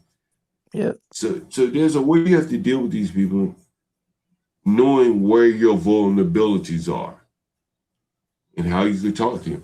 One of the things you notice is he said he didn't like the way that I talked to him in an earlier conversation where I said, hey, man, you got a money problem if you don't have any money, but you got dog food. He remembered that. Yeah. And he used it as part of his aggression. So, there's more than one way to skin a cat. And at my age, I can't whoop all these people. Yeah, of course not. Some of them I couldn't whoop his. Man, let me tell you.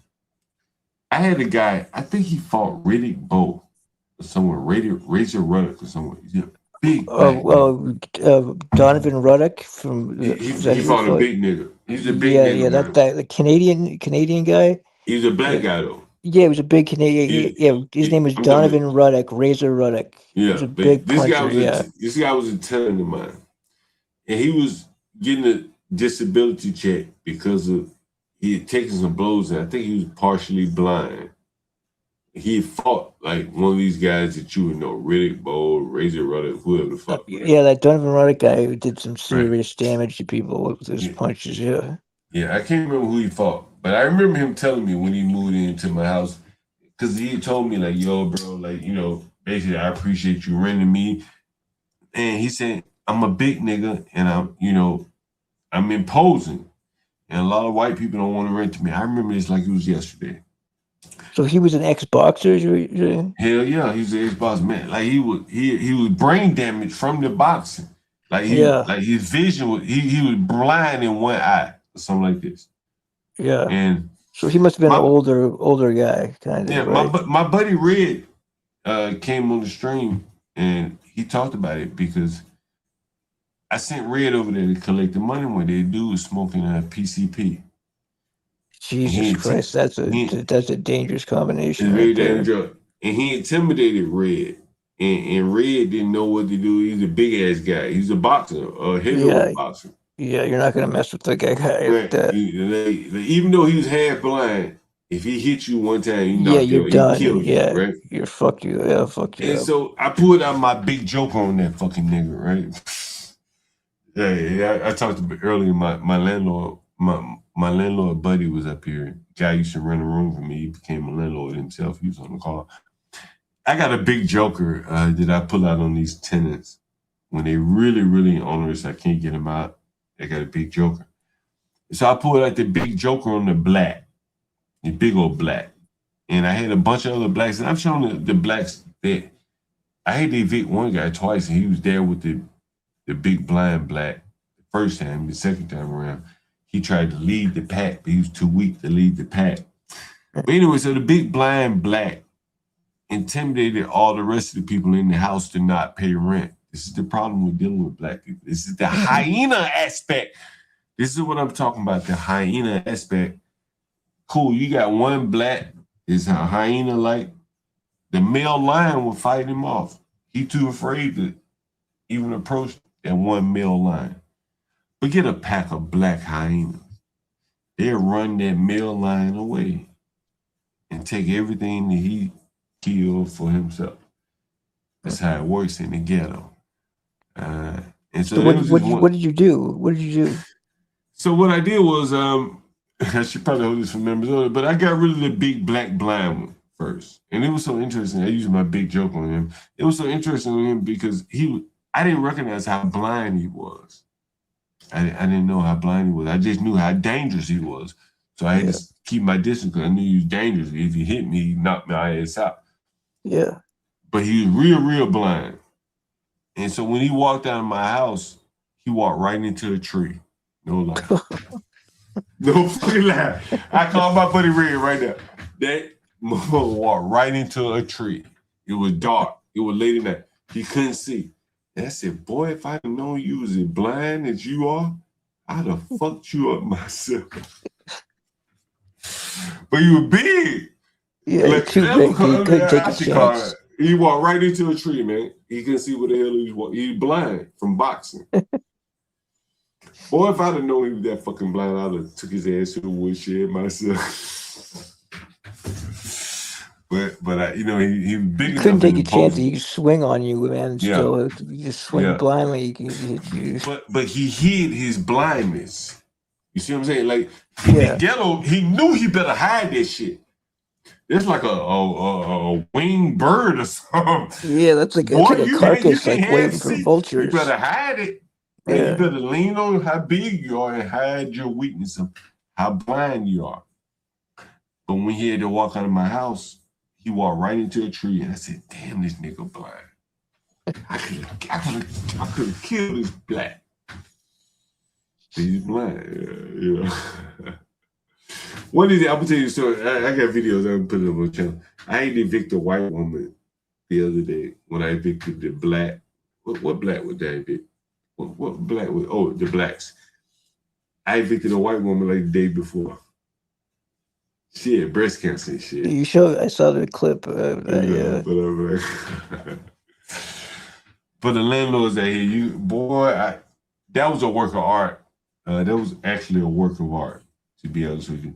My buddy that was on the call, he kept saying, "Man, when are you gonna put her out?" I said, "Man, I'm so busy. I was renting up so many rooms, I didn't have time to get around to it. But when I finally got her, I got her as like almost immediately." But yeah, she squatted on me for like, I want to say 2 months. She got me like for like $5,000. How'd you get her out? How'd you get her out? I had to put that on members on. Oh, okay. But I got her as good, and she didn't even call me to say, hey, I'm locked out, or hey, this or that. She knew it was over. She just left. She just left. You know what I'm saying?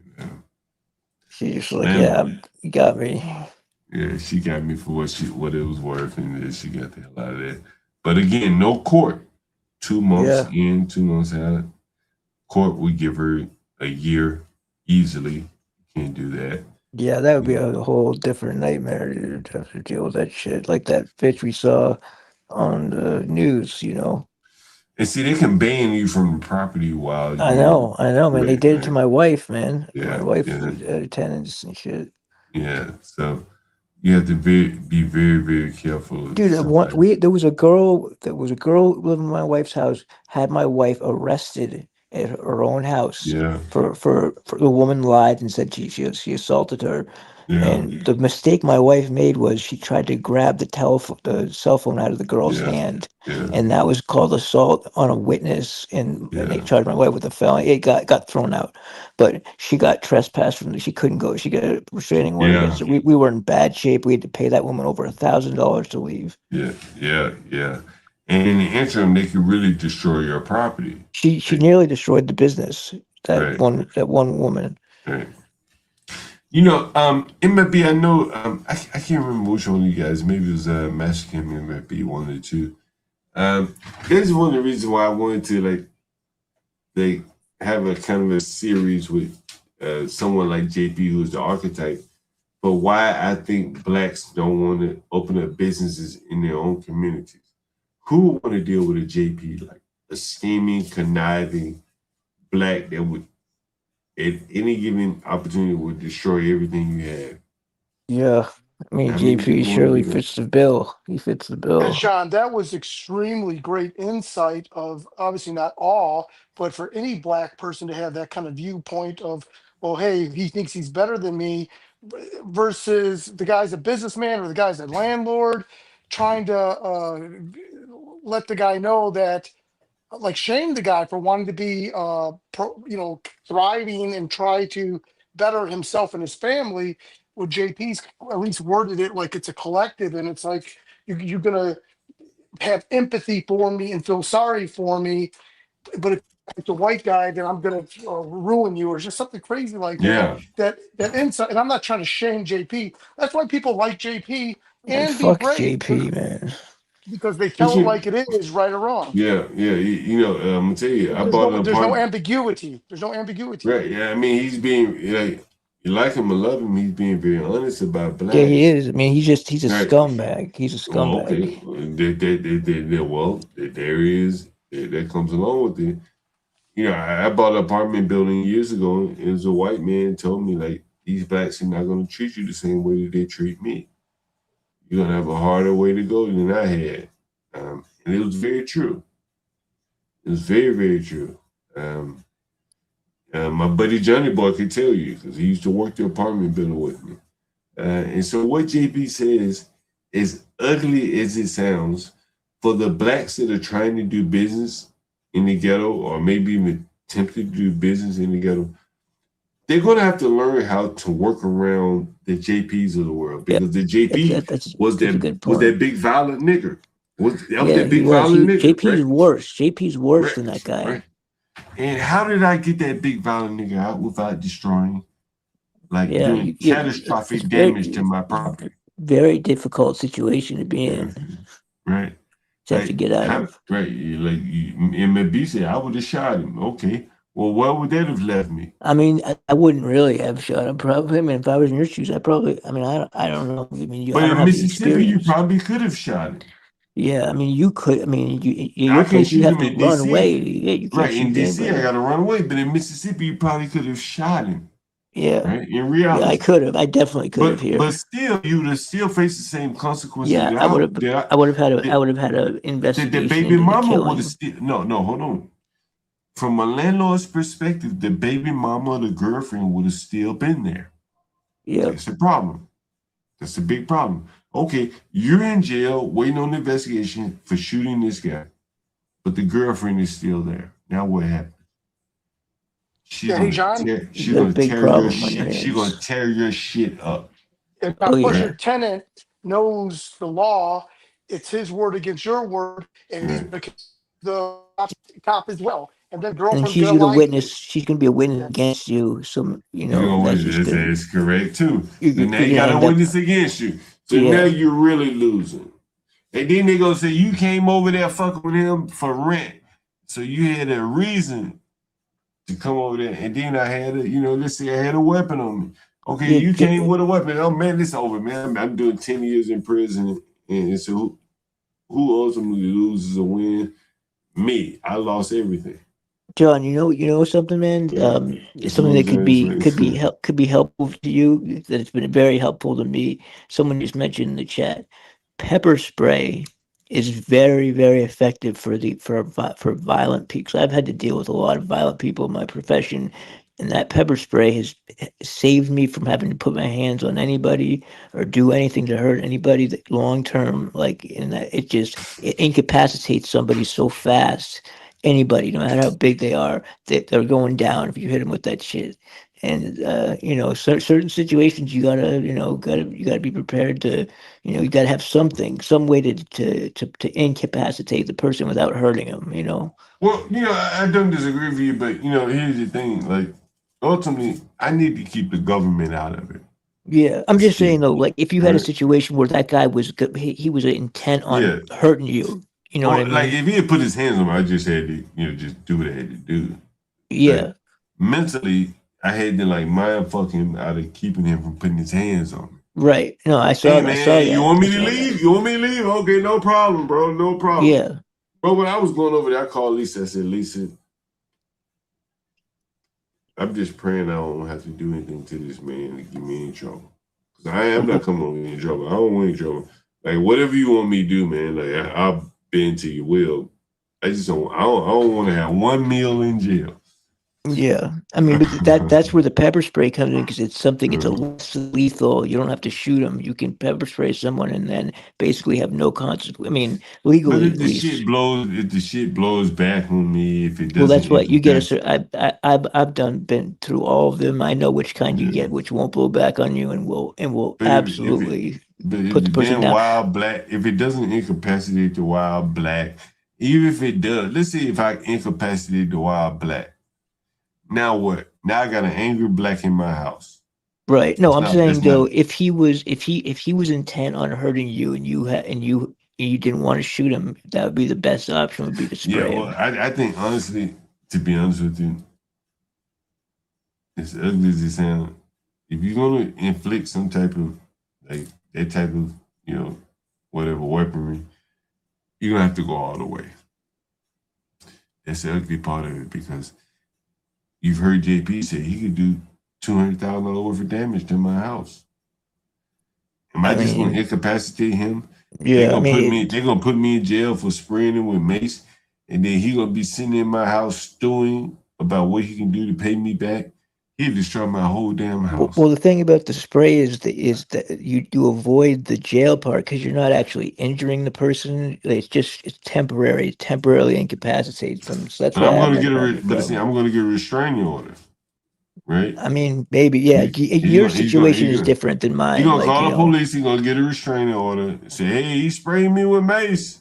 I yeah. ain't do nothing to him. Right. And they Yeah. gonna No, say you can't come. you're in a different situation You because see what I'm saying? it's a tenant issue. Like when I've done it with people, it's on the street. It's dealing Right, with right. people like On the I'm street is trying to. different. On the Yeah. street different because you go your way, they go their way. You Yeah. never see them But again. yeah, I mean, I've had Right. people call every single time I've done it. The person has called the police. But the thing, I mean, every time I've done it, I go directly to the police station after I do it, and I tell them my side of the story, what happened, and they obviously take my side. Yeah. Now this requires a little bit more like Yeah, mental this is a massaging with much people. you have to Right. really use a lot of mental gymnastics in order to Yeah. tame the person into calming them down. And I saw what you were doing to get him to to not fuel his anger, and Right. to make it kind of like make it look like you were cowering to him just so to make it look like give him some satisfaction briefly, I mean, this like is the only power that these people have in their yeah. lives, right? This is the only like he's a man, he's a big, strong, powerful man. But where does that power get exercised in his life? Nowhere. No, So he could easily demolish me and make himself feel good for a few hours. the girlfriend maybe giving some good sex or beating up the landlord, but I'm still beat up. Yeah. Like I got business partners and shit like that. Like I'm no use to them. I'm no use to them beating up. They need me upright, and so I gotta massage him. And see, this is what I'm saying about Joe Dave. Joe Dave, if you're listening, I know you want to criticize me. Say I'm just a property manager. Imagine what a property manager would get paid to deal with these type of blacks. Think about it. Yeah, it's like hazard pay for Right. that shit. If I was just a property manager, imagine the vig I would extract out of the people whose property I manage that I also partly own. See, you know what I'm saying? You're giving me credit here. Because how many of these people that criticize me could deal with that violent black? And I deal with, he's just a small fry relative to some of these other violent blacks. How many of these blacks could do this? Yeah, probably not a whole lot. I don't think many of them can do it without the police being involved or them getting their ass whooped by Or having to whip someone's ass. Like right. if they, But they can't whip him. But the average Well- black, they talk shit, the Izzy Bands, the Joan Daves, the Bob, the Pilot, Skywalker. I don't think they could have whooped that big old nigger. Probably not. Probably not. That's a big Yeah. nigger. That's a Yeah, I big mean, nigger. they would have. I think someone like that would have tried, right, and maybe and failed. I don't even or, think they would have tried. I don't even think they would have tried. I mean, I didn't Oh, really yeah. see how You think- big you the think guy he- really was. How Bro, big that was the dude guy? he about 6. He was at least 6'1". And But he he's was thick. muscular. He's Yeah, fit. yeah, that's a dangerous right, dude right right. there. Yeah, And he was violent. yeah. I mean, He piped up. How many blacks do you think would have been willing to go toe to toe or would have handled this situation? I mean, without having- JP would have fought him probably. But see, JP and him are the same person. They don't have this Yeah, problem with each other, exactly. Yeah, right? So Yeah. I'm talking about a Bob, a CT, General Dave. Like, how would those people have gotten themselves out of their jam? I don't know. I don't think they would have. They would have had to, learn the hard way probably. And the black might have realized how weak they were. They weren't gonna do shit and stay there for another month. Or maybe he would say, I'm gonna whoop your ass, slap you upside the head or something. Anything. I'm gonna tear up your shit. One of them blacks, I guarantee you, one of them blacks wouldn't call the police and got their ass whooped. Guarantee you. Would pull out the phone right there and said, "Oh, I'm calling the As police." soon as they pulled their phone out, they would got their ass whooped. Yeah, the guy would have grabbed the shit. He would have knocked it out of their hand. Probably. And just then whoop beat their ass. He'd Yeah. whoop their ass right there. Right? Yeah, That's right. that guy That's was like 2 seconds away from whooping your ass too. Right. That's what I'm saying. And I backed him off of the ledge. And this is what I'm saying. Like, I know these blacks. I know how to deal with these blacks. Like, that's what I'm asking. How would Bob have dealt with that wild ass black? How would Joan Davis have dealt with that wild ass black? He'd have been running his mouth while that black would have been wailing on his ass. I don't have to scratch on me from that black. Yeah, I mean that's a tough situation to be in. I think that's why a lot of people don't get into that line of work unless they can deal with those other people. But these blacks are like physically they're very violent. They can inflict a lot of I damage. know. I mean, believe me, But mentally I'm they're definitely weak aware. as hell. I mean, mentally they're weak as hell. Look how like mentally moved that black. Yeah, you crying and shit. And that's when I He knew had he him was crying, violent. right? I knew he was Right. violent when I saw him crying because I was like, this guy's emotional, so he could also be very violent probably as well. Mhm. But it's a way how to deal with them, and laugh. It would to get beat up by Lieutenant County masculine.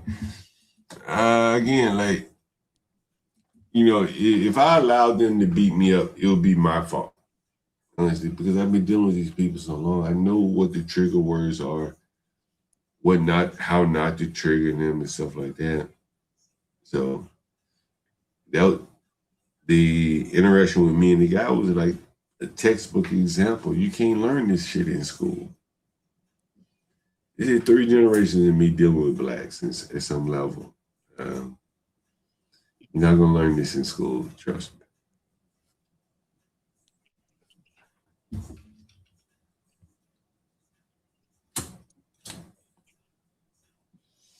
MLB, what do you think about Waynisha not being able to get a job at Chipotle? That's pretty down bad. I mean, yeah, that's. I mean, she can't do math or whatever it was. She can't do math. I mean, so she's But probably you dumb don't enough have to to do say math. that. You don't have to do math at Chipotle. No, I mean, the shit does it for you. So I mean, she must be real. I mean, she must have talked herself out of that job. Probably said some dumb shit in there.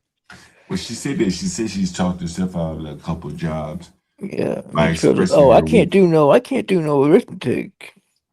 You know what Shit she like said? that. One of the things she said was, she said, I don't have any restaurant experience. Bitch, Chipotle ain't a restaurant. Yeah.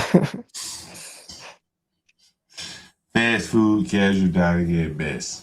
Wait, hold on. Was the guy who was just on the phone the guy who lied and slept Remember, with her? Chipotle's cafeteria. It's cafeteria. Yeah. Just like you said. Remember, like assembly line, like you said, John. Yes, it's like a modern day warehouse for food. You know, I got it. You know, Even easier. All you're doing, John, think about it. You're just scooping rice and vegetable and meat and wrap it up. That's it. Yeah. Hey, MLB, what are you saying? You had a question. You said, is there someone? Was that? I thought was that guy not? Maybe it wasn't right now, but didn't you recently have a guy on the phone? The guy who actually slept with her. Oh no, that was a while back. Yeah, he slept with her. No, but didn't you have? Didn't you have? Didn't wasn't he just calling recently? I thought I heard you No. talking on the phone. And you were saying like, "Oh, no. I think you I think she's prostituting, bro. But you said you said you were like, yeah, you know who was back? Wanisha, and you said, you know, John, the one who you gave a 100%. freebie to or whatever. She's a pro. She No, works. that was a clip from a while back. I think she's Oh, prostituting. okay. I think she's prostituting. The reason why I say this is because I was She by has no there today. skills. I was by there She has no today, skills. and it was a guy that looked real down bad. Yeah. And I don't have any other blacks in the house, so he'll be there for her. And you know, you heard her say she's keeping me company. I don't know if you heard her in the early stream. I didn't She see said it, he keep me company, bitch. Well, You out of that the means shelter, keep your yeah. own self company. I mean, I think she does drugs, man, probably too. No. She doesn't. So then, I how saw would it, she bro. end up? I mean, most people that end up in shelters usually it's because they drugs. Goddamn, I've been doing this shit for 3 years. MLB. How long I've been doing this shit now? I mean, I'm just saying though, women that end up prostituting themselves on the street. No. MLB right now. I got an African right now. We talking about going to the shelter. He said it. He said it to me. Let me see if I call him. He said, man, John, I'm thinking about going to the shelter, man. I can't pay the rent. The black girl, she on the other hand, she saying, well, the African, he don't want to do delivery. The Hispanics are whooping his ass on delivery. He can't compete with them. I call him. You know, let him explain it. On the other side, you got the way Nisha, she's saying, like, I can't get a job at Chipotle. So she ended up in the shelter. That's how they work. So you think she's just prostituting just to get enough money to stay up out of that You know, shelter? she just may be giving a nigga some pussy who got a little money in the ghetto. That's how it And you works. said he looked down bad. I mean, maybe he's got enough money to keep her. He may got $10, $15. Man, that's some sad shit. What did the other man man say he's paying for pussy? What did the other man say? She said 10, 20 bucks. Right. So now, okay. So I mean, how much could she charge realistically? $0, nigga. Okay, so like $5, $10. 5, 10. The way she looked, bro. She said she was too pretty for the place, but she's looking bad herself. She's a midget, bro. 5 feet tall. Yeah, so she's got no value really to anything. I mean, you know, she's got to pretty much give it away for free. So that's why she's with the guy. You know, let me call her in the street. Let me see. She owed me some money, so she waiting on my phone. I'm saying, why need you, the nigga? You got no money? You got no money?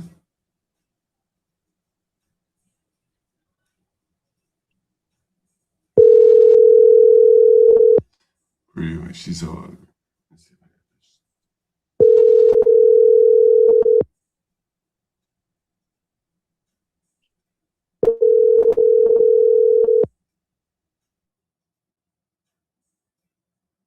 Your call has been forwarded to voicemail.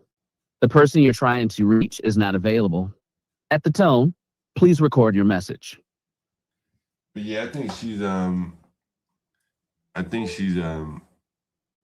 prostituting, just try to get by. But she can't get real world work. She can't even get on the Chipotle. Imagine being a black can't get on the Chipotle in the ghetto. I ain't talking about downtown, bro. I'm talking about in the ghetto. She can't even get on there. So what does this world have to offer for her?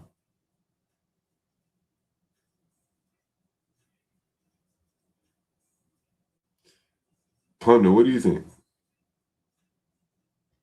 The world has nothing to offer her. She has zero skills. She cannot read nor write, nor do basic math, which is arithmetic. Adding, subtracting, division, multiplication, that's not math. That is arithmetic. That is third grade.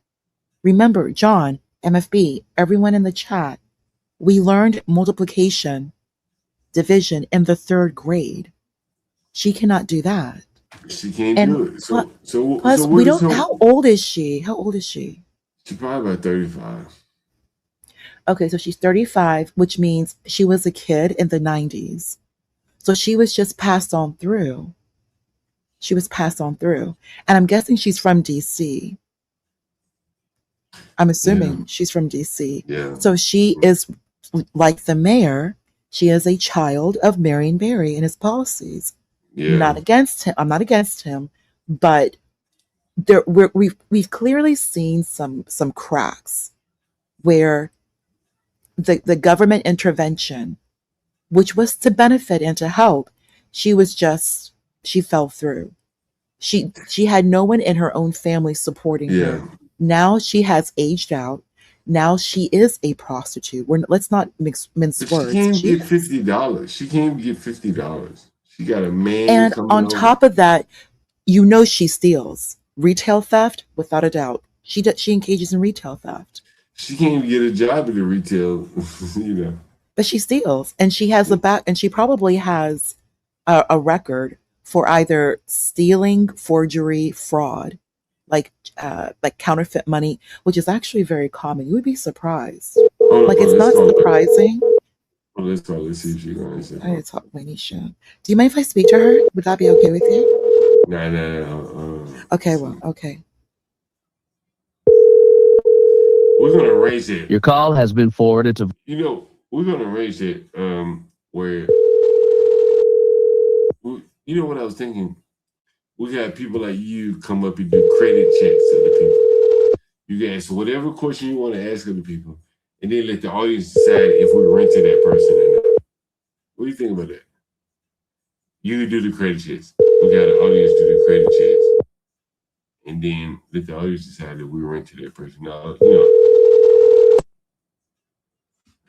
however it works. What do you think about that? Audience, what do you think about that? We let the audience decide, do the credit checks and stuff like that. What do you think, partner? Like have the audience ask questions? Yeah. And where do you work? Yeah. You got a boyfriend? You got baby daddy? Whatever you want to ask. And then Education? Where did you graduate? Did you graduate? Most of these people ain't went to no fucking college, so forget about that, right? John. Are they working somewhere? If anyone wants to do that, do a credit check for your black tenant. You have to be respectful, of course. Put a 1 in the chat. Let me know if you'd be interested. I'll let you do it. I'll let you just talk to these people, decide, and then we let the chat decide if we should go forward with showing these people a place. What do you think about that, partner? Yeah, we can ask Big Bad Kahuna. Yeah. You want to do it? What did Herman say here? What did Herman say? He said, No, I think it'll be interesting though, partner. It'll be interactive. We can let the audience come up and as do the credit check for the potential tenants. We can even have people come up and talk to the current tenants. Like Omar. I don't know if you heard Omar did you hear Omar on the panel the other day with Be Brave? No, I did not. Yeah, Omar, my tenant, he came up on the panel with Be Brave, and he was talking about what it's like living in Africa versus America and stuff like that. So that's very interesting. So if anyone wants to do that, they can. Yeah. Anyway, partner, did you see what happened with Art on Crack Baby Gold's channel? No, I don't watch. I don't. No. It was ugly, partner. Are you? I'm not even familiar with a lot of these people. He's very ugly, partner. Very, very ugly. Very ugly. What happened? Do you have the link? Oh, also, do you mind dropping the link for Master Kim? Hey, Master Kim. Happy Saturday, Master Kim. I'm sorry what happened to your. I'm sorry what happened. At school? At his school district. I'm sorry. Yeah, it's kind of messed up right there. Yeah. So, what happened on Arts? You also, where Master Kim lives is Master Kim is suburbia. Like he's ultimate suburbia. So what happened on this guy? What happened? His name is Crack Baby Go. And so Art was up on Crack Baby Go, and this guy, he wears like pink, like a bunny rabbit type outfit. Don't quote me on that. But anyway, Art, I guess he's saying that apparently some lady, I'm not sure who she is and not aware of her. Maybe I should play it. Let me see. Yeah, I'll play it. Let's see. John, please play it. You want me to play it? All right. Please play it. How many of you want me to play it? Yes. We all want you to play it. All of us. You want me to play it? Oh, okay. All right. Here we Big go. Bad Kahuna, you're with me. We want to see what happened. Yeah, it was really bad. It was really another day, really bad. Another situation with Art. Yeah, and I like Art. You know what I'm saying? I just think that he's somewhat out of his position. Whatever he's doing. Here it is. Right here. This is Art. All right, he's back. I'll turn the camera. Hold on, I'll be right back. All right, you good, Chris? So this dude in this pink rabbit hat is gonna like tear Art down. Boy, just jump back up. Ryan says, I'm at work, I can stay all day. Trust me, I know I'm typically at work around this time too, which is why I'm up right now. There we go. You ain't even got no job. Nigga, I got multiple jobs. Chasing cows, money right there. You're chasing cows. When you get married again, bitch? All right. Hell, you know how much I can sell a cow for right now in bank for? Shit. True. I don't know, man. I'll stay away from that human trafficking. No, it's cow trafficking. It's different. It's legal. My dad has an amazing sandwich. Oh. Hey, why you hating on that man? Let that man get it how he live. Exactly. Hey, what's up, Sam? All I need is one bull, pause, and I can. Yeah, what you up to, Seymour? That was good as fuck, man. Just Yeah, all those glizzies down your throat. Man, shut up, bitch. Man, enjoying this right now. Yeah, it's late night. All right, you can take that off screen now, bud. All right, you can take that off screen now, motherfucker. We can What's a B? What's a B? First of all, what's B. a B? Would you, if you were a B, would you be? What is that? Why always got you were a B? Right, I'm asking. A, B Okay, you be a box turtle or a butterfly. Nobody does. Question, you got to interrupt. Why? Ask the same question to everybody. You don't want to body and because that's what I wanted to do. Okay, you wanted to do it. Guess what? You didn't do it. I ain't letting that happen. Why? I just told you, nigga. Why? Because you wanted to. Because it wasn't funny. It wasn't nothing. You just want everybody to hear you. How come you can't let somebody else on their own stream do their own things? Wait. Why not? All right. Why? I'll let you go. No, of course you're gonna let me go. Sam, you got some shit in your mouth. Because I'm gonna tell you. Why the fuck do you got to come in here and fucking run your mouth like that and talk over me like that? Why? So go ahead and I'm get sorry. it. Crash I'm out sorry. again. I'm sorry. Crash I'm out sorry. again. Crash I out again. apologize. Are we Crash out cool? again. White supremacy. And we ain't cool yet. You got to answer me. Oh, why. we get cool when you say we cool. No, you're damn right we are, because I ain't start none of that. I let that shit go most of the time. I let it go. I'm dude. Why? Oh, you fed up? Why? Why you do Why, Hey man, I don't want the. Why are you giving me angry black women? The interesting part was this right here. Let me show you this. Look at this shit. Yeah, I'm gonna try to. bitch I've ever dealt with. She If said. you can give me permission, I'll raise the microphone You voice. ran or to you a can raise woman, your microphone bitch. voice. You're a little bit low. I'm joking. It's all joking. In the rap video. I'm not taking bitch ass nigga. I didn't know Bro, nobody it's was Sound like wild. joking, I nigga. think it was just nuts up there. Yeah, and I shot Nah, hey, the listen, puppy he's up crashing there, out. bro. No, listen, be quiet. He's crashing out on her. Listen, he's crashing. I did not. Yeah, crack babies got puppies. I did not.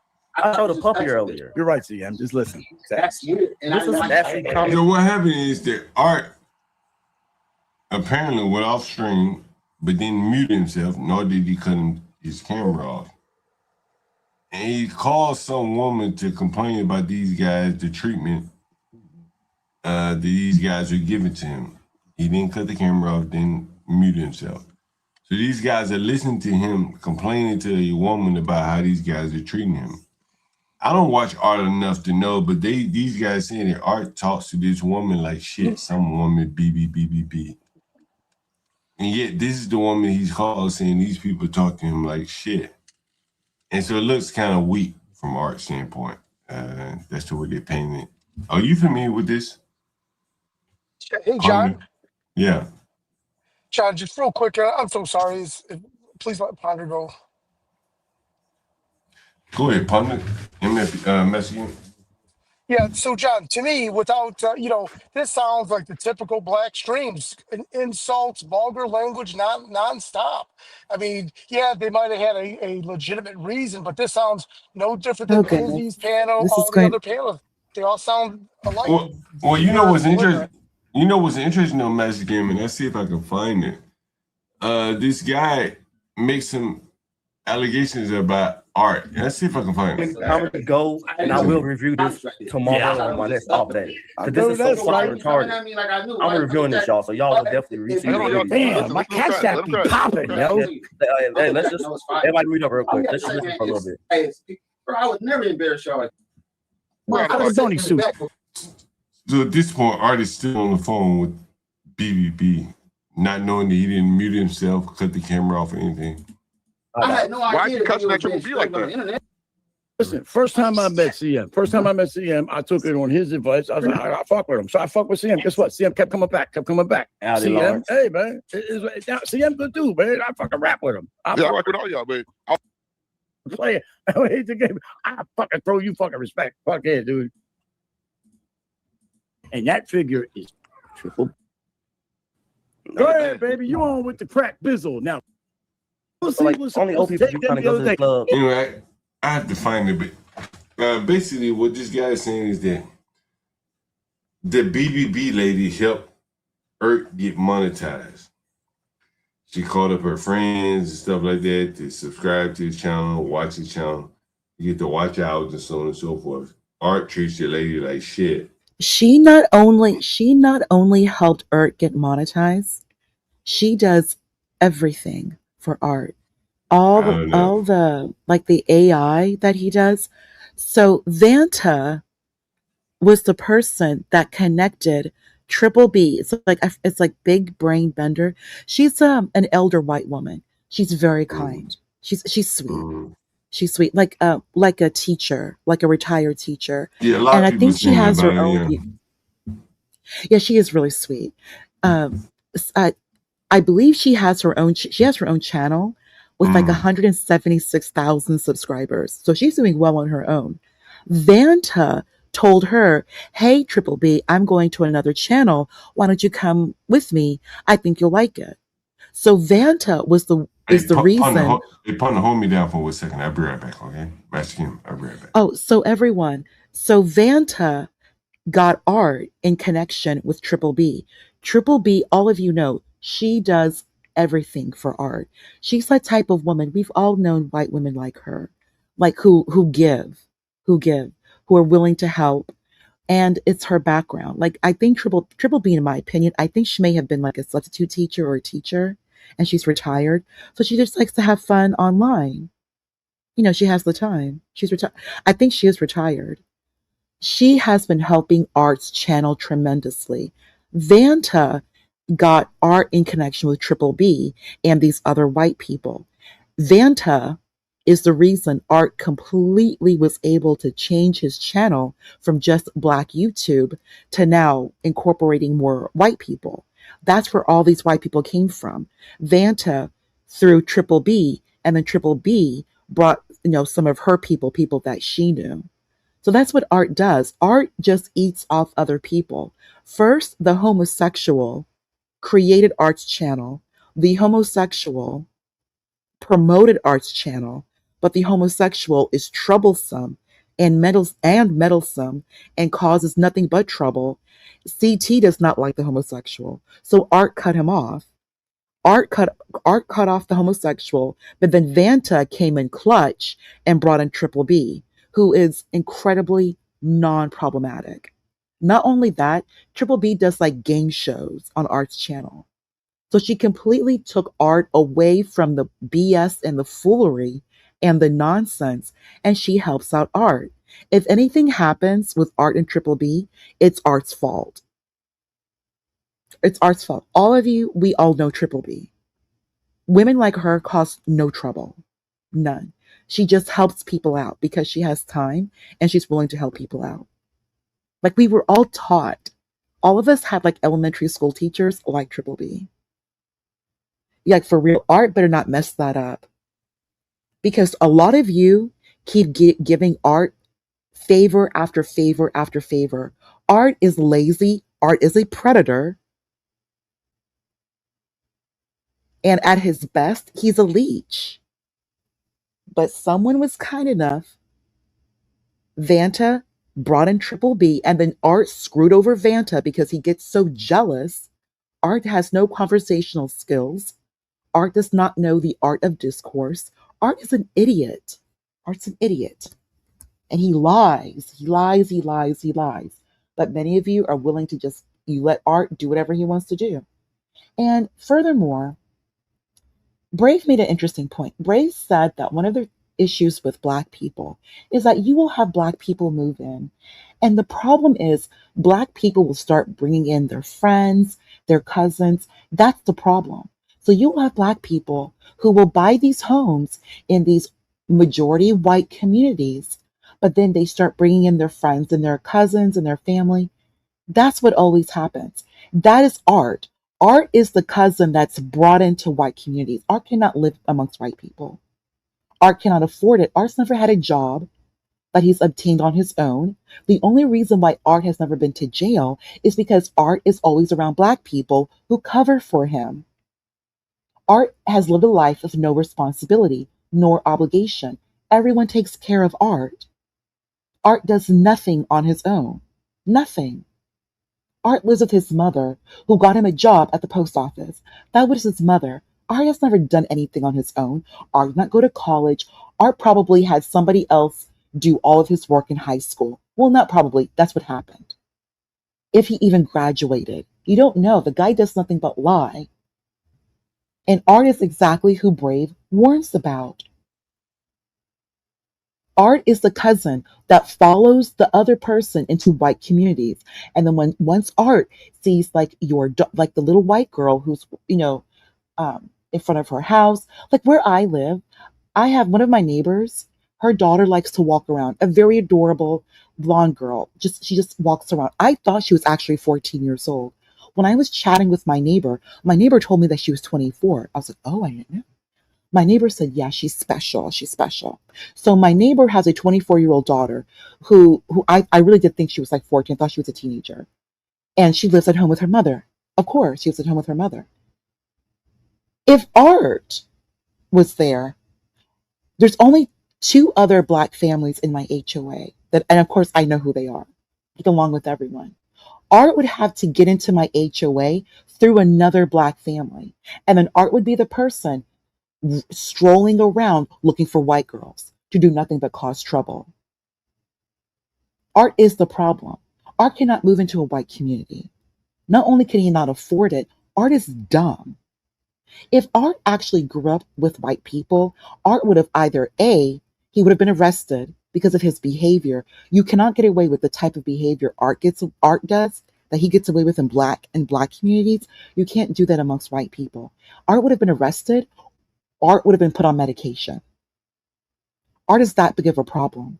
But because Art is always around black people who cover for him, and the type of black people who cover for him are the pilot, CT, Republic Room, those types of black people. It's not real, it's not the real N, it's not YNs or old YNs like JP and CM. They don't cover for Art.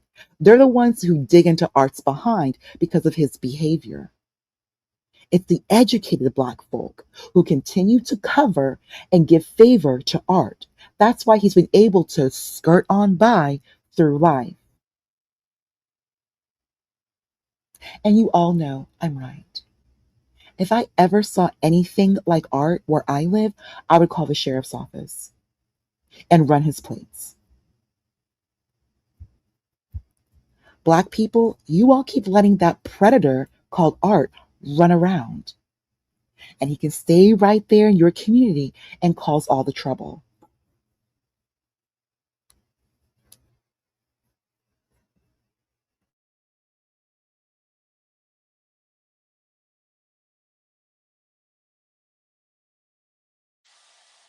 Yeah, Ponder. Hey, Yeah, good Master job. Kim. Hey, good job giving a rundown. For those that haven't caught any of that, you kind of filled in probably the last 3 weeks of these personalities. But yeah, I could barely watch even the little piece that John just showed with all the insults and name call. It's just like nonstop. I mean, I like to use a bit of profanity every now and then, but it's every now and then. But it's my God, I couldn't watch a show, and I'm not their target audience anyways, and I know that. But I couldn't just watch a show where just constant dogma, profanity, just nonsense. I mean, like just brain rot, nothing intelligent being said at all. And if you're gonna just at least squeeze in something meaningful, or anyways, I know I'm not their target audience anyway, so who cares? But yeah, thank you for bringing everyone up to speed on that. I'm so sorry what happened where you are. I am so sorry. Yeah. It's.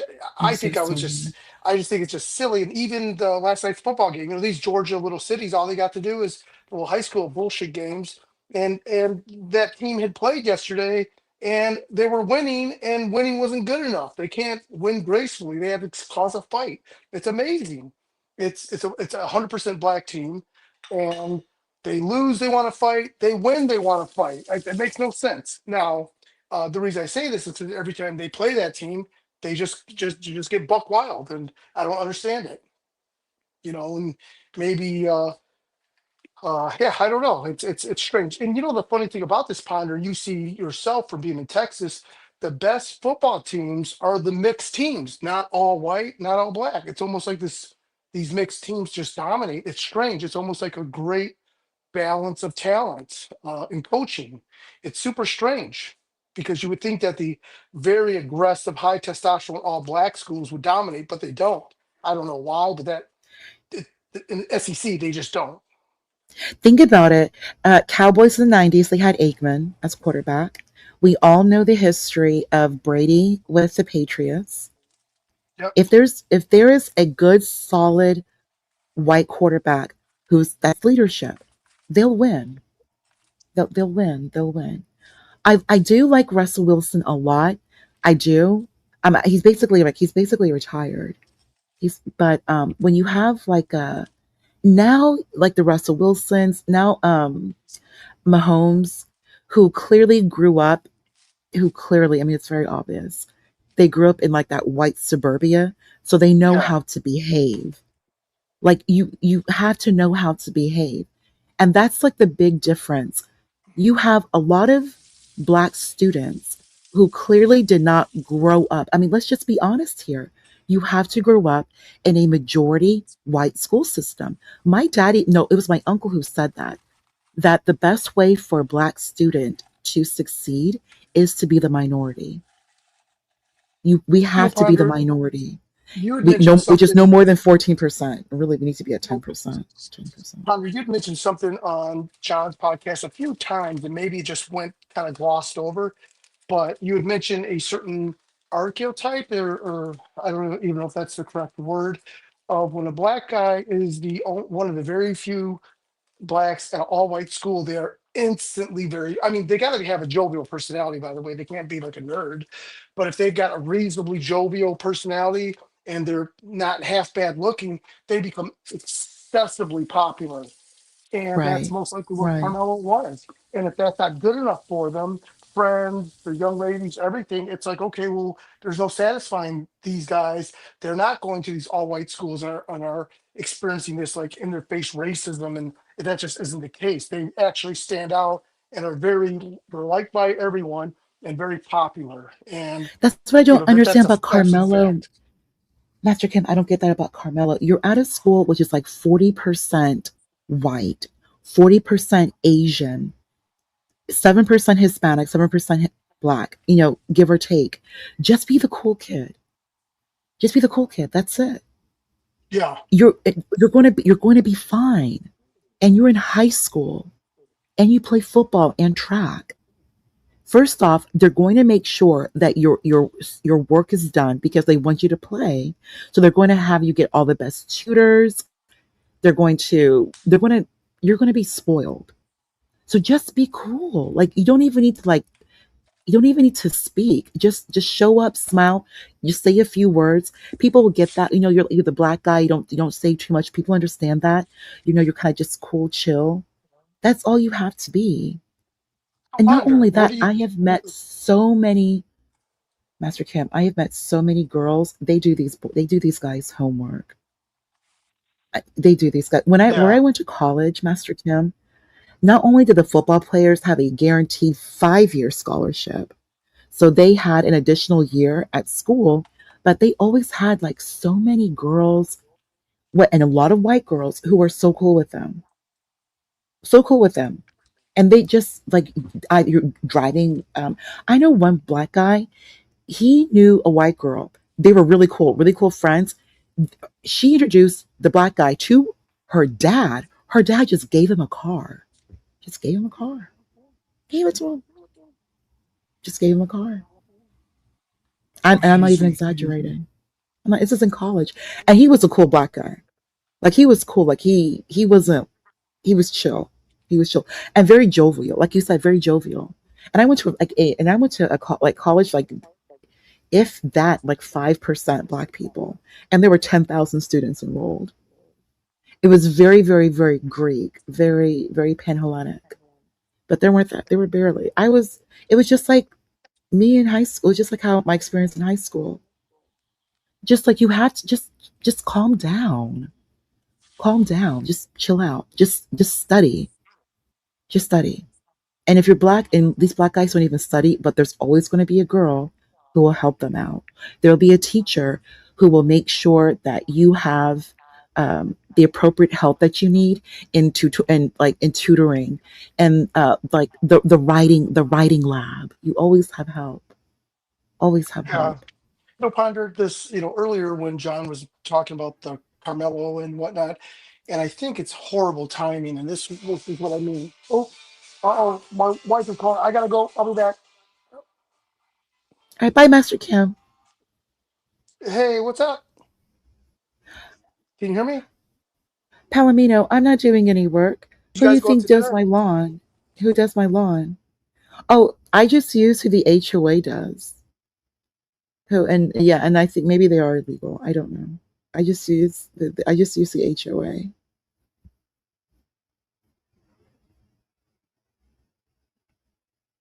That John hugs a white person.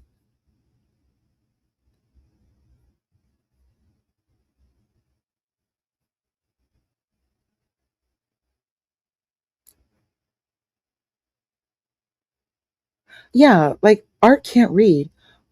Art lying that he grew up around white people. There's no way he grew up around white people.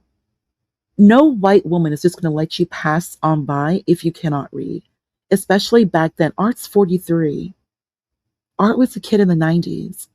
that did not exist. You had to learn how to read. If you're in a majority white area, you have to learn how to read. If you do not learn how to read, they're going to put you on under medication. Like, white people are not playing games. Either you behave or you'll be put under medication. Like, that's just how white people are going to, that's how they do. If you don't want to be put under medication, then there's that prison pipeline. That's why I know that Art didn't grow up around white people. Art's behavior would never fly around white people. They're not tolerating his nonsense at all. At all.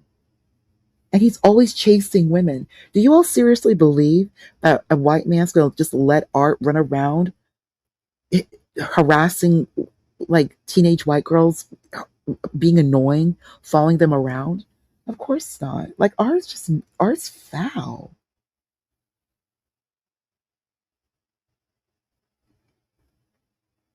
You're not gonna just no. Thank you, CM. I appreciate that. Yeah, and I don't think he's from California. I think maybe he moved there because just his behavior is just not indicative of California. And Art lies all the time, so you never know. But I didn't see what happened with Crack Baby Go. Let me find that. So Art went on Crack Baby Go. Then Art calls Triple B to complain, just like a child. Like, why are you complaining to this white woman? Like, what are you doing? Leave her alone. Like, what do you expect her to do? He's always getting involved with women over the internet. He cannot do anything on his own.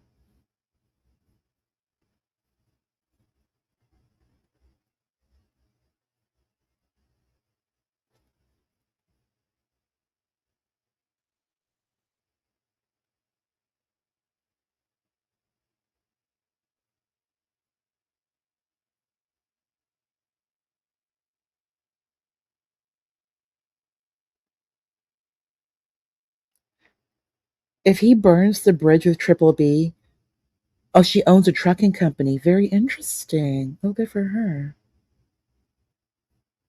Oh, good for her.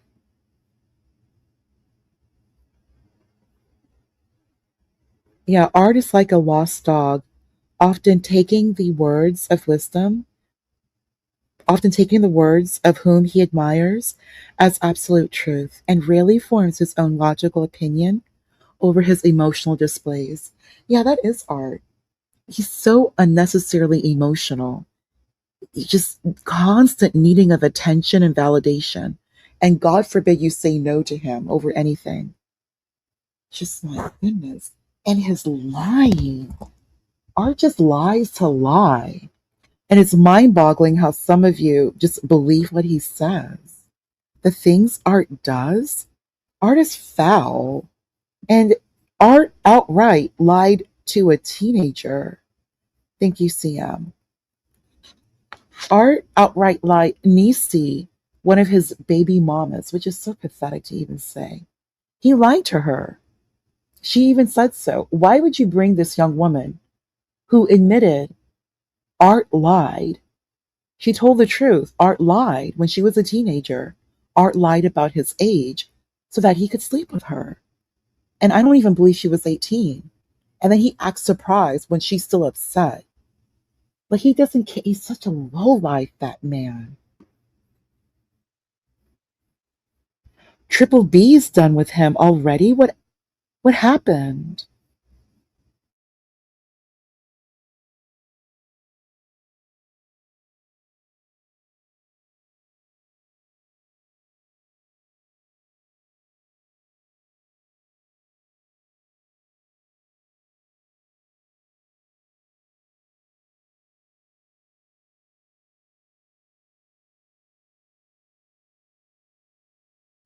On a happy note, since 7, you're going to Charlotte to see Marilyn Manson? Oh my gosh. Oh wow, since 7. Make sure to tell. Oh my gosh. Since 7, make sure to share like how it was. Also, since 7, have you ever thought about seeing the Smashing Pumpkins?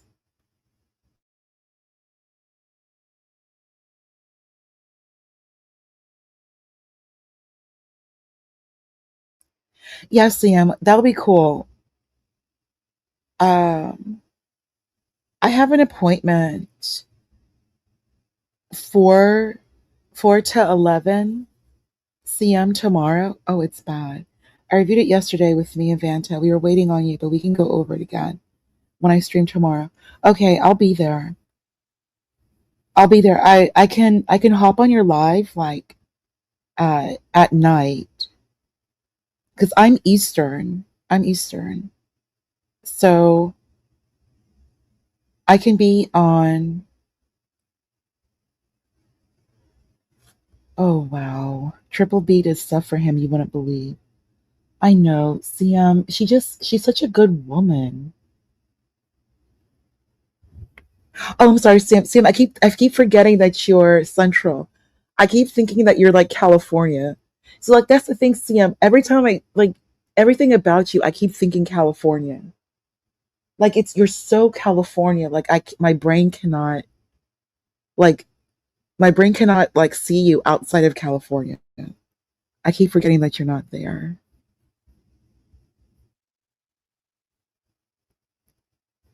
I think it's a ERT report, medium EE. It's ERT report. Oh, I'm gonna. You know what, CM? I'm gonna rewatch your live from yesterday. I can't believe he screwed over Triple B already. Wow, what a just, he's such a loser. But on a happy note, since 7, if you're gonna see Marilyn Manson, you have to see the Smashing Pumpkins. Like, come on. Oh wow. Okay, CM, can you give a brief synopsis, like what happened? Like, what happened though? Yeah, since 7, you do pick up on these things pretty quickly. And he is a Cali F boy.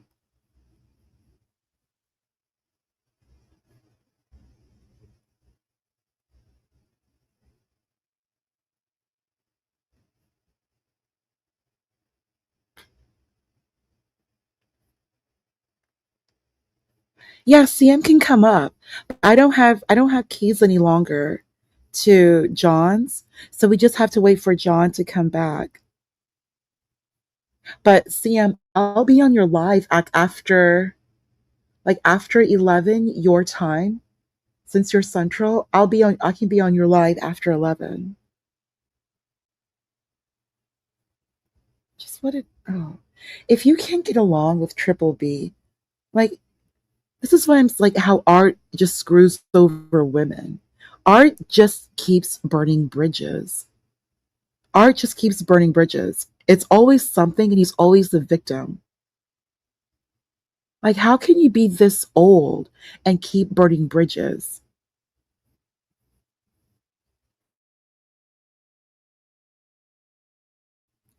And many of you know Dan Dan PM. PM. I know she does come off so sweet.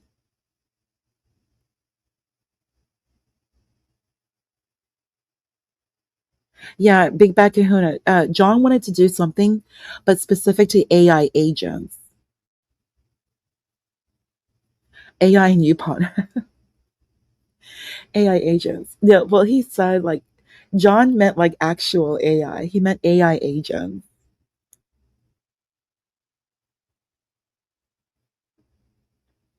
She is like Ricky Z. Like people keep screwing. If you keep screwing over like good people, like Triple B just comes off like a really good woman. She does. And I said something, and Dan ran off and told Art. I do believe that if Triple B's daughter became familiar with Art, Art would go after her daughter. We all know he would. I know he would. Because Art is just a lowlife. Art's a pervert. He's always chasing women. Art has no discipline. He's like Art's a lowlife. Art's a predator. Art's a predator. And tell Art, I mean, all of you tell Art what I say. Of course, tell Art that I said that. I mean, I could care less because I'm right. Art's a predator. He's low life. And just because you're a low life does not mean you're a predator. But if you are a predator like Art, you are a low life. And Art is a predator. He is. Talking about love? Like, what the hell is he talking about? And I know who's listening to that nonsense. Yeah, Mona. She's not gonna trip. Triple B will just leave and never return.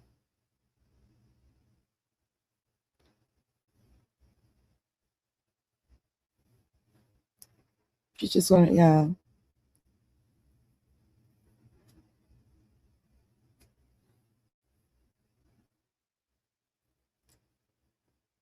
Yeah, it just like I just can't believe.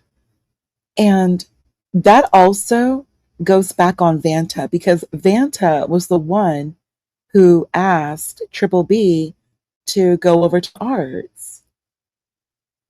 So like that's a bad referral. Like Art just keeps screwing people over and he's going and watch him cry victim.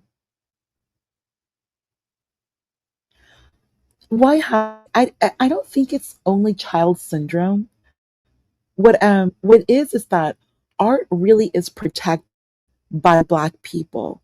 And when I say Black people, I mean like the Black educated, like Black educated people. They keep giving Art time. They keep giving Art all these opportunities. They protect Art. That's why Art doesn't have to grow up. Art's a baby boy. Art's Jody. He really is. But a predator. Because Art goes after women. The younger the better. He will go after your daughter. He's just so gross.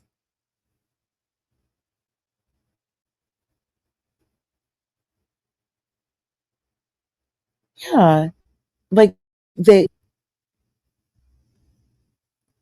like you people help you out, give you opportunities, and then Art will screw them over, and then Art be the victim, and Art will also bring other people into his nonsense.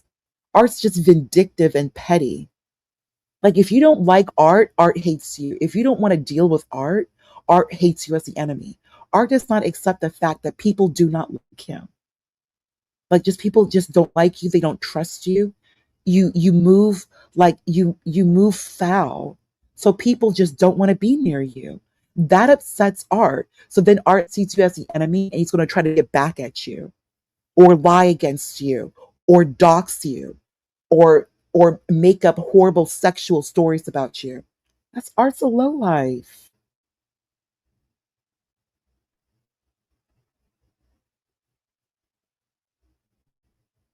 Yeah, I'll be there, CM.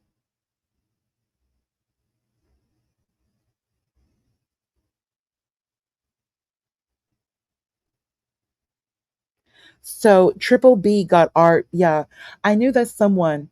I figured as much, CM. I did because Art did not just become monetized on his own. I know someone helped him. Art is so lazy, and I figured it would be Triple B, or even maybe the homosexual or Entwine, Brokeback Entwine, trying to get back into Art's good graces. I thought that was one of those two, Brokeback Entwine or Triple B, who helped him get monetized. Because we know Art did not do that on his own. Art does nothing on his own.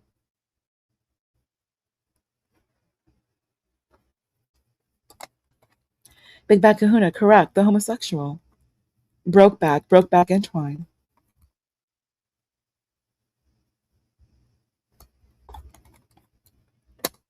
Like Art has Art gets everything done for himself. Like everything. And now look at these young YNs. Look at Carmelo. Carmelo is, I mean, let's be real. Carmelo is just a teenage version of Art. Like, you feel so entitled.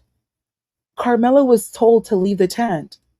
You feel so entitled. You feel so entitled.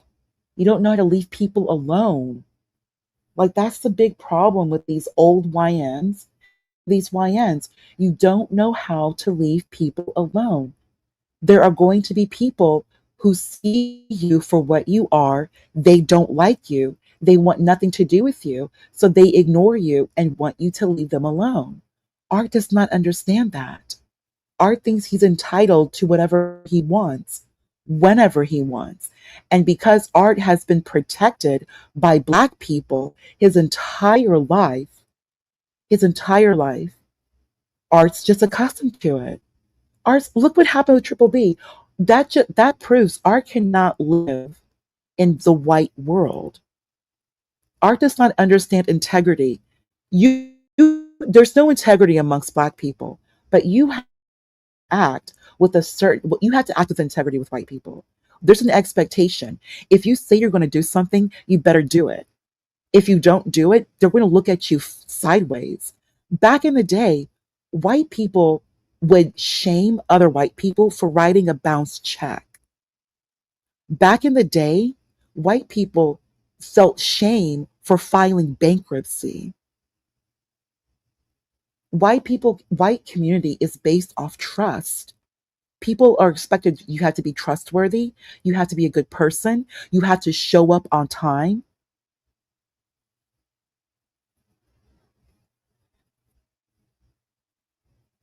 Yes, showing up on time definitely is a chemical imbalance in my brain.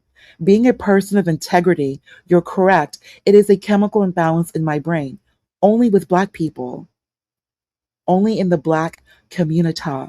It's being someone of integrity, is being someone who moves with purpose, is being someone who understands the benefit of being a specialized professional, understands the importance of being on time, being a person of your word, not using people.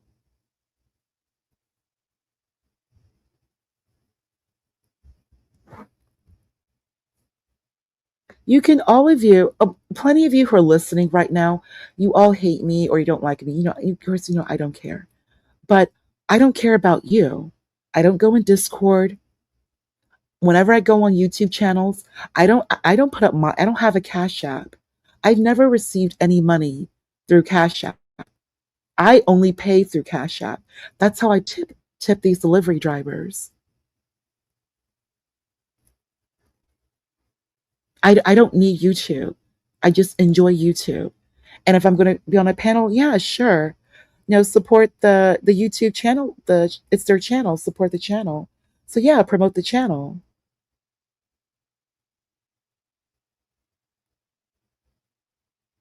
Not everyone is begging. Not everyone is suffering. And a lot of you just don't want to do that. You don't want to be people of integrity who actually become professionals. You just want to cause trouble on YouTube. Way more of you just want to cause trouble on YouTube. Like 80% of you. And I'll include CT in that as well. No, it's fine, Manos. You're cool. Yeah, Triple B is cool people. Like, Triple B is cool people. Hi, King Pix. Triple B is cool people. Like, you don't treat Triple, like, I just knew I was gonna screw that over. And then the other white chick who was really, really funny, Ashley, she was funny. Ashley was funny. I know Art did something to piss her off. Art did something to piss her off.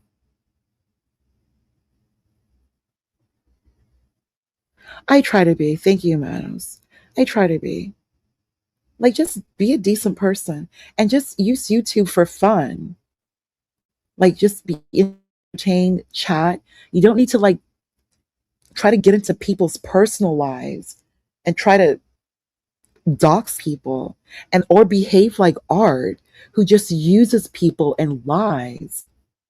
And now you screwed over someone like Triple B, a type of woman who is like an elementary school teacher, like someone who teaches fourth grade.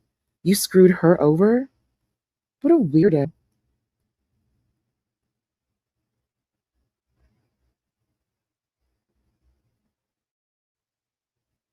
Yeah, the dog is getting too much.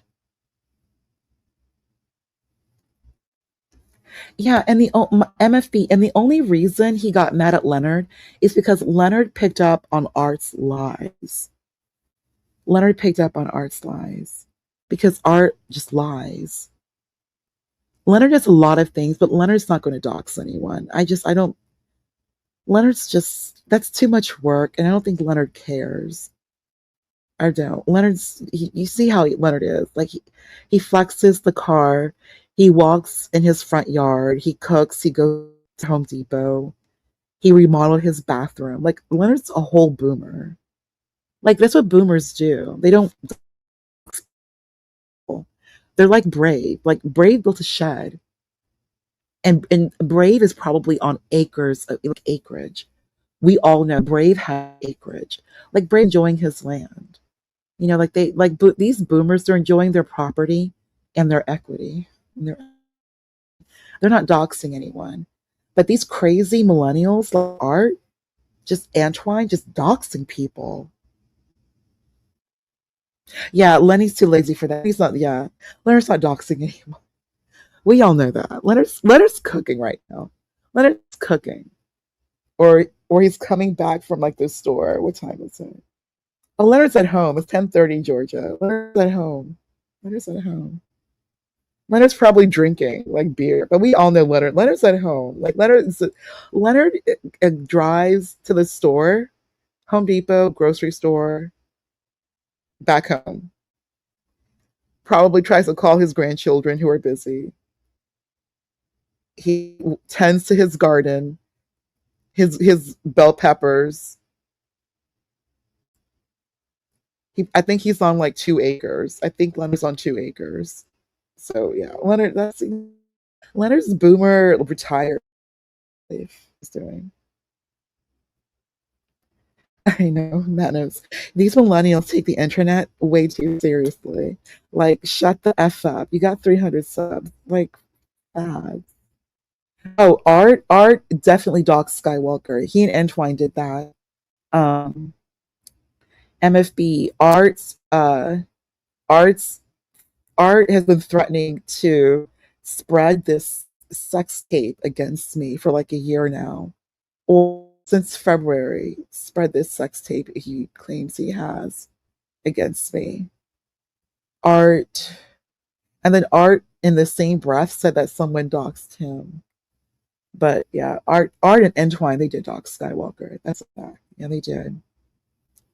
Yeah, they did. Yeah, that was gross. Leonard showing his butthole. Boomers are crazy.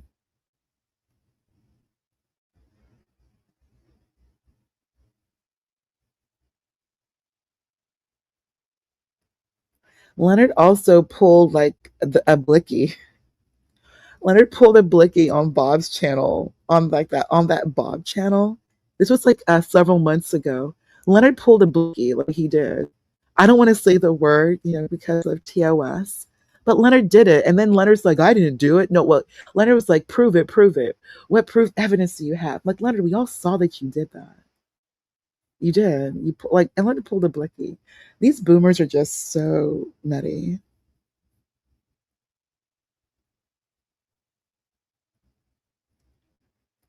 Yeah, Manos, it's probably for the best. Just stay in the chat.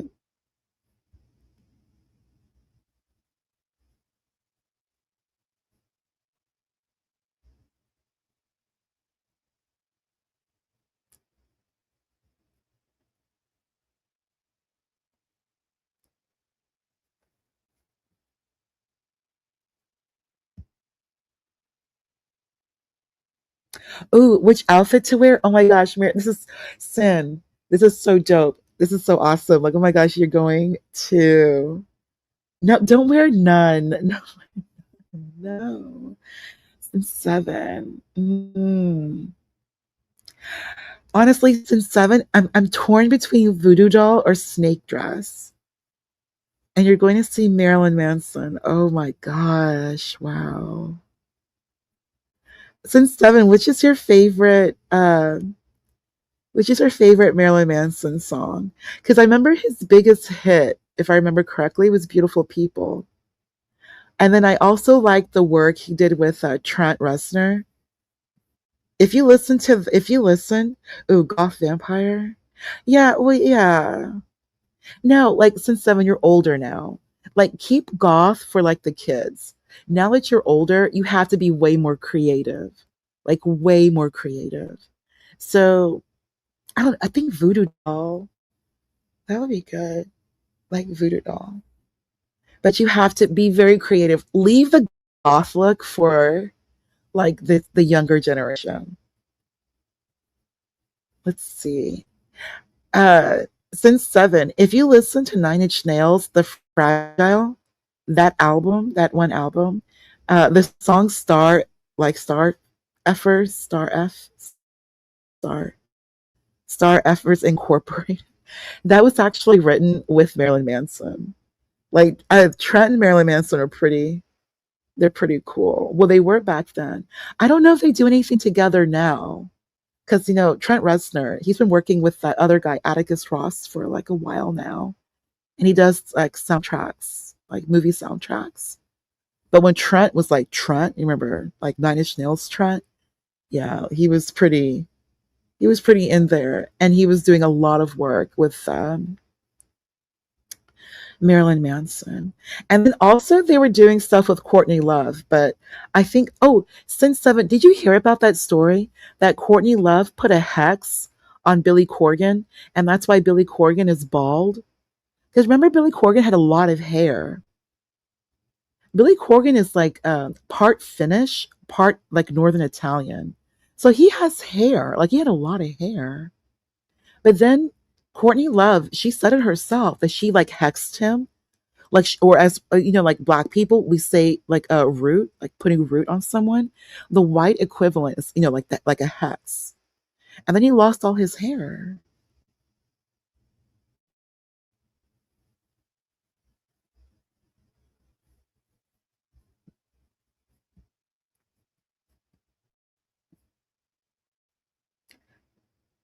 Do y'all really want a not a boomer boxing match? Honestly, I have my money on Leonard. I do. PTSD and all. I think Leonard will come in. TKO. I really do. Who would be Judge Mills? Who would be Mills Lane though? Who would be Mills Lane? You gotta have someone. Let it be Brave.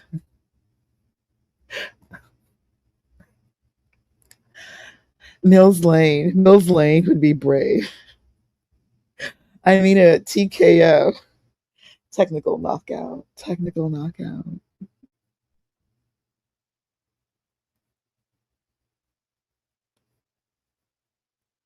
No, we can't have Brave fight. It wouldn't be a fair fight. Honestly, I think Brave can still throw hands. I really do. I don't think Brave is physically weak. I really do believe Brave can throw hands. I do. I really do. No, Brave would win. I really do think Brave can still throw hands. Plus, Brave is very active. Brave is still very active. Like Brave is on his bike. He goes out. He's outside. The only thing Brave, um, only thing Brave has to worry about really is just like skin cancer, skin protectant. And we all know, like older white people, older Caucasians, they have to wear sunscreen. Because all of us, our melanin slows down as we age because melanin is affected by hormones. So as we get older, we start producing less melanin. So as for Black people, we just get lighter. We get naturally lighter as we get older. But for Caucasians, remember, they don't have much melanin to begin with. So as they get older, they're not producing as much melanin. So they have to be very mindful of skin cancer, wearing sunscreen, all that good stuff. Just talking about Brave, Brave has to just be mindful. But it's healthy, it's good for Brave that he's always outside. Like Brave's active, which is great. Good. But Brave is not going to wear sunscreen. You all know that Brave does not use lotion. Brave thinks lotion is gay. Brave is like those white guys who do not use lotion because they think it's gay. Like they're not, like those white guys. Lotion is gay, like rubbing lotion. Brave's not going to wear sunscreen. So Brave wears the visor. Like I figured that out. Like, oh, Brave was probably told by his doctor, just wear a visor. Because we know Brave's not going to wear sunscreen. Brave's never worn lotion. Raven's never. Raven's lotion is gay. I'm telling you, like there's certain like white guys. Lotion is just like gay. I had a boss, and he even said that. Like lotion is gay. Oh my gosh. And the white guys using lotion is just like there's a reason. It's white guys do not use lotion because they think it's gay. Yeah, I really do believe Brave would win in a fight. I think that Brave can fight men like half his age. Like Brave can throw hands. I really do believe that. I use hella lotion. I love lotion. I'm Black. Like Black people can't live. We cannot be without lotion. Like it's like we can't be ashy. Like Black people just we can't do that. It's like those unspoken rules of Blackness. We cannot be ashy, and that's for all of us. Yeah, Brave is in the best shape. Yeah, he is. Yeah, he is.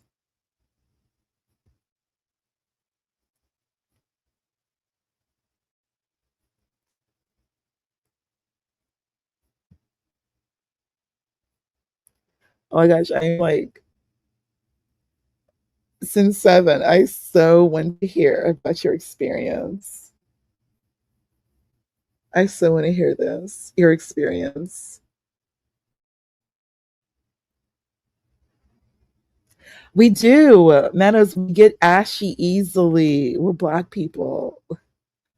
Black people, like the minute we step out of a shower, we start getting ashy. Like we have to be lotioned. Like Black people, like we have to be moisturized. I think it's a condition of melanin. Like melanin just it gets dry. So we like to be moisturized.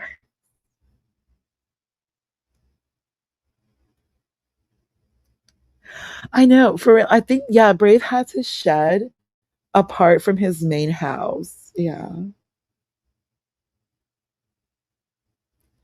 Yeah, because we get dry. It gets dry in winter. So we have to be like moisturized. Brave looks like even if whooped him, he'll bite till the end. Brave is not going to lose a fight. Brave's not going to lose a fight. No way. You have to take Brave out. No way is Brave going to leave a fight not winning. No way.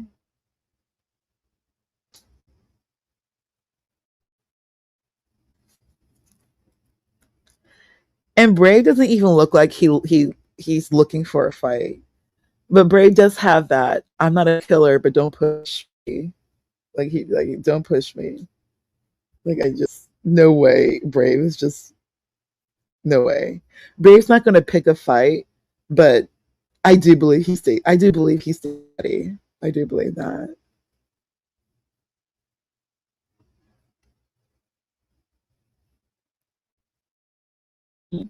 I know fresh lotion is so good. That's so true, Manos. Yeah, he is. Brave is in really good condition for his age. Yeah, he is.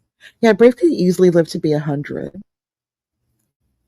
Brave can live to be 100. Like, there's really no reason Brave would not live to be 100. Who wrote a rap song like Dangerous Minds? Since 7. Are you talking about Triple B? Who wrote a rap song? So since 7, what are you going to wear to the Marilyn Manson concert? I'm so jealous. And Charlotte's going to be fun. Charlotte's going to be a lot of fun.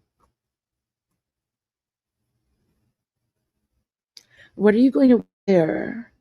And since 7, you also, I'm telling you, look at Smashing Pumpkins. Like, you have to go see the Smashing Pumpkins. You have to see the Smashing Pumpkins. Because everyone's getting older.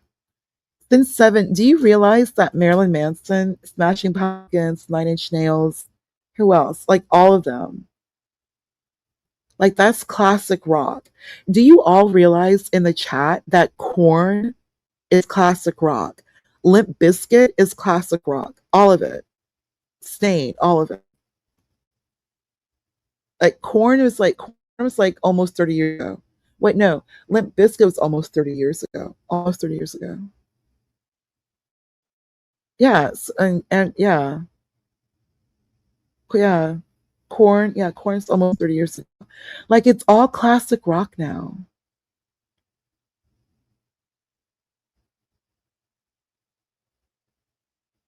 Big Bad Kahuna, I know it's a lot to handle. I understand your sentiment. But it's like, okay, what defines classic rock? Is classic rock more of like a genre, or is it like a period of time? Like, after 30 years, your music is now classic rock. Like, how would you all define classic rock?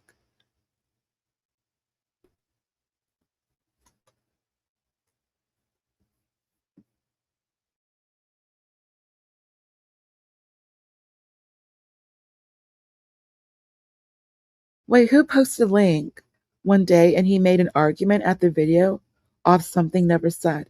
Like, what are you talking about, since 7? Who did that? Oh, Trick, who are you talking about, since 7? I want to know. Who are you talking about? Man, your sisters listen to that music? Yeah, like Korn, yeah. Jonathan Davies, yeah. But it's a long time ago.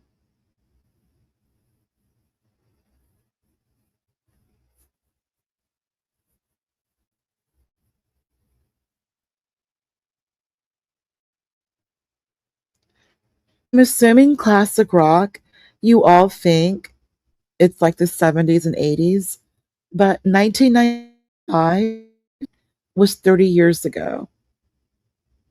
Was 30 years ago. It was 95. Is it the music of that time be classic rock? I'm just saying. Bye, Manos.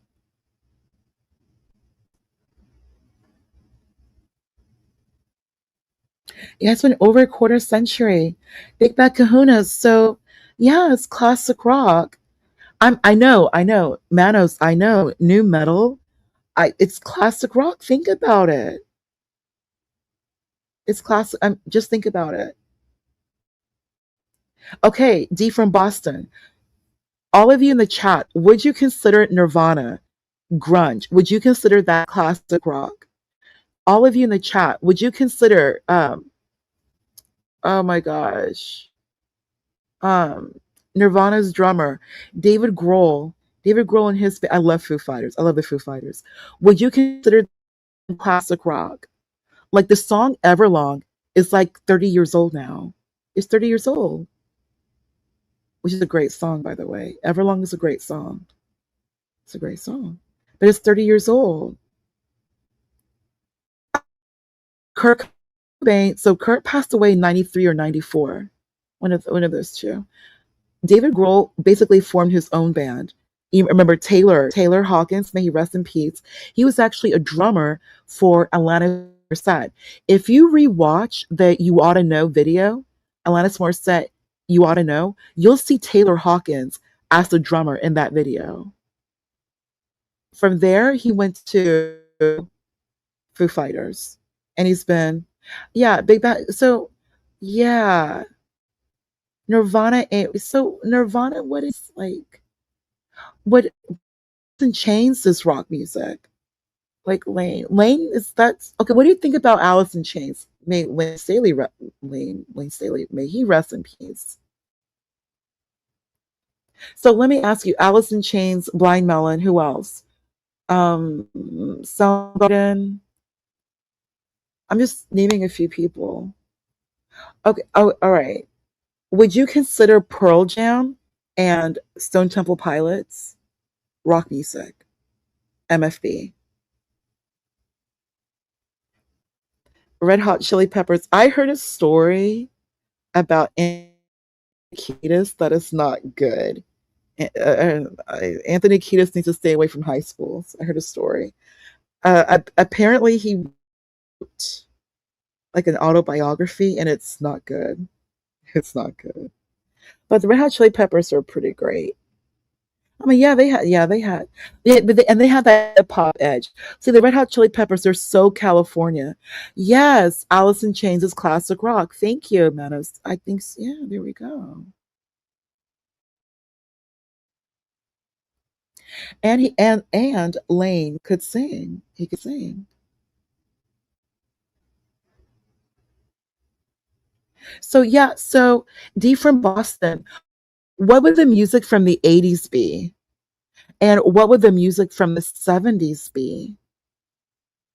So what's Van Halen? Is Van Halen, what are they now?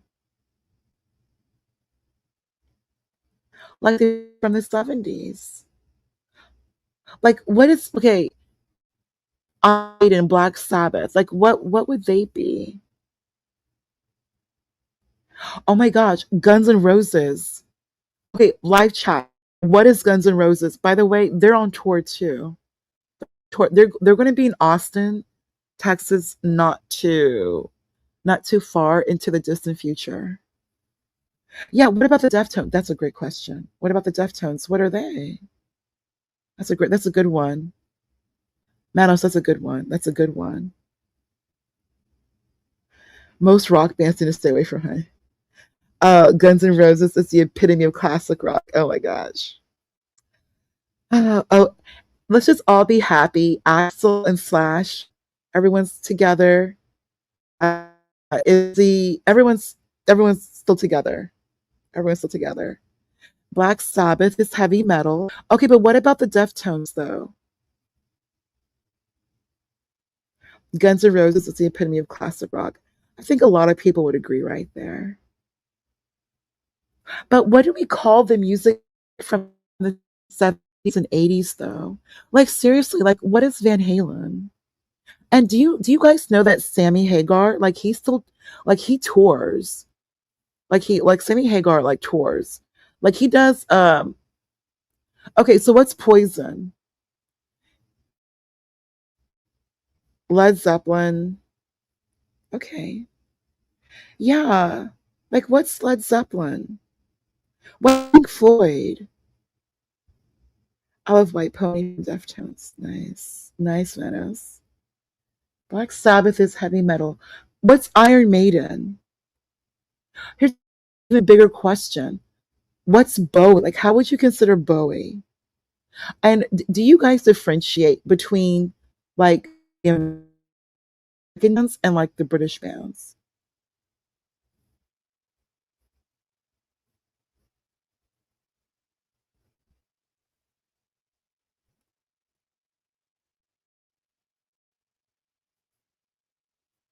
All these boomers, like, I don't, well, at least Guns N' Roses is still together.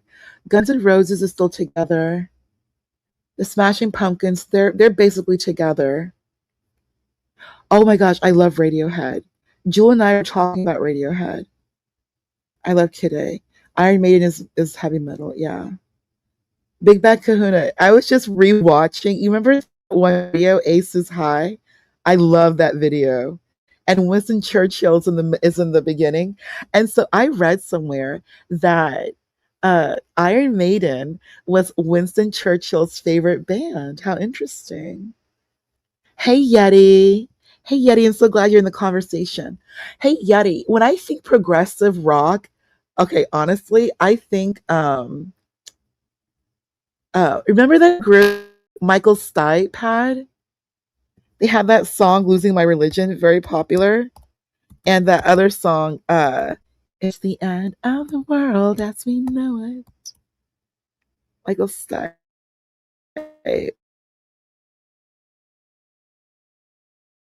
Group. Like, what's wrong with me? I'm so sorry. Like, I can't believe I just forgot them. Like, I just can't forget. I just forgot them. Actually broke up. But I remember the lead singer, Michael Stipe.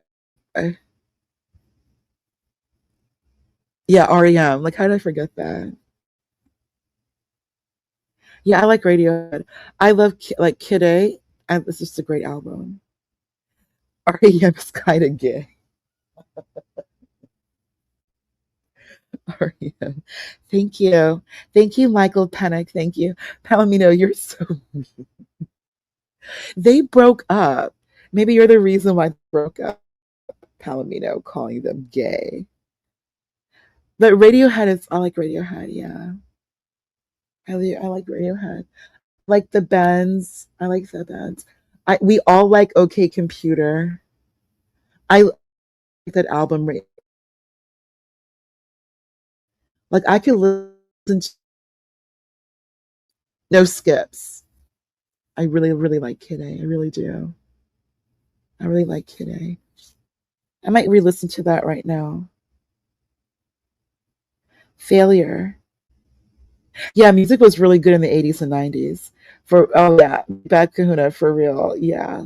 Yes it was. Yes it was. Yeah, OK Computer was great. Yeah. Karma Police. I think that was their biggest hit. I've heard of the Bravery. I've heard of the Bravery. That's a good band. D from Boston. Look at you coming through. I like the yeah. Led Zeppelin. Don't forget Pink Floyd. My dad liked Pink Floyd. My dad really liked Pink Floyd. My dad, of course, liked the Stones, and my dad also liked Chuck Berry. And then he also listened to like, of course, that's black. So Chuck Berry, Marvin Gaye, Earth, Wind and Fire, the Commodores, the Delphonics. Like he liked bands. He liked Chuck Berry and Chuck Berry. Well, Chuck Berry's rock and roll.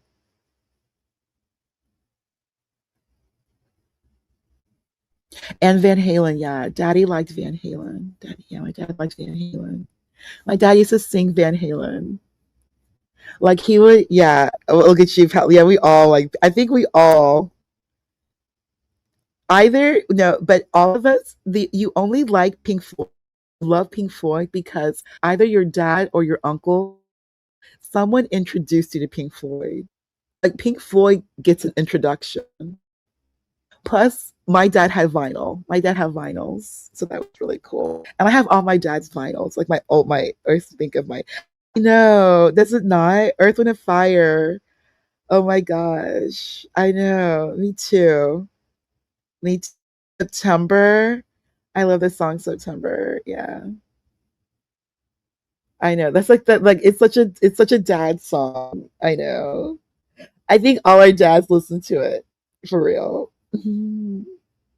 And they were musicians. Earth, Wind and Fire, they were musicians, like all of it. I have two. I have all. It's like our inheritance. You know what I mean? Like the wealth from your dad. You get all your dad's vinyls. I have all my dad's vinyls. Yeah, I do. I do. But my dad is so cute. My dad's a nerd. I did find Wham in my dad's collection, and my dad did like the Beatles. My dad liked the Beatles, and my dad had Wham. Oh my god! It just like I'm like, oh my god, Daddy Wham! Like my dad actually bought like the Make It Big album with Andrew Ridgeley and George Michael. Like oh my gosh, my dad had that. Oh, oh how beautiful! Spanish music first. How beautiful. Yeah, someone introduced me for sure. Yeah, we all get introduced to Pink Floyd. We all do at some point. Dark Side of the Moon. All of us do. Led Zeppelin. All of us do. Like it was my dad. Like Pink Floyd, Led Zeppelin.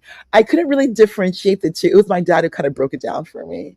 And I have his vinyls. Yeah.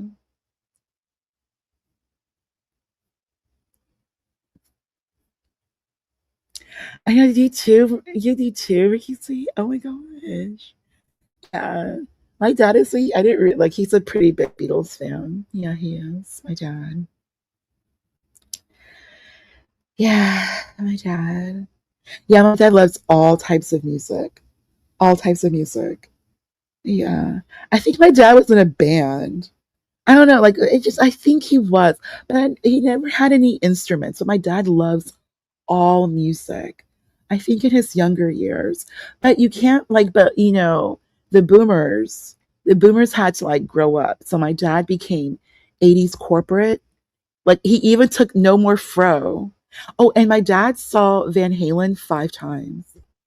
So my dad was partying. Yeah. Yes, thanks, Ricky Z. Yeah, he had fun. And then but he had to grow up. He had to like because I saw like the pictures of like the fro. He had an afro. But by the time I came around, no more afro. He went corporate. He had to grow up, get married. Yeah, my dad loves blues. It actually took a liking to all types of music. My dad is from Alabama. So you're gonna like no wonder D from Boston. No wonder. Wait, D, did your uncles or anyone like play like the guitar? Did they like to keep tempo? Like these metal bands from Mexico. They need to come to the United States. That's what they need to do. I miss bands so much. Oh, and I know all of you know hip hop is like dying.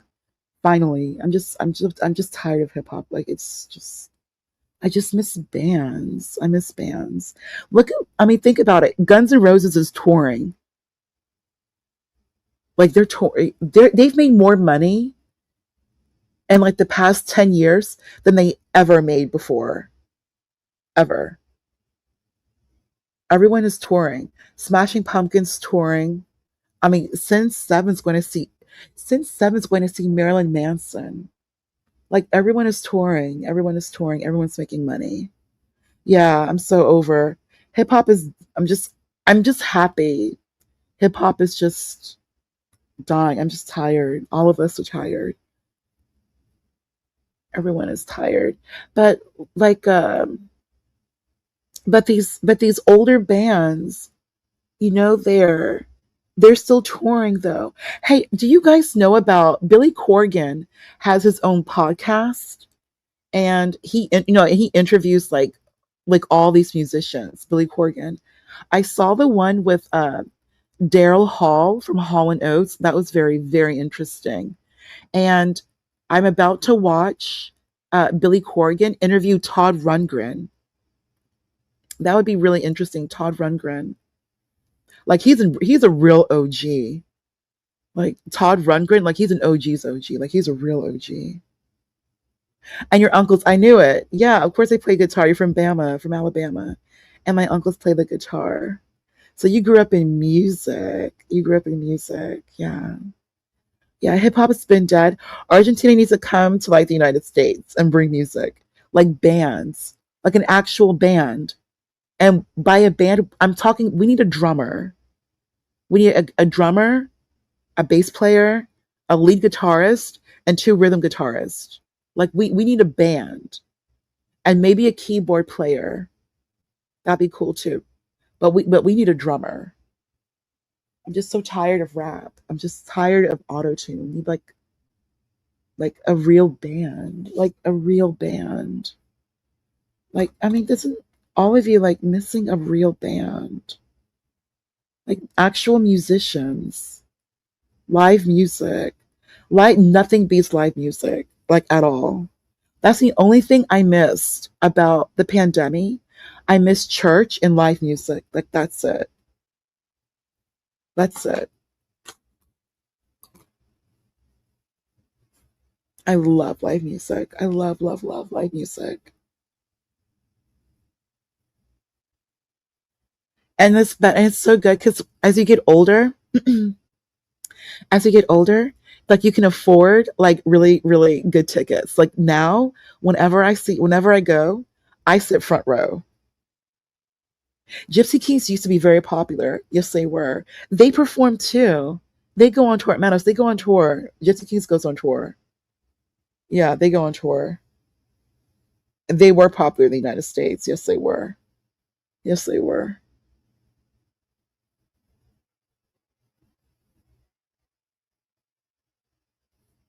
Yeah, hip hop's been dead. Hip hop had a good run, it had like 40 years, but it's dead.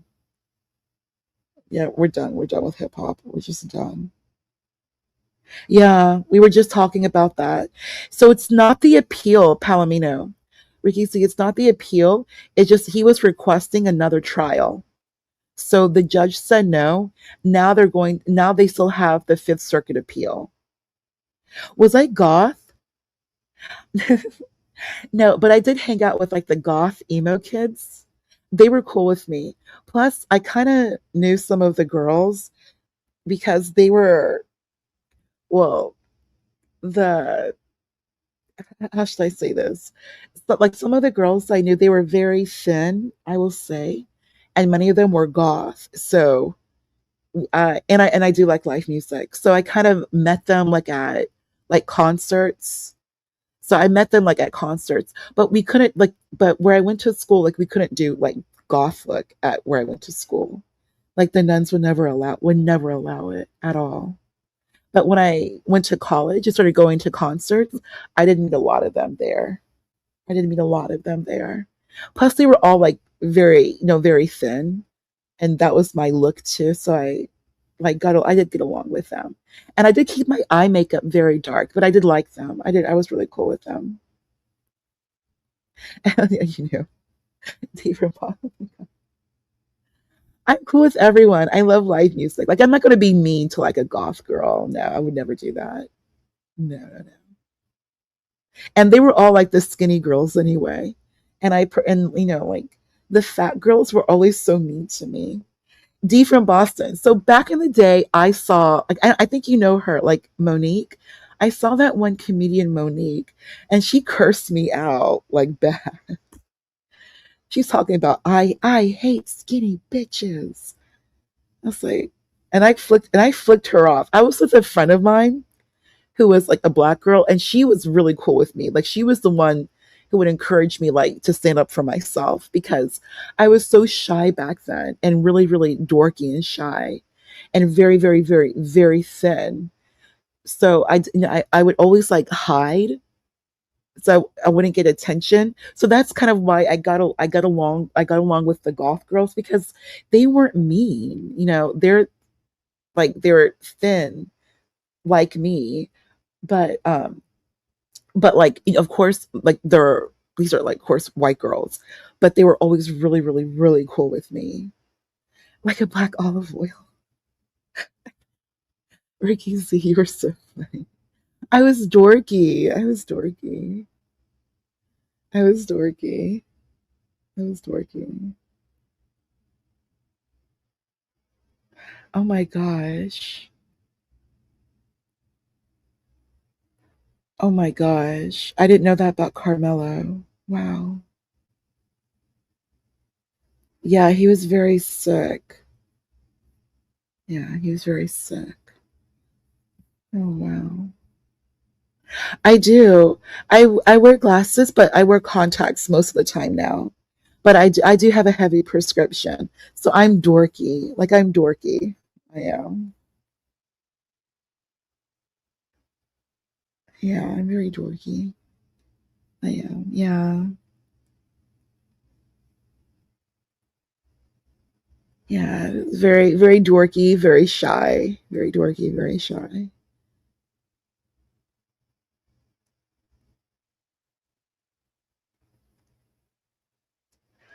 Okay, don't be mean. Coke bottles, don't be mean. Yes, I have a high prescription. It's not my fault. I went to an all girls school. I went to an all girls Catholic school. So I was a good girl. I was a very, very good girl. Like the most rebellious thing I did, like I wore like a different colored sweater which got me in trouble. I tried to be like rebellious, but it was very like dorky rebellious. Like I wore a red sweater as opposed to the standard issued sweater.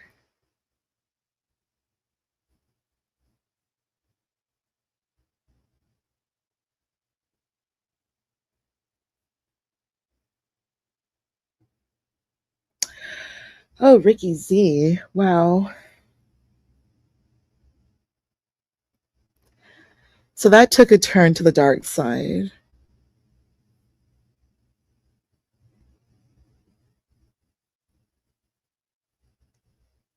Yeah, I wore the wrong color sweater. I got in trouble. I did.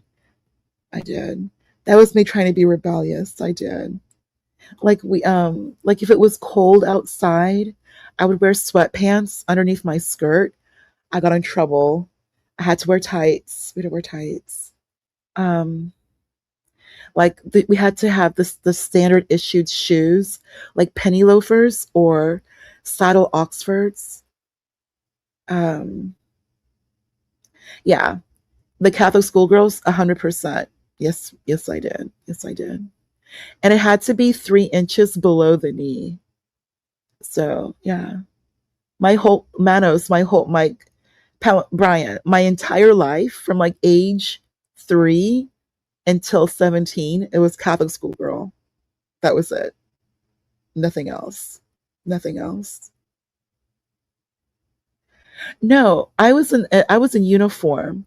But once I got out of when I was in college, I was very preppy because I still dressed like school, like the long skirts and like the button down, like the blouse. I was still very preppy.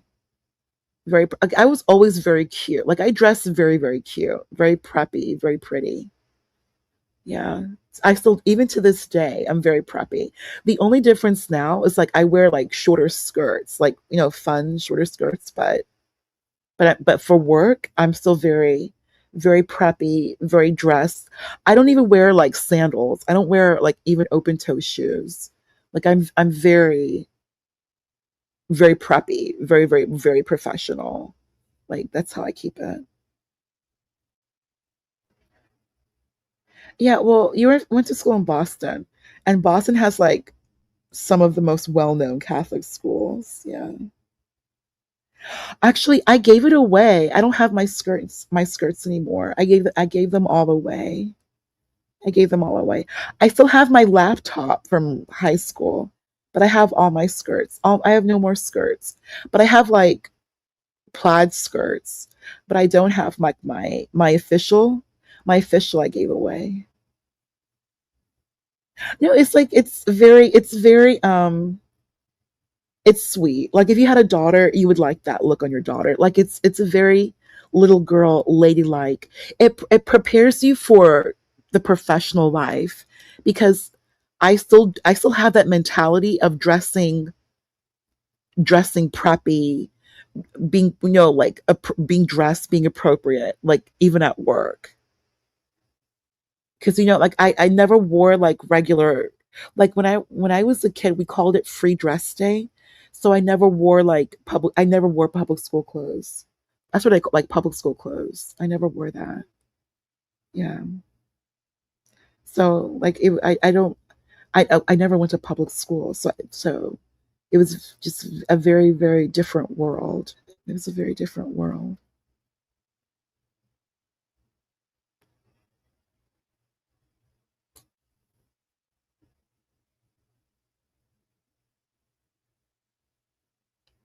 And I only saw the goth girls at concerts, but they were really cool though. Yeah, that's how it is. We go wear a uniform and we pray. Yeah. Now that's basically, yeah, we pray, we study.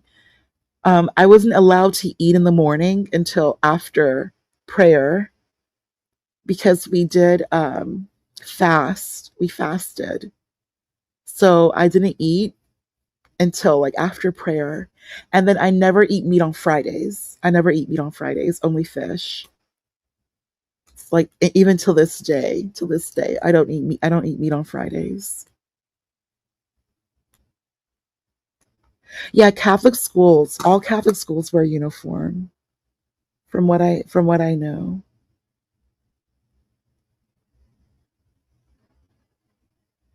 Yeah, it was very good structure. Manos, to be very honest with you, it was very, very good structure. The nuns took excellent care of me. It's very good structure. It's discipline. It's discipline. It was really good. Yeah. That's why, like, I'm a philosophy major, political science, history. It's because of where I went to school, Catholic school. Catholic school really does prepare you very well. Really well. Yeah. I I'm like, dude, I thought it looked kind of weird, but I did have fun with them. I was so D from Boston. I was so dorky. Like I had never seen stuff like that. Like when I was younger, it's like, wow, a concert and the glow sticks and all that, and like the raves. I never did any like drugs or anything like that, but I did have like a little wine cooler. I bought that like a little wine cooler. Like that's as hard as I went. Like that's as hard as I could ever go. Like a wine cooler. Yeah, whatever. Yeah, but I never did like X. I never did that. I never did any of that. I never did that. I never did drugs though. I never did that stuff. Like the most I do really like it's just like wine, but now I don't drink wine anymore. I don't drink alcohol because I want to keep my weight down. So I don't even drink. And no medication, no medication, none of that.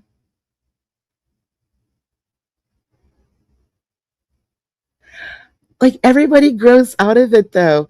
Oh my god, Ricky Z, what is wrong with you? Do not come here with Zima. You're such a dork. No, I did not drink Zima. Oh my god. No, no, no. And I did have a little fun with the glow sticks. I'll be honest with you. I just thought they were so. I did the glow sticks. I did bubbles. What else did I do? Glow sticks. I had like I was silly. Yeah, I did dress kind of like fun. The live concerts, I did dress like fun. I did dress fun. And I think, yeah, I don't think I would have been like a black goth, but I did dress kind of similar a little bit to some of the concerts, a little similar, but I wouldn't consider myself like black goth, no. I know, D from Boston, that's the closest I could get. That's just a wine cooler. That's as much as I could do. Oh, Zima was this drink back in the day. They used to have commercials. They used to have like these commercials from like the late 90s, early mid 2000s. A lemon girly drink.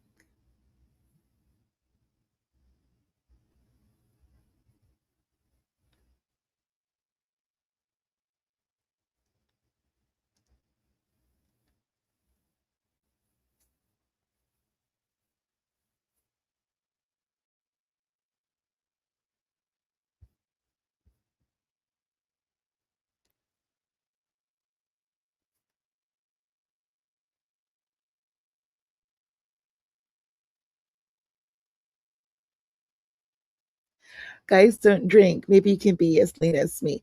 That's the thing. Alcohol is so dehydrating and it's full of so many calories. Yeah. If you want to keep the weight down, you kind of like you have to pick like your poison. You know, which carb you're going to have, like which carb you're going to have. So it has to be either like bread or alcohol. So I don't do no bread, no alcohol. So like the only carb I eat is just like sweet potatoes. Just to keep just to keep like weight down.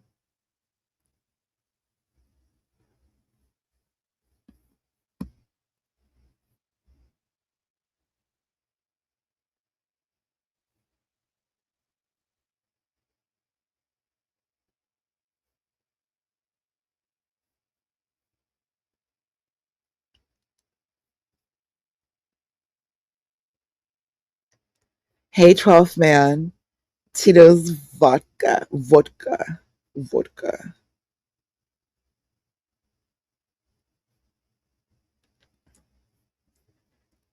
12th man, do you drink Stolichnaya? Stoli? I remember this guy I knew. He would always drink that Stoli.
Ooh, D from Boston. Bye, Manos. I'm about to drop too.